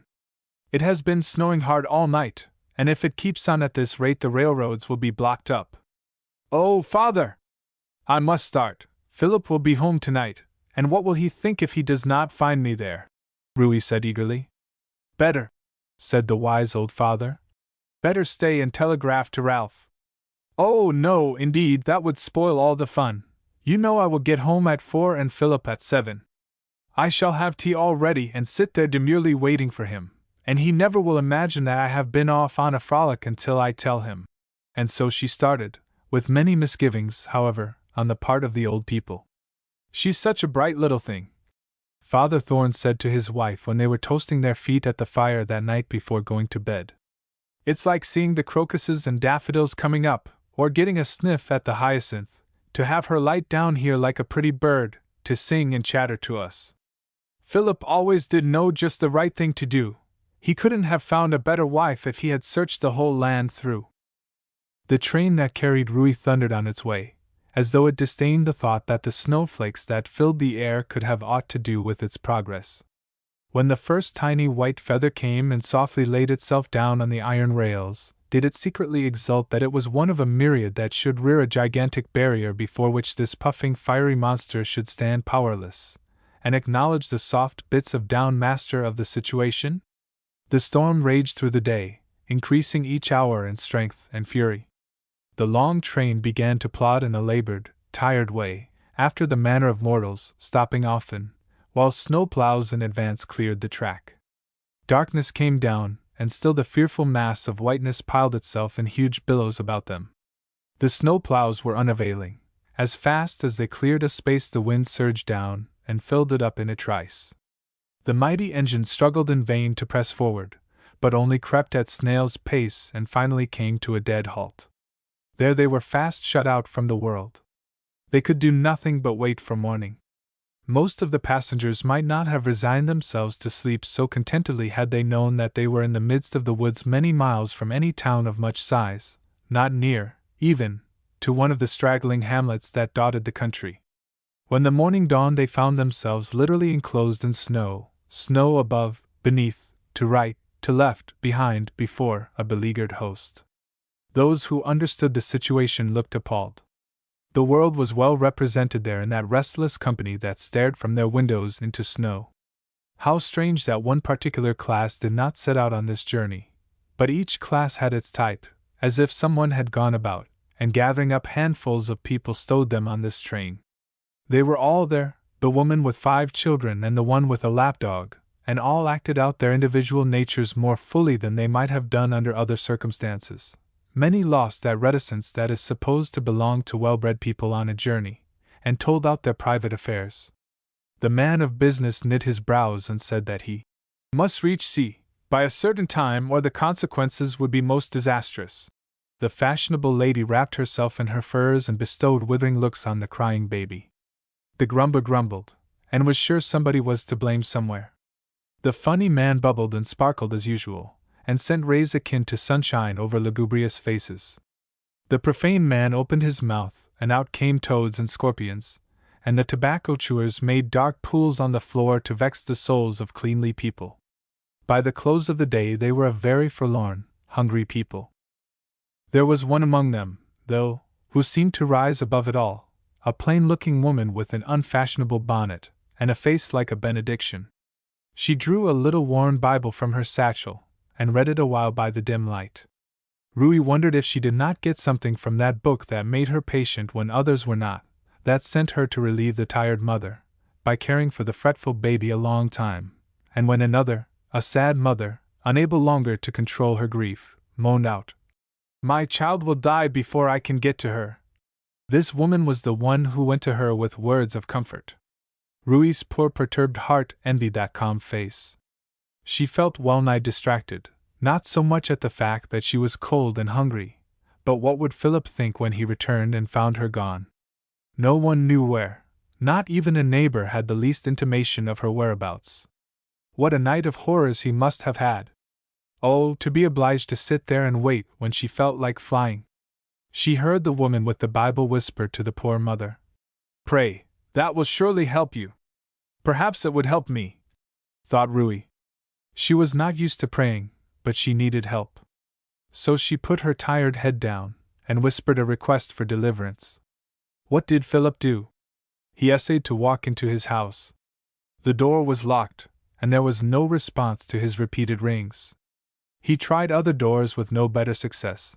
Then he visited his neighbors. They could give him no clue. He came back and stood in a dazed way on his own steps, looking up and down the street. He went down into the town and peered into the stores, but no Rui. He called upon her most intimate friends. They didn't know she was absent. He racked his brain. Was she out to tea? But she expected him home that very day. As the evening advanced, he began to be thoroughly alarmed. Perhaps she had met with some horrible fate in her own home. He forced the door and entered. The pretty rooms were in exquisite order. He searched wildly about for some scrap of paper that might explain the mystery. Wherever she was, she had evidently been gone some time. The fires were dead and cold. He rushed down into the town again and consulted detectives, who suggested elopement as an explanation. Whereupon his anger rose to a white heat, and he left them. Another idea struck him. Joanna must know something of this strange affair. She lived in the country. The polar wave had, by this time, reached that region. In the face of a blinding storm, Mr. Thorne drove at a rapid pace to Joanna's home. The sleepy girl, when roused, could at first give but an exasperating "nix" to his eager questions. Finally, from her broken English, he gathered that her mistress had gone away on the cars, had directed her to come back to her duties that very afternoon. She did so, only to find the house closed. Here was a little light, but it did not relieve his perplexity. Rui's father's home was in a distant state. She certainly would not go so far away in the dead of winter. He could recall no acquaintances living near. Had she become insane and wandered away? But she evidently meant to return that day. Why did she not come? Where was she? The cold sweat stood upon his face when he remembered stories of abductions. He went to the depot and remained the whole night, watching the trains that came from anywhere. Morning dawned. She had not come. As a last resort, he would telegraph to his own home. But why would she go there, and without him? It seemed a useless thing, but he did it. After an age of waiting, he received answer. Rui left here for home yesterday morning on the 7 o'clock train. He soon learned that said train was snowbound 100 miles away. His anxiety now assumed a new phase. Would she starve or freeze before he could reach her? There was no time to be lost. Supplying himself with provisions, blankets, etc., he took the first northerly train, traveled as far as he could by rail, then hired conveyances to carry him to where men in snowplows were cutting a road to the imprisoned cars. Mr. Thorne joined them in their work. His strength seemed superhuman. Muscular men were amazed at his swift, dexterous movements. All day they toiled. The following night was a terrible one to the heart-sick passengers. The fires were out, not a morsel of food to eat. Rui, chilled and weak, could not even find relief in sleep. Her fortitude nearly deserted her. The tears had their way.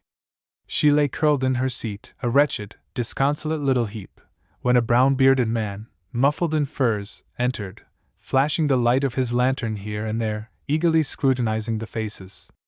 He paused at Rui's seat, an indefinable something attracting him, though the face was covered by 2 hands. Suddenly she looked up, and there were Philip's dear eyes gazing into hers. No questions were asked or answered just then. She was gathered in his arms for an instant. Then he wrapped her in blankets, brought food, and nursed the color back to the white cheeks. Then there were long stories told on both sides, and Rui laughed and cried by turns, and all the passengers were in lively sympathy with the little lady who had found her husband, or rather whose husband had found her. When Mr. and Mrs. Thorne next sat at their breakfast table, it was graced by a plate of cakes that might have come straight from Mother Thorne's kitchen, and some of the home butter was there, sweet as roses, some of the golden maple syrup, too, from the trees Philip had played under, and Rui sat triumphant, with a little air that said, "Didn't I tell you I'd do it?" "Rui," said Philip, "I do believe that elopement of yours paid, notwithstanding the outlay of doubts and fears, money and tears, to say nothing of the muscle I put into that huge drift." Rui knew why it paid. Though she didn't tell her husband just then, she should never forget that night, nor the plain woman with the old bonnet who carried the untroubled face and the worn book. Deep in her heart a new purpose had taken root, an ambition not only to make cakes like Philip's mother, but to attain to that blessed something which made this other woman so different from those about her. Faith and gasoline. Mrs. Faith Vincent was crying.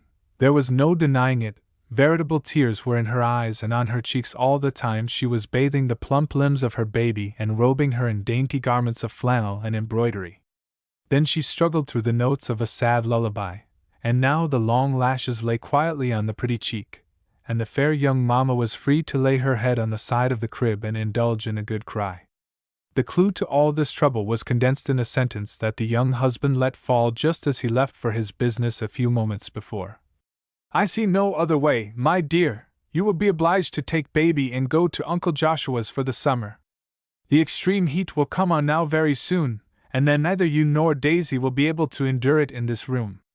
Now that would not be a very appalling statement to make to most wives, that they must pack up and get out of the hot dusty city to a farmhouse in the country, even though they did leave their husbands sweltering behind, but there were several points to be taken into consideration in this case. In the first place, Mr. and Mrs. Vincent had not yet learned how to maintain a separate existence. Life apart from each other was a tame, spiritless thing, simply to be endured, not enjoyed. Then, too, Uncle Joshua's home was not a paradise, although he and Aunt Patty were kind and pleasant. Faith had vivid memories of a few weeks spent there soon after her marriage. They lived on their farm, 2 simple-minded old people, spending the evening of their lives in quiet happiness. But the place was dreary, remote from any town or neighbors. She had found it pleasant when her husband was with her, and the 2 took long rambles, or spent the day under the trees, reading and talking. But how could she endure it alone? Rising with the birds to an early breakfast, then an interminable day stretching before her, the long afternoon of silence broken only by the click of Aunt Patty's knitting needles, the ticking of the old clock, and the hum of the bees. For these old people had lived too long in quiet on these silent hills to make much conversation. She could not see herself going through the same monotonous round as each long day dragged its slow length, while miles stretched between her and her beloved, toiling on in the distant city. The dreary separation, that was the hard part of it, after all. It was just 2 years since Frank Vincent brought home his bride.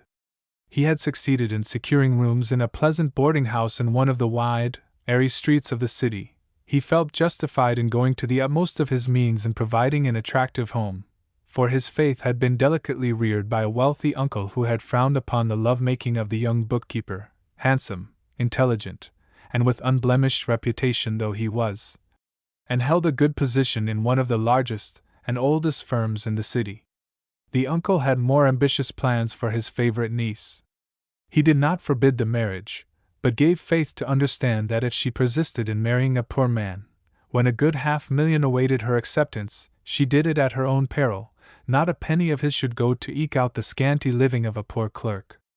The end of it all was a quiet wedding one morning in her uncle's parlor, and a hasty flitting away of the young couple, away from ominous looks and cold politeness, out into their own bright world, where no dark shadows in the shape of grim mercenary uncles should ever cross their path.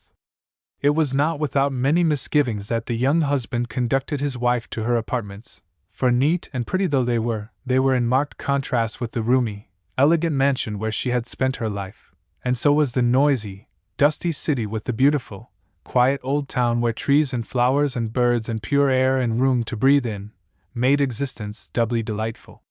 The anxiety was needless. Never was child more pleased with playhouse than the young bride with her new home. Life glided peacefully on for many months. Then the clouds began to gather in the sky of the financial world. Business men were anxious, and retrenchment was the order of the day. Among others to draw in sail was the well-established firm whom Mr. Vincent had served for many years. The salaries of their employees were cut down, in some instances to a mere pittance. Upon none did the blow fall more heavily than these two inexperienced ones who had made no provision for any such change in their affairs. They were dismayed. Mr. Vincent tried in vain to secure some more lucrative position, but he soon began to feel that he was most fortunate in such times to have any assured income. The outgo was greater than the income, and it was plain that they must seek a less expensive home. They made many trips to the suburbs in the hope of obtaining board at a price that would be within their means, in some pleasant rural home, but no such home opened its doors. Evidently the dwellers in the suburbs, when they did take boarders, meant to make it pay. Then they searched the papers and read all the advertisements under the head of boarding within the city. They climbed long flights of stairs, and interviewed landladies, and looked at rooms with the customary faded carpets and shabby wallpaper and musty smell, and narrow streets withal, that seemed to Faith like prisons. In vain they tried to make their tastes and their purse agree. They had to come to it, a third-story room, faded carpet, shabby paper, and hard bed. It was a great change, especially when they descended 3 dark stairways into a comfortless basement dining room, and were served with sour bread and strong butter, muddy coffee and tough steak. It tried their fortitude sometimes severely, but they were young and brave. They had each other and dear little Daisy. That was almost enough for this world. One can't have everything, so Faith stirred the fire and put a bright spread on the bare table, and another bit of bright color on the wooden rocking chair, so that if they had not been forced to live by eating, things would not have been so bad after all. Spring, though, brought troubles. The sun shining squarely upon them through the winter had served to brighten up things and save coal. But now he became an enemy, pouring his fierce rays nearly all the long day into the 2 windows, old paper shades filled with pin-holes the only protection against him. Large companies of flies, too, arrived daily, and evidently came to stay. The butter turned to oil, eatables grew unpalatable, the whole house seemed stuffy and unendurable. It was one of those warm spring mornings when vital energies flag that Mr. and Mrs. Vincent toiled up the 3rd flight of stairs, the halls filled with execrable odors of fried ham and cheap coffee, each busy with their own thoughts, possibly of green fields, apple blossoms, spring violets, tables with damask and silver, cool, inviting rooms, and other equally tantalizing suggestions. Faith, at the top, panting and pale as any lily, drew from her husband the exclamation, "My dear, you cannot endure it any longer, something must be done." That something seemed all the more imperative, since Daisy was beginning to droop and have feverish days over the advent of each little white tooth. Many perplexed conferences followed. "You see," said Mr. Vincent, trying to speak cheerfully, "one of us orphans ought to have married someone who had a father and mother, and an old homestead to go to in an emergency like this. As it is, I do not see any other way but for you to take baby and go to my Uncle Joshua's for the summer. You will be made welcome, at least, and have good food and good air. What if we go to housekeeping in a small way?" Faye suggested. "It would have to be in a very small way indeed," laughed Frank. "Why, the birds of the air have more to set up housekeeping with than we. They have furnished rooms, rent-free. Think of rent, furniture, and all the pots and kettles and pans that housekeeping requires, besides wages to a girl. Never do wine, my salary wouldn't cover. I have often heard people say it was much cheaper to board than to keep house. But we might take a small house in the suburbs and furnish it by degrees, and I could do my own work," persisted Faith. My poor little white lily, said Frank. You know not whereof you speak. Think of a little hothouse, you broiling over a cook stove, and baby crying for your care. Besides, my dear, you are not accustomed to work. I shouldn't wonder, now, if I knew just about as much as you do about cooking.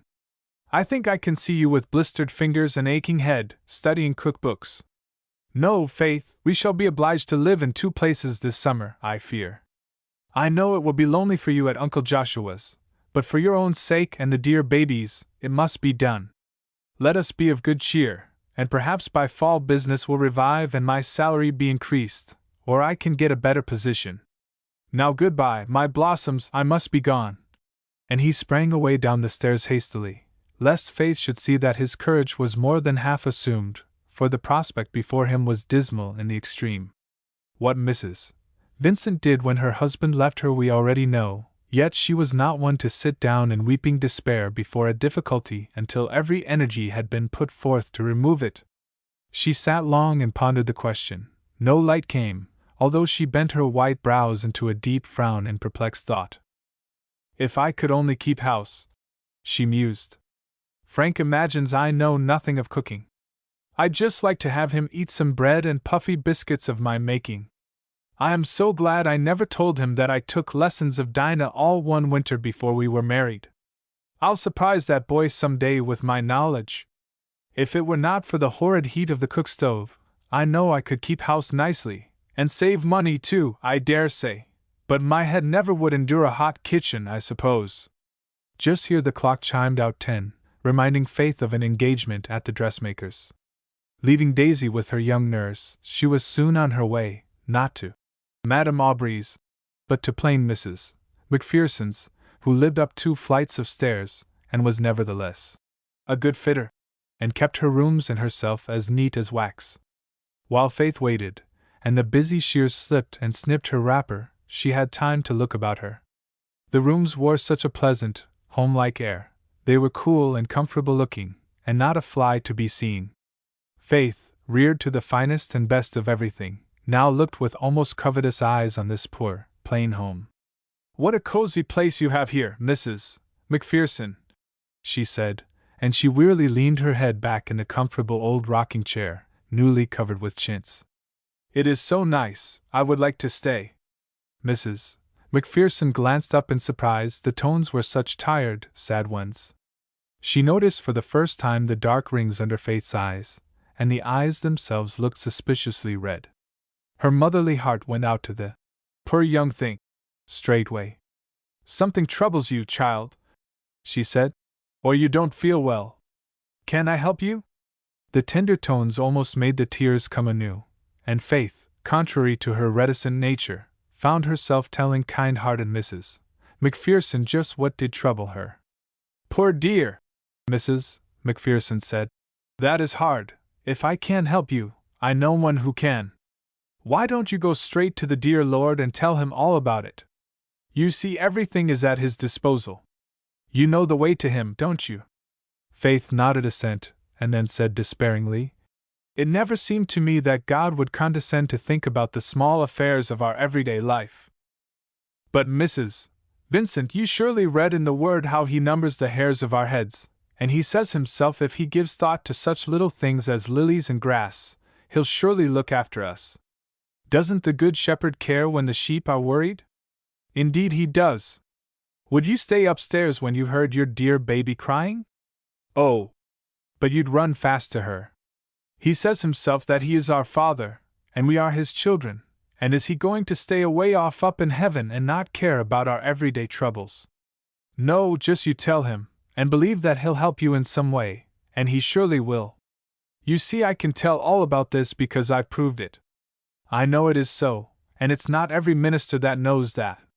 We had a real young minister to preach for us last Sunday. He preached about God's care for his people, and I just thought to myself, if you had ever been in a real tight place, my lad, and the Lord had come and helped you out, you wouldn't be standing there reading off pretty-sounding words to us. You'd just tell it to us, hearty-like, as if you meant it. But here I am, going on just like a clock. I beg your pardon, Mrs. Vincent. Go on, Mrs. Macpherson, said Faith. I love to hear you talk. Tell me how you came to feel so sure about things. I need to know. I am wrongly called Faith, for I have scarcely any. Oh, I couldn't but feel sure. He hears and helps me so quick when I call to him. He has been so kind to me. When I was left alone in the world with no home and not a penny that I could call my own, I didn't know which way to turn. I had no trade, and I was not strong enough to do housework. I fretted and worried over it a spell, then it came to me all of a sudden one day that the Lord could help me if He would. I called to mind all the verses that tell how kind He is, and I just went and told Him all about it, feeling as sure that He'd help me in some way as if I'd heard Him say it. Sure enough, He did. The very next day a lady advertised for an apprentice to learn the dressmaker's trade. I went, and she took me, and I got just in my right place. I learned fast, and in a year from that time I could fit as well as she could herself. She offered me good wages to stay and sew with her, but I was tired of shop life and wanted a bit of a home of my own, so I rented these rooms, and I have all I can do and more too.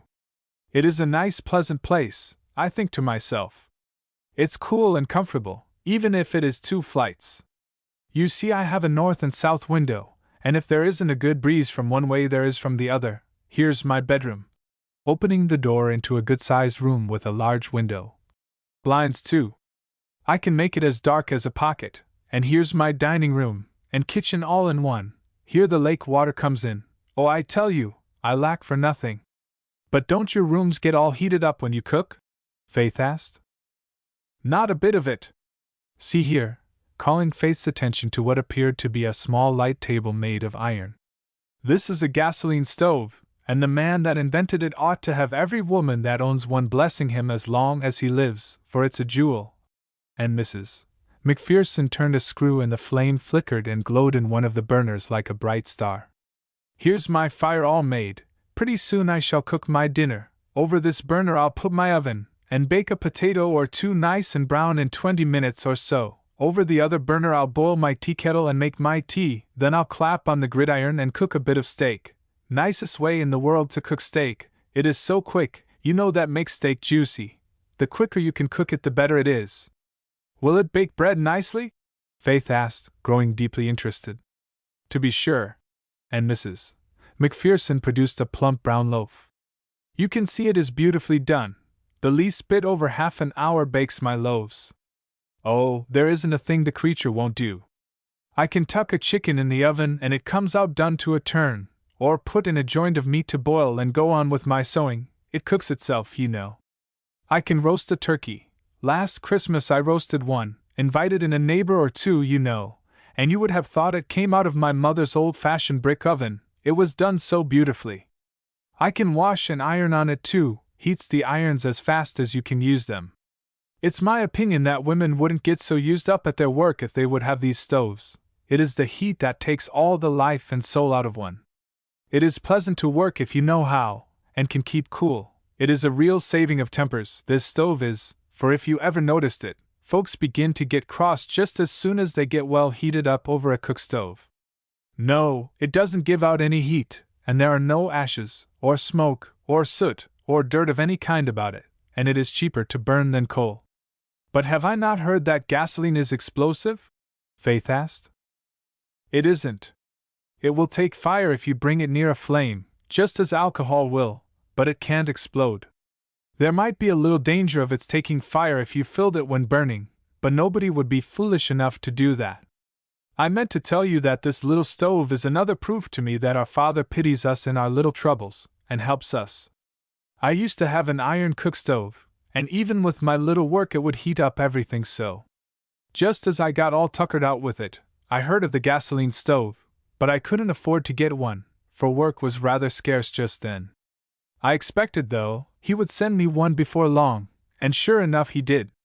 It wasn't many days, don't you believe, till a lady came and asked me if I wanted to sew for her, and take a gasoline stove for pay. Her husband was a dealer in them. You may be sure I said yes pretty quick, so I got it, and a great comfort it's been to me these 3 years. No, we don't plod along here with nobody to care how we get along. He cares. I believe he thought about me and sent me the stove, and I always shall. Well, goodbye, Mrs. Macpherson," said Faith. "I am truly obliged to you. You have cheered and helped me.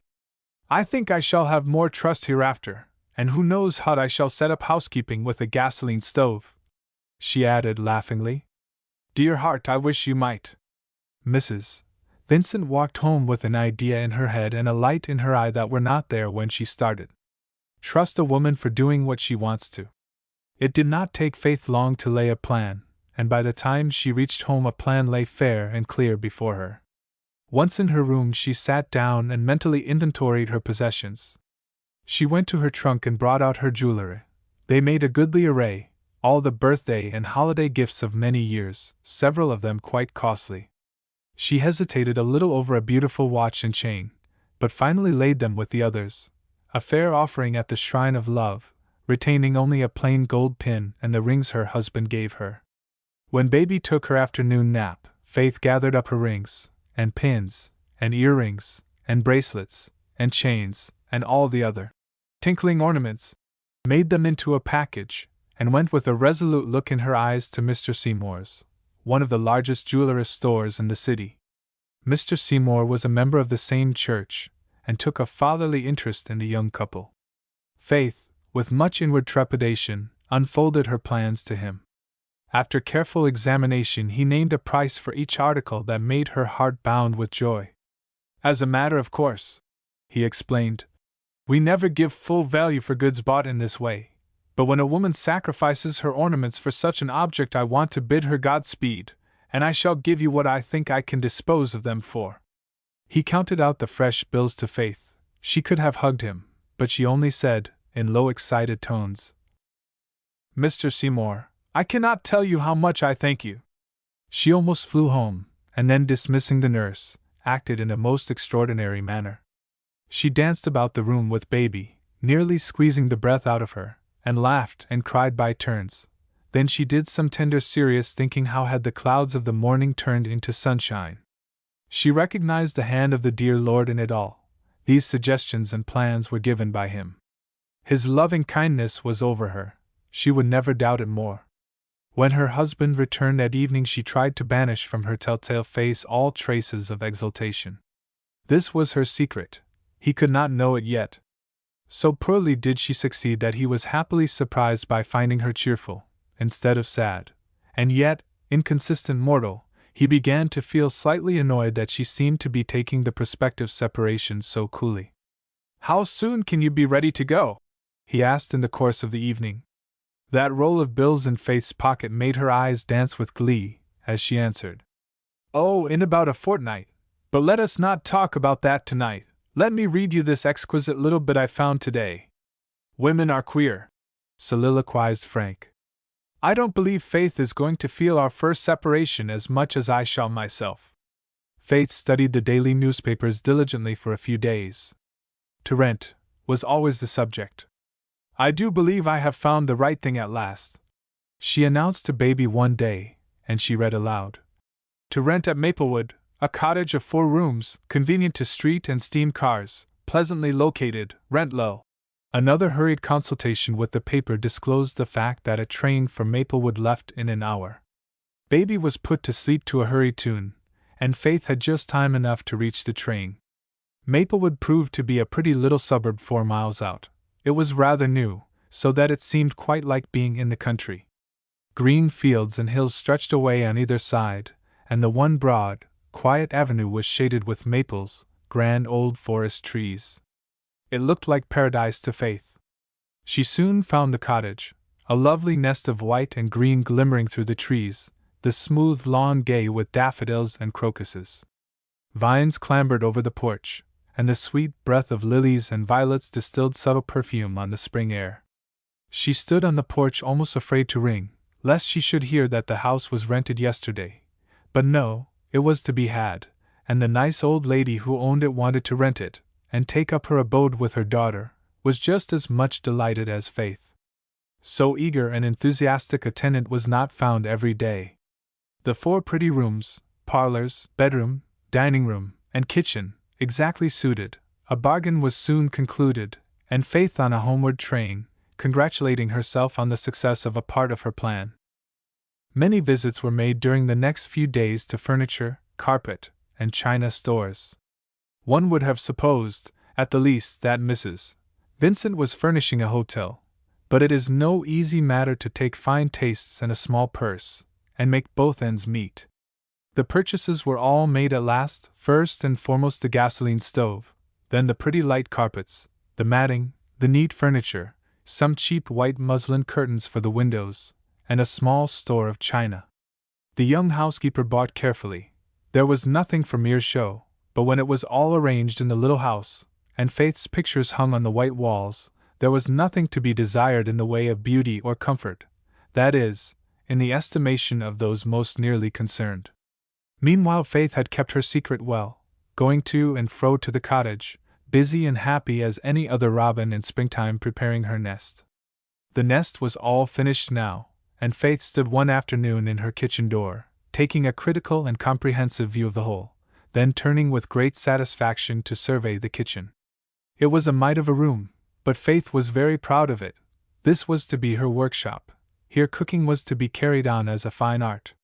No ruthless biddy should soil the purity of her new pine table, or tread out the gray matting of the floor. She took a last peep into the china closet, looked lovingly at a row of tin dishes new and shining, bestowed admiring glances at the gasoline stove, the presiding genius of the whole, then she opened the outside door into an old-fashioned garden, filled with lilacs and roses, and pinks and southernwood, and all spicy plants and fragrant herbs. She sat down to rest a few minutes. She had accomplished such wonders today. Daisy had been left for the day in the care of a kind old lady, and Faith, hiring a woman to help her a few hours, had been hard at work. There was a stone jar filled with golden brown loaves of delicious bread, another jar with cake light as down, a tempting bit of roast lamb sat in the refrigerator. All was in readiness for tomorrow, when the grand secret would be revealed. Faith felt so happy and satisfied. She had tried and proved the stove. It was all that it was represented to be. There was assuredly nothing, now, in the way of a home together in the country. "Will you not come home early, and let us take a little trip on the street car out into the country?" Faith asked her husband next morning. "Yes, indeed," he answered, sighing. "I must make the most of my family now. Only 3 days more left, I believe." The unsuspecting man little though that all his worldly possessions were not long after on the way to Maplewood, and that his wife waited impatiently to take him there too. "Now you are out on my invitation, you and baby," Faith said, as they alighted from the car at Maplewood. "You are to ask no questions, but do as you are told." She led the way up the pleasant street, her husband following in silent wonder as she passed up the walk, turned the key of the cottage door, invited him to come in and be seated, while she passed on into the next room. A few moments, and then the door swung open, revealing that cool, darkened dining room, and Faith, with ill-concealed triumph in the tones, said, "Please walk out to tea, my dear. I'm sure you must be hungry by this time." He saw as through a mist the white table arranged with exquisite neatness and care, decked with flowers and spread with angels fair. He almost thought, for he turned to Faith a bewildered look, as he said, "Where are we? Is this heaven? Tell me quick!" What a merry tea-table it was! How they talked and laughed, and almost cried by turns. And even baby seemed to realize that some great event had happened, and laughed, and crowed appropriately. After tea, when they talked it all over, Frank said, "Who but you would have thought of all this? How happy we shall be here, and I owe it all to you." "You forget Mrs. Macpherson," Faith said. "Yes, and the gasoline stove, but for that it seems this could not have been accomplished," said her husband. "We both forget the dear Father in heaven," Faith said in reverent tones, "that we owe everything to Him alone." By a mutual impulse they knelt down, and the husband, in a few words of prayer, consecrated this new home to the Lord, and themselves anew to His service, thereby feeling added dignity and joy in his manhood, now that he was a priest in his own house. Indeed. So the months go on in peace and joy. Faith sings at her work, and baby plays in the garden, and Frank Vincent thinks there is but just one woman in the whole world that knows how to cook. The plan failed in no particular. The magical stove has proved itself a most efficient servant, and moreover, Faith manages to lay aside a snug sum every week. Benjamin's wife. A busy, toilsome life she had led, this mother.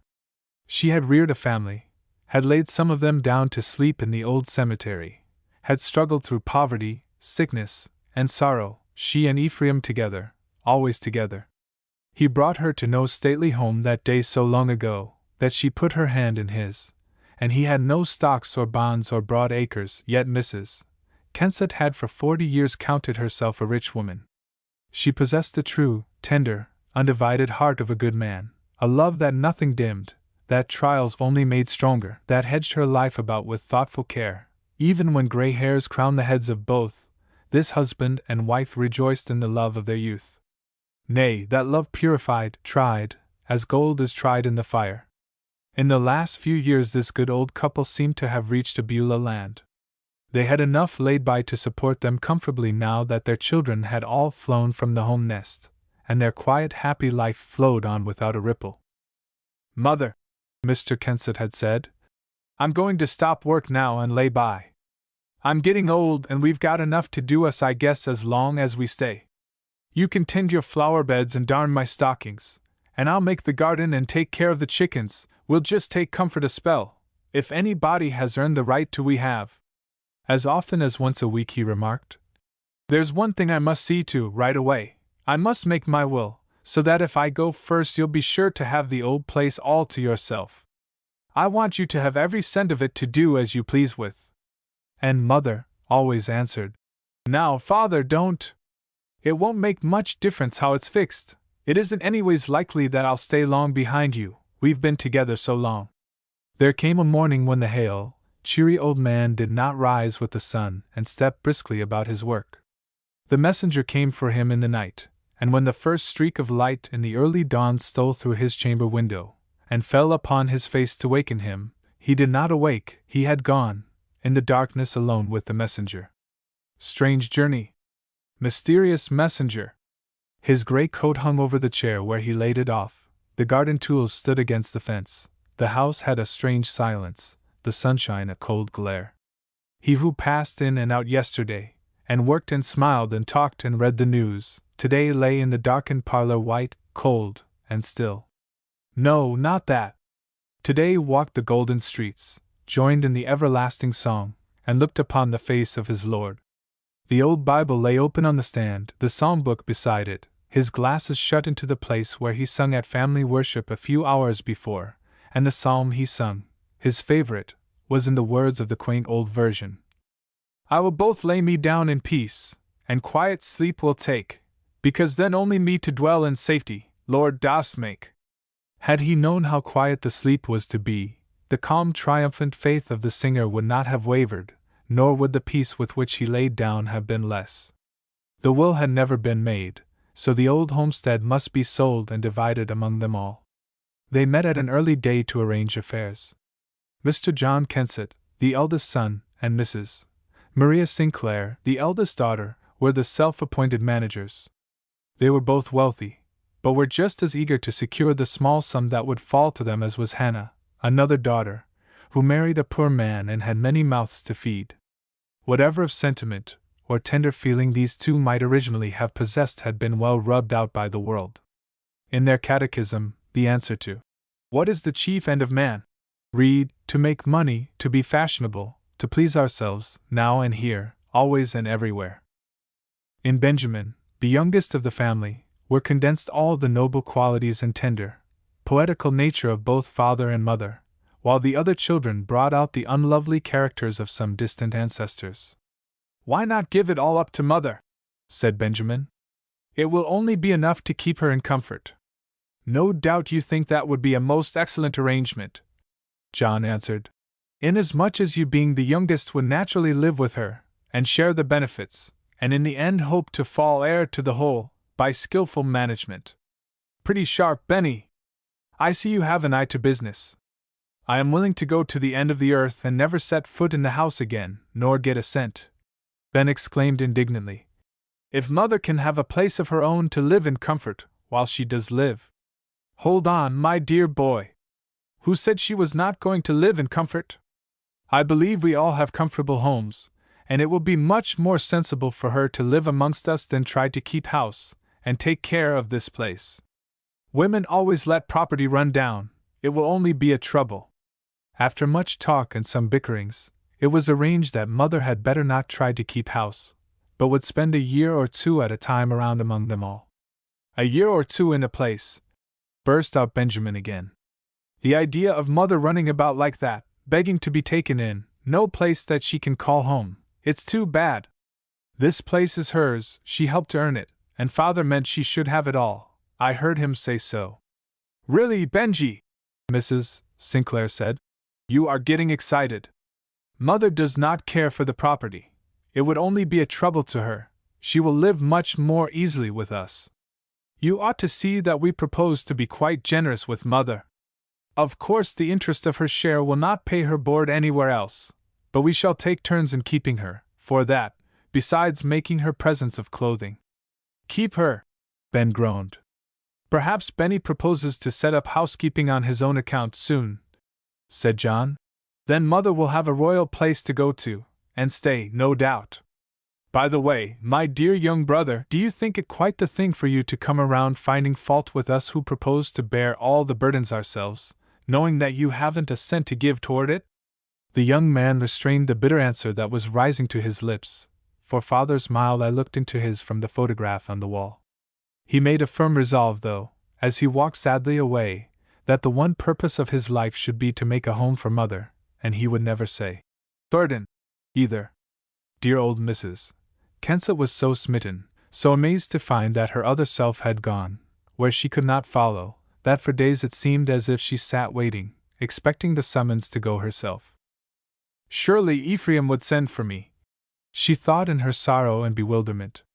It mattered little to her, then, how or where she lived, all places were alike, since he was not in any of them, and she mechanically assented to any proposal that was made her, though she did cry out as one hurt, when John proposed an auction for the sale of household effects. "Oh, I can't," she moaned. "Your father made some of that furniture with his own hands." But the worldly wise son, who had outgrown foolish sentimentality, overruled her.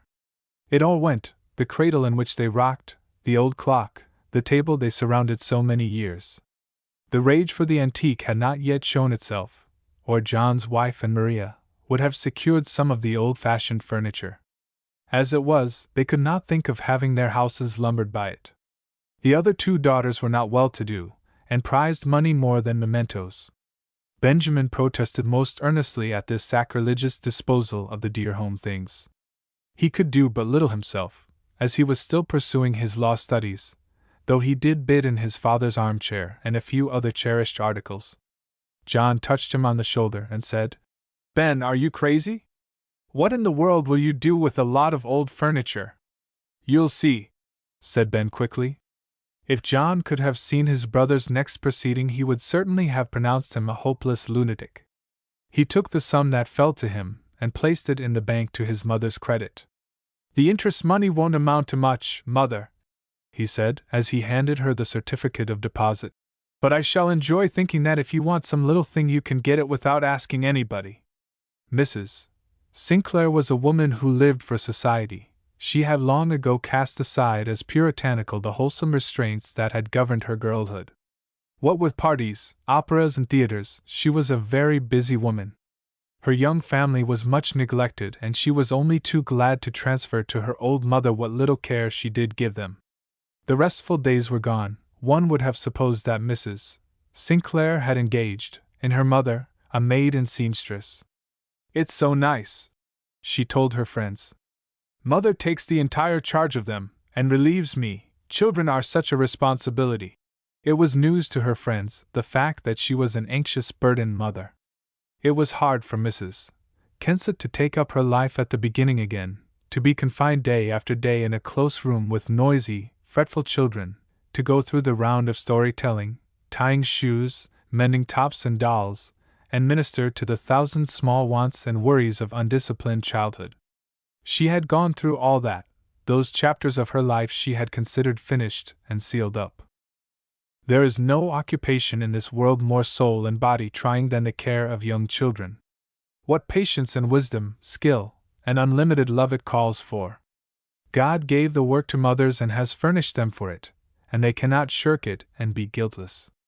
It was not unusual when there was a heavy press of work in the house, calling for all the forces, for baby too to be bundled into Grandma's room and left for hours.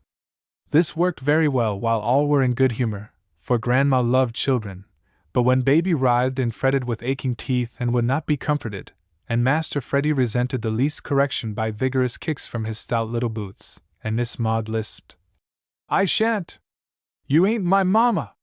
What wonder that Grandma, absorbed as she was by sad memories, should lose her patience too, and speak the sharp word that did not mend matters, while she sighed in spirit for the days that would not come back again. The daughter remembered, too, that mother was cunning with her needle. How very convenient it became to send the mending basket to her room, just for some work to pass the time away. And in time numberless little garments were sent there too, aprons and dresses, and she sat and stitched from morning till night when she was not tending baby. Nobody suggested a ride or a walk for her, or invited her downstairs to while away an evening when there was company. "Mother isn't used to it," Maria said. "Besides, she can't hear half that is said. She enjoys herself better alone. I suppose all old people do." This course of reasoning seemed to soothe Mrs. Sinclair's conscience when it proved troublesome, but in truth she would not have enjoyed introducing her plain-looking mother to her fashionable friends. So old style. The old ladies she was accustomed to meet wore trail and puffs and dress caps. She might have searched long, though, to find another old face of such sweet placid dignity as her mother's. This life in the crowded city was so new and strange and dismal. How the mother longed amid its dust and smoke for the sweet air of hawthorn, for a sprig of lilac, or a June rose from the garden. Once in a rare while she succeeded in getting to church. It was a difficult thing to bring about, though, when nothing happened to prevent, the carriage was driven there, but apparently in that family there were more hindrances to church-going than to any other sort of going. Now that spring had come again, Mrs. Kensett looked forward to a change of her home with pleasure. She wanted to get into the country once more, and Martha, the second daughter, had married a farmer and lived in the country. It was a long distance from Hawthorne, and she had not visited her daughter since her marriage. The pleasant home among trees and flowers and greenness that she had pictured was not there. Instead, a bare frame house on a side hill without a tree or vine. There was no time to enjoy them had they been there. The long hot days were filled up with work, endless milking and baking and churning, and the unselfish mother put in her waning strength, early and late, did what she could to lighten the burden that was making her daughter prematurely old. Then the dismal winter settled down upon them, monotonous days of sleet and snow and darkness, when nothing happened from week to break the dreary routine, when even the Sabbaths brought no relief. Mrs. Kensett had ever been an untiring church-goer. Rain or shine, she was in her place. Her son-in-law was not a Christian, and always had an excellent excuse for remaining at home. In the summer the horses were tired, or it was too hot. In the winter it was too cold, or too something. Many a dreary Sabbath the sad mother sat at her chamber window and watched the rain come down in slow, straight drizzle, repeating to herself rather than singing, as she rocked to and fro, "How lovely is thy dwelling place, O Lord of hosts, to me! The tabernacles of thy grace, how pleasant, Lord, they be! My thirsty soul longs vehemently, yea, faints thy courts to see. My very heart and flesh cry out, O living God, for thee. Longing meanwhile with intense desire to sit once again in the old pew, and hear the familiar tones of her pastor's voice in that far-away, pleasant village that used to be her home. Now she had no home, a wanderer from house to house, and yet she was not a murmurer. Her faith and love did not falter. In due course of time she went on her pilgrim way and tarried for a time at her daughter Hannah's, a good-natured soul, who loved her mother and gave her welcome to such as she had, but she lived in a small house, with a large flock of children, undisciplined, rough, and noisy. It seemed that in the full little house there was no quiet corner for retreat, and Grandma often moaned in the words of one of her dear psalms. "Oh, that I like a dove had wings," said I, "then would I flee far hence that I might find a place where I in rest might be. After all I need all this," the old saint would say to herself. "It's a part of my dear Lord's schooling. I was having too nice a time, Ephraim and I all alone. I dare say I got out of the way and he had to bring me back. He sent me all that peaceful, comfortable time. I was very glad to have his will done when it was according to my notion. This is his will all the same, and shall not I be willing to take what he sends? He is only getting me ready. Soon the delightful day will come when my dear Lord will call me home, and I shall see his face. Albeit the house was small, and the children noisy, this persecuted grandmother of many homes found herself dreading to leave it and find a new home with her eldest son. John's wife had always been to her a most uncomfortable sort of person. She had dreaded her not frequent visits to their home.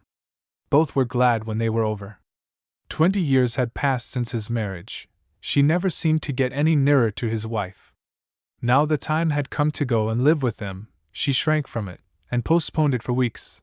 But John was inflexible. He was an upright man, and bound to do his part in sharing the burden of his mother's maintenance. Mrs.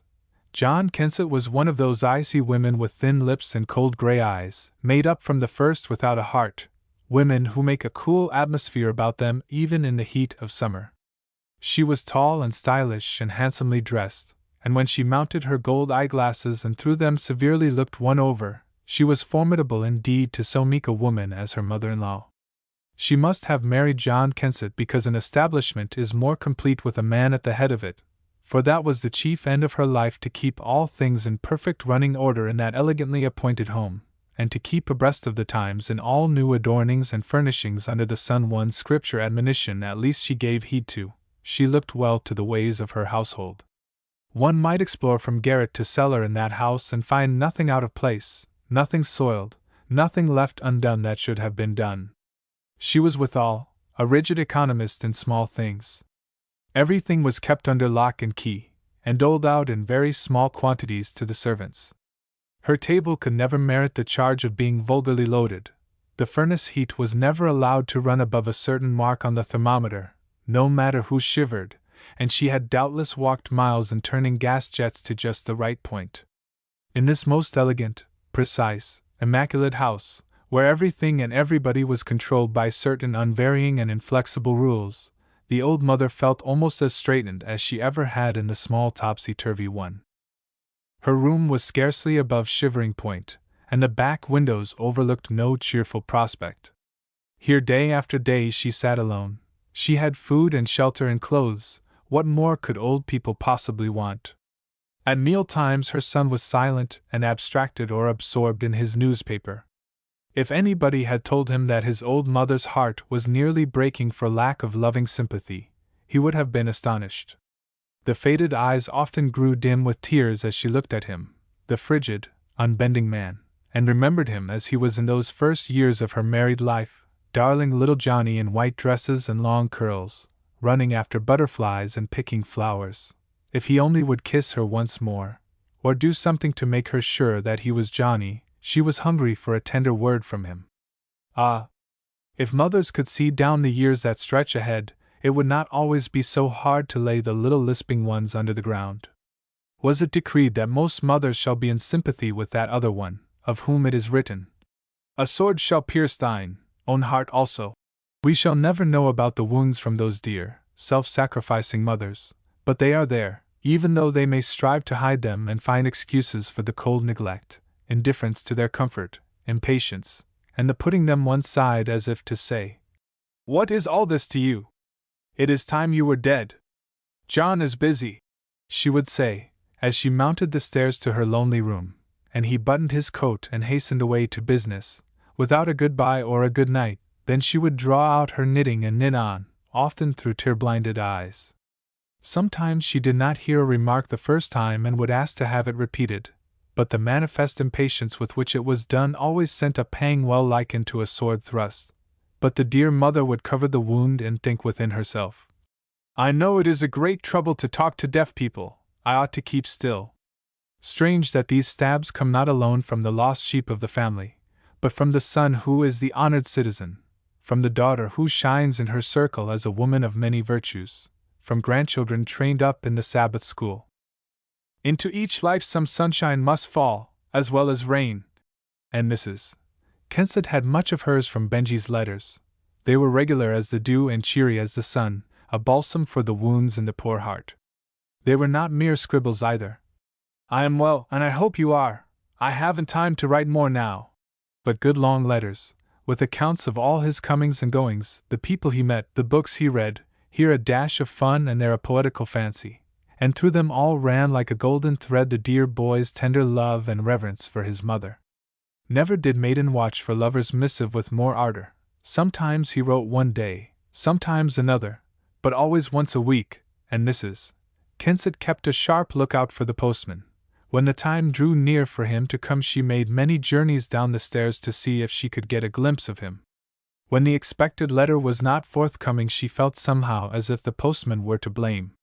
But when he did come, that was the one bright day of the week.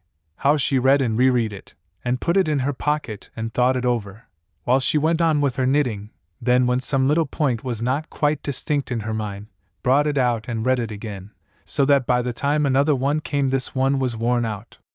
John's wife thought to regulate this one small pleasant excitement of her mother-in-law's life by remarking to her husband that somebody ought to tell Benjamin to write on a particular day. Mother was so fidgety when it was time for the mail.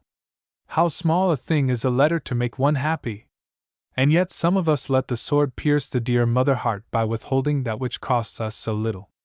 God pity us when our mothers are gone beyond the reach of voice or pen. One day her letter contained news of great importance. It was read and pondered long.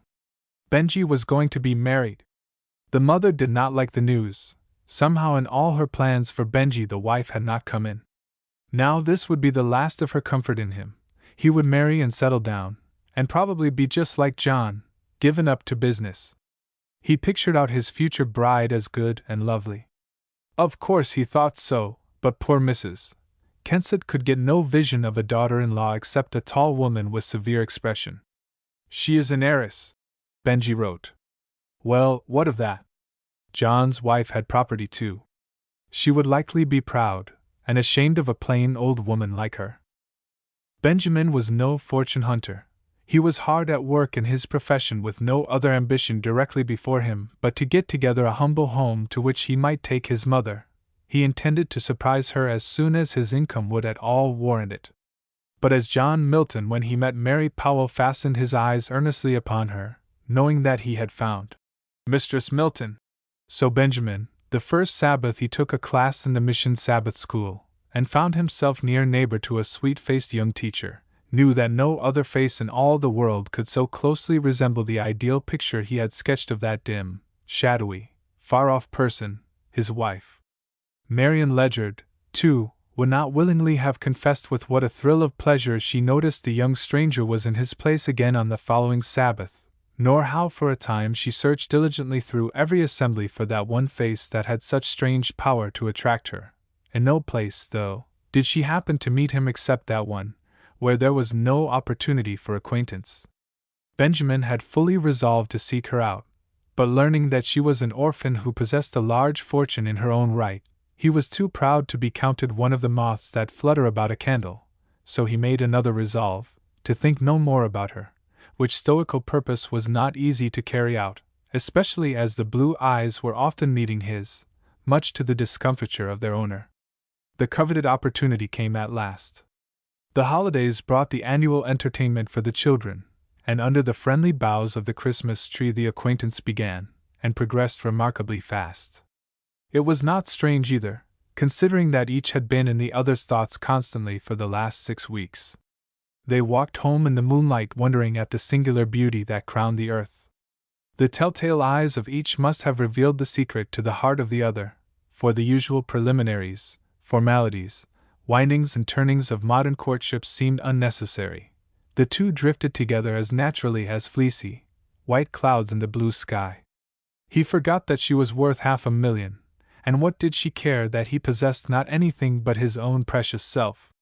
Had she not enough for both? Not alone in stocks and bonds were Marian Ledyard's riches. She had been a mere butterfly of fashion and frivolity, absorbed in worldly gaieties, but the Lord met her, and she fell at his feet, saying, "What wilt thou have me to do?" And as she had eagerly, unreservedly followed the world, So now she gave herself up body, soul, time and wealth, to the service of the Lord, and she was far more sweet and fascinating in her joyful abandonment to her blessed Master's service than ever she had been in the service of that other master. She was that rare combination, a young, wealthy, consecrated Christian. "Now, Mother," wrote Benjamin, "just as soon as we are married, which will be very soon, you are to come to us. Marion says she remembers her own dear mother, and has been lonely without her these many years." This was no welcome news to the weary mother. Had it been dear Benjamin alone that she was to live with, how she would have hailed her deliverance, but another son's wife. How could she face her, and be dependent on her? It would be her house and her money that provided everything. She would feel like a beggar, she was sure. She could by no stretch of imagination conceive of a son's wife to be other than a person to be dreaded. She spent many sleepless nights over it, and shed tears in secret. Her triumphant faith was never more tried than now. It may be that in some far-off day, by means of some wonderful instrument yet uncreated, our eyes shall look upon our friends, separated from them by long distances, shall know their comings and goings, their thoughts and motives. Being not possessed of any such power, Mother Kensett vexed her soul in one city, while in another, two young people, happy as birds, held long consultations as to which should be Mother's room, just how it should be furnished, and ran here and there with the eagerness of children gathering moss and bits of china, and all rare and pretty things for a playhouse under the trees. Marion's ancestral home had been closed for a long time. It was a stately mansion, of wide halls and towers and spacious apartments, surrounded by magnificent grounds. During the last few months it had been thoroughly remodeled and refurnished, and now the young couple, after a brief bridal tour, were fairly established in it. One might suppose that Mrs. Kensett would have felt some risings of pride, as, leaning on the arm of her youngest son, she mounted the marble steps, and walked through the spacious halls and beautiful parlors of his home. But John's home was handsome, too. The carpets were soft and rich, the chairs luxurious, and curtained windows spread their drapery about them in soft fine folds. What of all that when hearts were frozen? Wealth to this mother meant pride, selfishness, and irreligion. She looked about her, feeling sure that a tall, elegant lady in a stiff silk train would sweep in, extend the tips of her fingers, and call a servant to get her off to her room with all possible dispatch. There was no one in the parlors, and Benjamin led his mother on into the dining room, a room full of warmth and light, the tea table already spread, and a delicate, homelike aroma of toast and tea pervading it. A slight girlish figure in a simple dress of dark blue, her bright hair rippling away into a knot behind, was bending over the grate toasting a piece of bread by the coals. So noiselessly had they approached, that she heard no sound until they stood before her. Mrs. Kensett was still looking for Benjamin's wife to appear in the shape of a cold, grim person of imposing appearance, wearing gold eyeglasses, when suddenly the toasting fork was dropped, and with a low cry of joy Marion sprang into her husband's arms, then, without waiting for formal words of introduction, clasped loving arms about the tired mother, and nestled a rosy face close to hers, and gave her warm clinging kisses, such as are reserved only for our best beloved. "Dear mother," she said, "I am so glad you have come. You are cold, sit right here." And she wheeled a large chair into the warmest corner, and with her own hands removed the wrappings and carried them away. "I wanted to have the toast just the right brown, so I was doing it myself," she explained, as she took up her toasting fork and went on with her work, and the old mother sat and feasted her eyes on the pretty picture, the bright, happy face, the quick, graceful movements, as she dexterously put last little touches to the table, chatting pleasantly meanwhile, making tender inquiries about her health and her journey. Mrs. Kensett began already to feel as if this was a dear daughter separated from her years ago, and now restored. "It seemed just as if I had been away visiting and got home again," she told someone afterward. After tea and resting, they both went with her in merry procession to her room, carrying shawls and satchel, and waiting with the eager joy of two children to see how she liked everything. She would have been hard to suit if she had not liked it. The room was a large, pleasant one, with a sunny bay window, a stand of plants, a case of books, and every other thing that she could possibly need or desire. Mrs. Kensett started as her eye fell on familiar objects. There was the claw-footed mahogany center table with antique carvings, her straight-backed old rocker, and father's dear armchair, both newly cushioned, and otherwise brightened up. The sofa, too, of ancient pattern, that had stood in her parlor at Hawthorne for 40 years, looked like an old friend in a new dress. Benjamin had ransacked all the carpet stores to find a carpet that would resemble as nearly as possible, in color and design, his mother's parlor carpet when he was a boy. He succeeded so well that his mother put on her glasses and bent nearer to make sure that it was not that identical one. In an out-of-the-way corner she discovered her little three-legged stand holding a tiny brass candlestick, one of her wedding presents, and the snuffers on the Japan trays. It was not alone that the old times were brought back so vividly that made the tears come, but this one little thing showed such loving thoughtfulness for her comfort. John's wife would never have allowed a candle in the house. This was Benjamin's hour of triumph and gladness. For this he had spent years of patient toil, and now it had come in such a strange, unexpected way, and so much more than he had asked or looked for, this princely home, this precious wife, and mother abiding with them all the rest of her days. It was too much, such loving kindness. Marian understood. She did not express surprise when he brought out a little worn psalm-book that she had never seen, and said, "Sing this for me, dear, to some old tune that fits it. I wish I knew what my father sang it to when I was a boy. I have a book of old music here, perhaps I can find the very one," she said, and then the pure voice soared out in the song of praise his father had loved. "Praise God, for he is kind, his mercy lasts for aye. Give thanks with heart and mind to God of gods alway. For certainly his mercies dure, most firm and sure eternally." The quaint rendering, new to her, pleased her, and she sang others, closing in low, soft notes, with "The Lord's my shepherd, I'll not want, he makes me down to lie, in pastures green he leadeth me the quiet waters by." And the dear old mother dreamed, as a strain or two of Lennox and St. Martin's floated up to her room, that she was in the old home, and father was conducting family worship. Little by little, with her coaxing ways, Marian succeeded in effecting a change in her mother-in-law's dress, and when one day everything was finished, and she had her arrayed in a fine black cashmere, made according to her own ideas of simplicity, the white hair crowned with a soft white lace cap, and the same soft folds about her neck, her delight was complete. "You dear, beautiful mother," she said, clasping the lace with a plain jet pin. "It is just delightful to fix you up, everything sets you out so. It's better than dressing dolls. Won't Benji be delighted?" When Maria, and John, and John's wife came to visit their new sister-in-law, they were astonished beyond measure to find that mother had been transformed into that handsome old lady who moved about this elegant home with easy dignity, as if it were her own. This rare son and daughter never made their mother feel that she was that uncomfortable third person who spoiled delightful confidences for young people. They talked freely together, and with her, and she renewed her youth in their lively intercourse. When company was announced she was given to retiring in haste from the room, just as she did at Maria's and John's, but Marian stopped that with, "Please do stay, mother, and help us entertain them.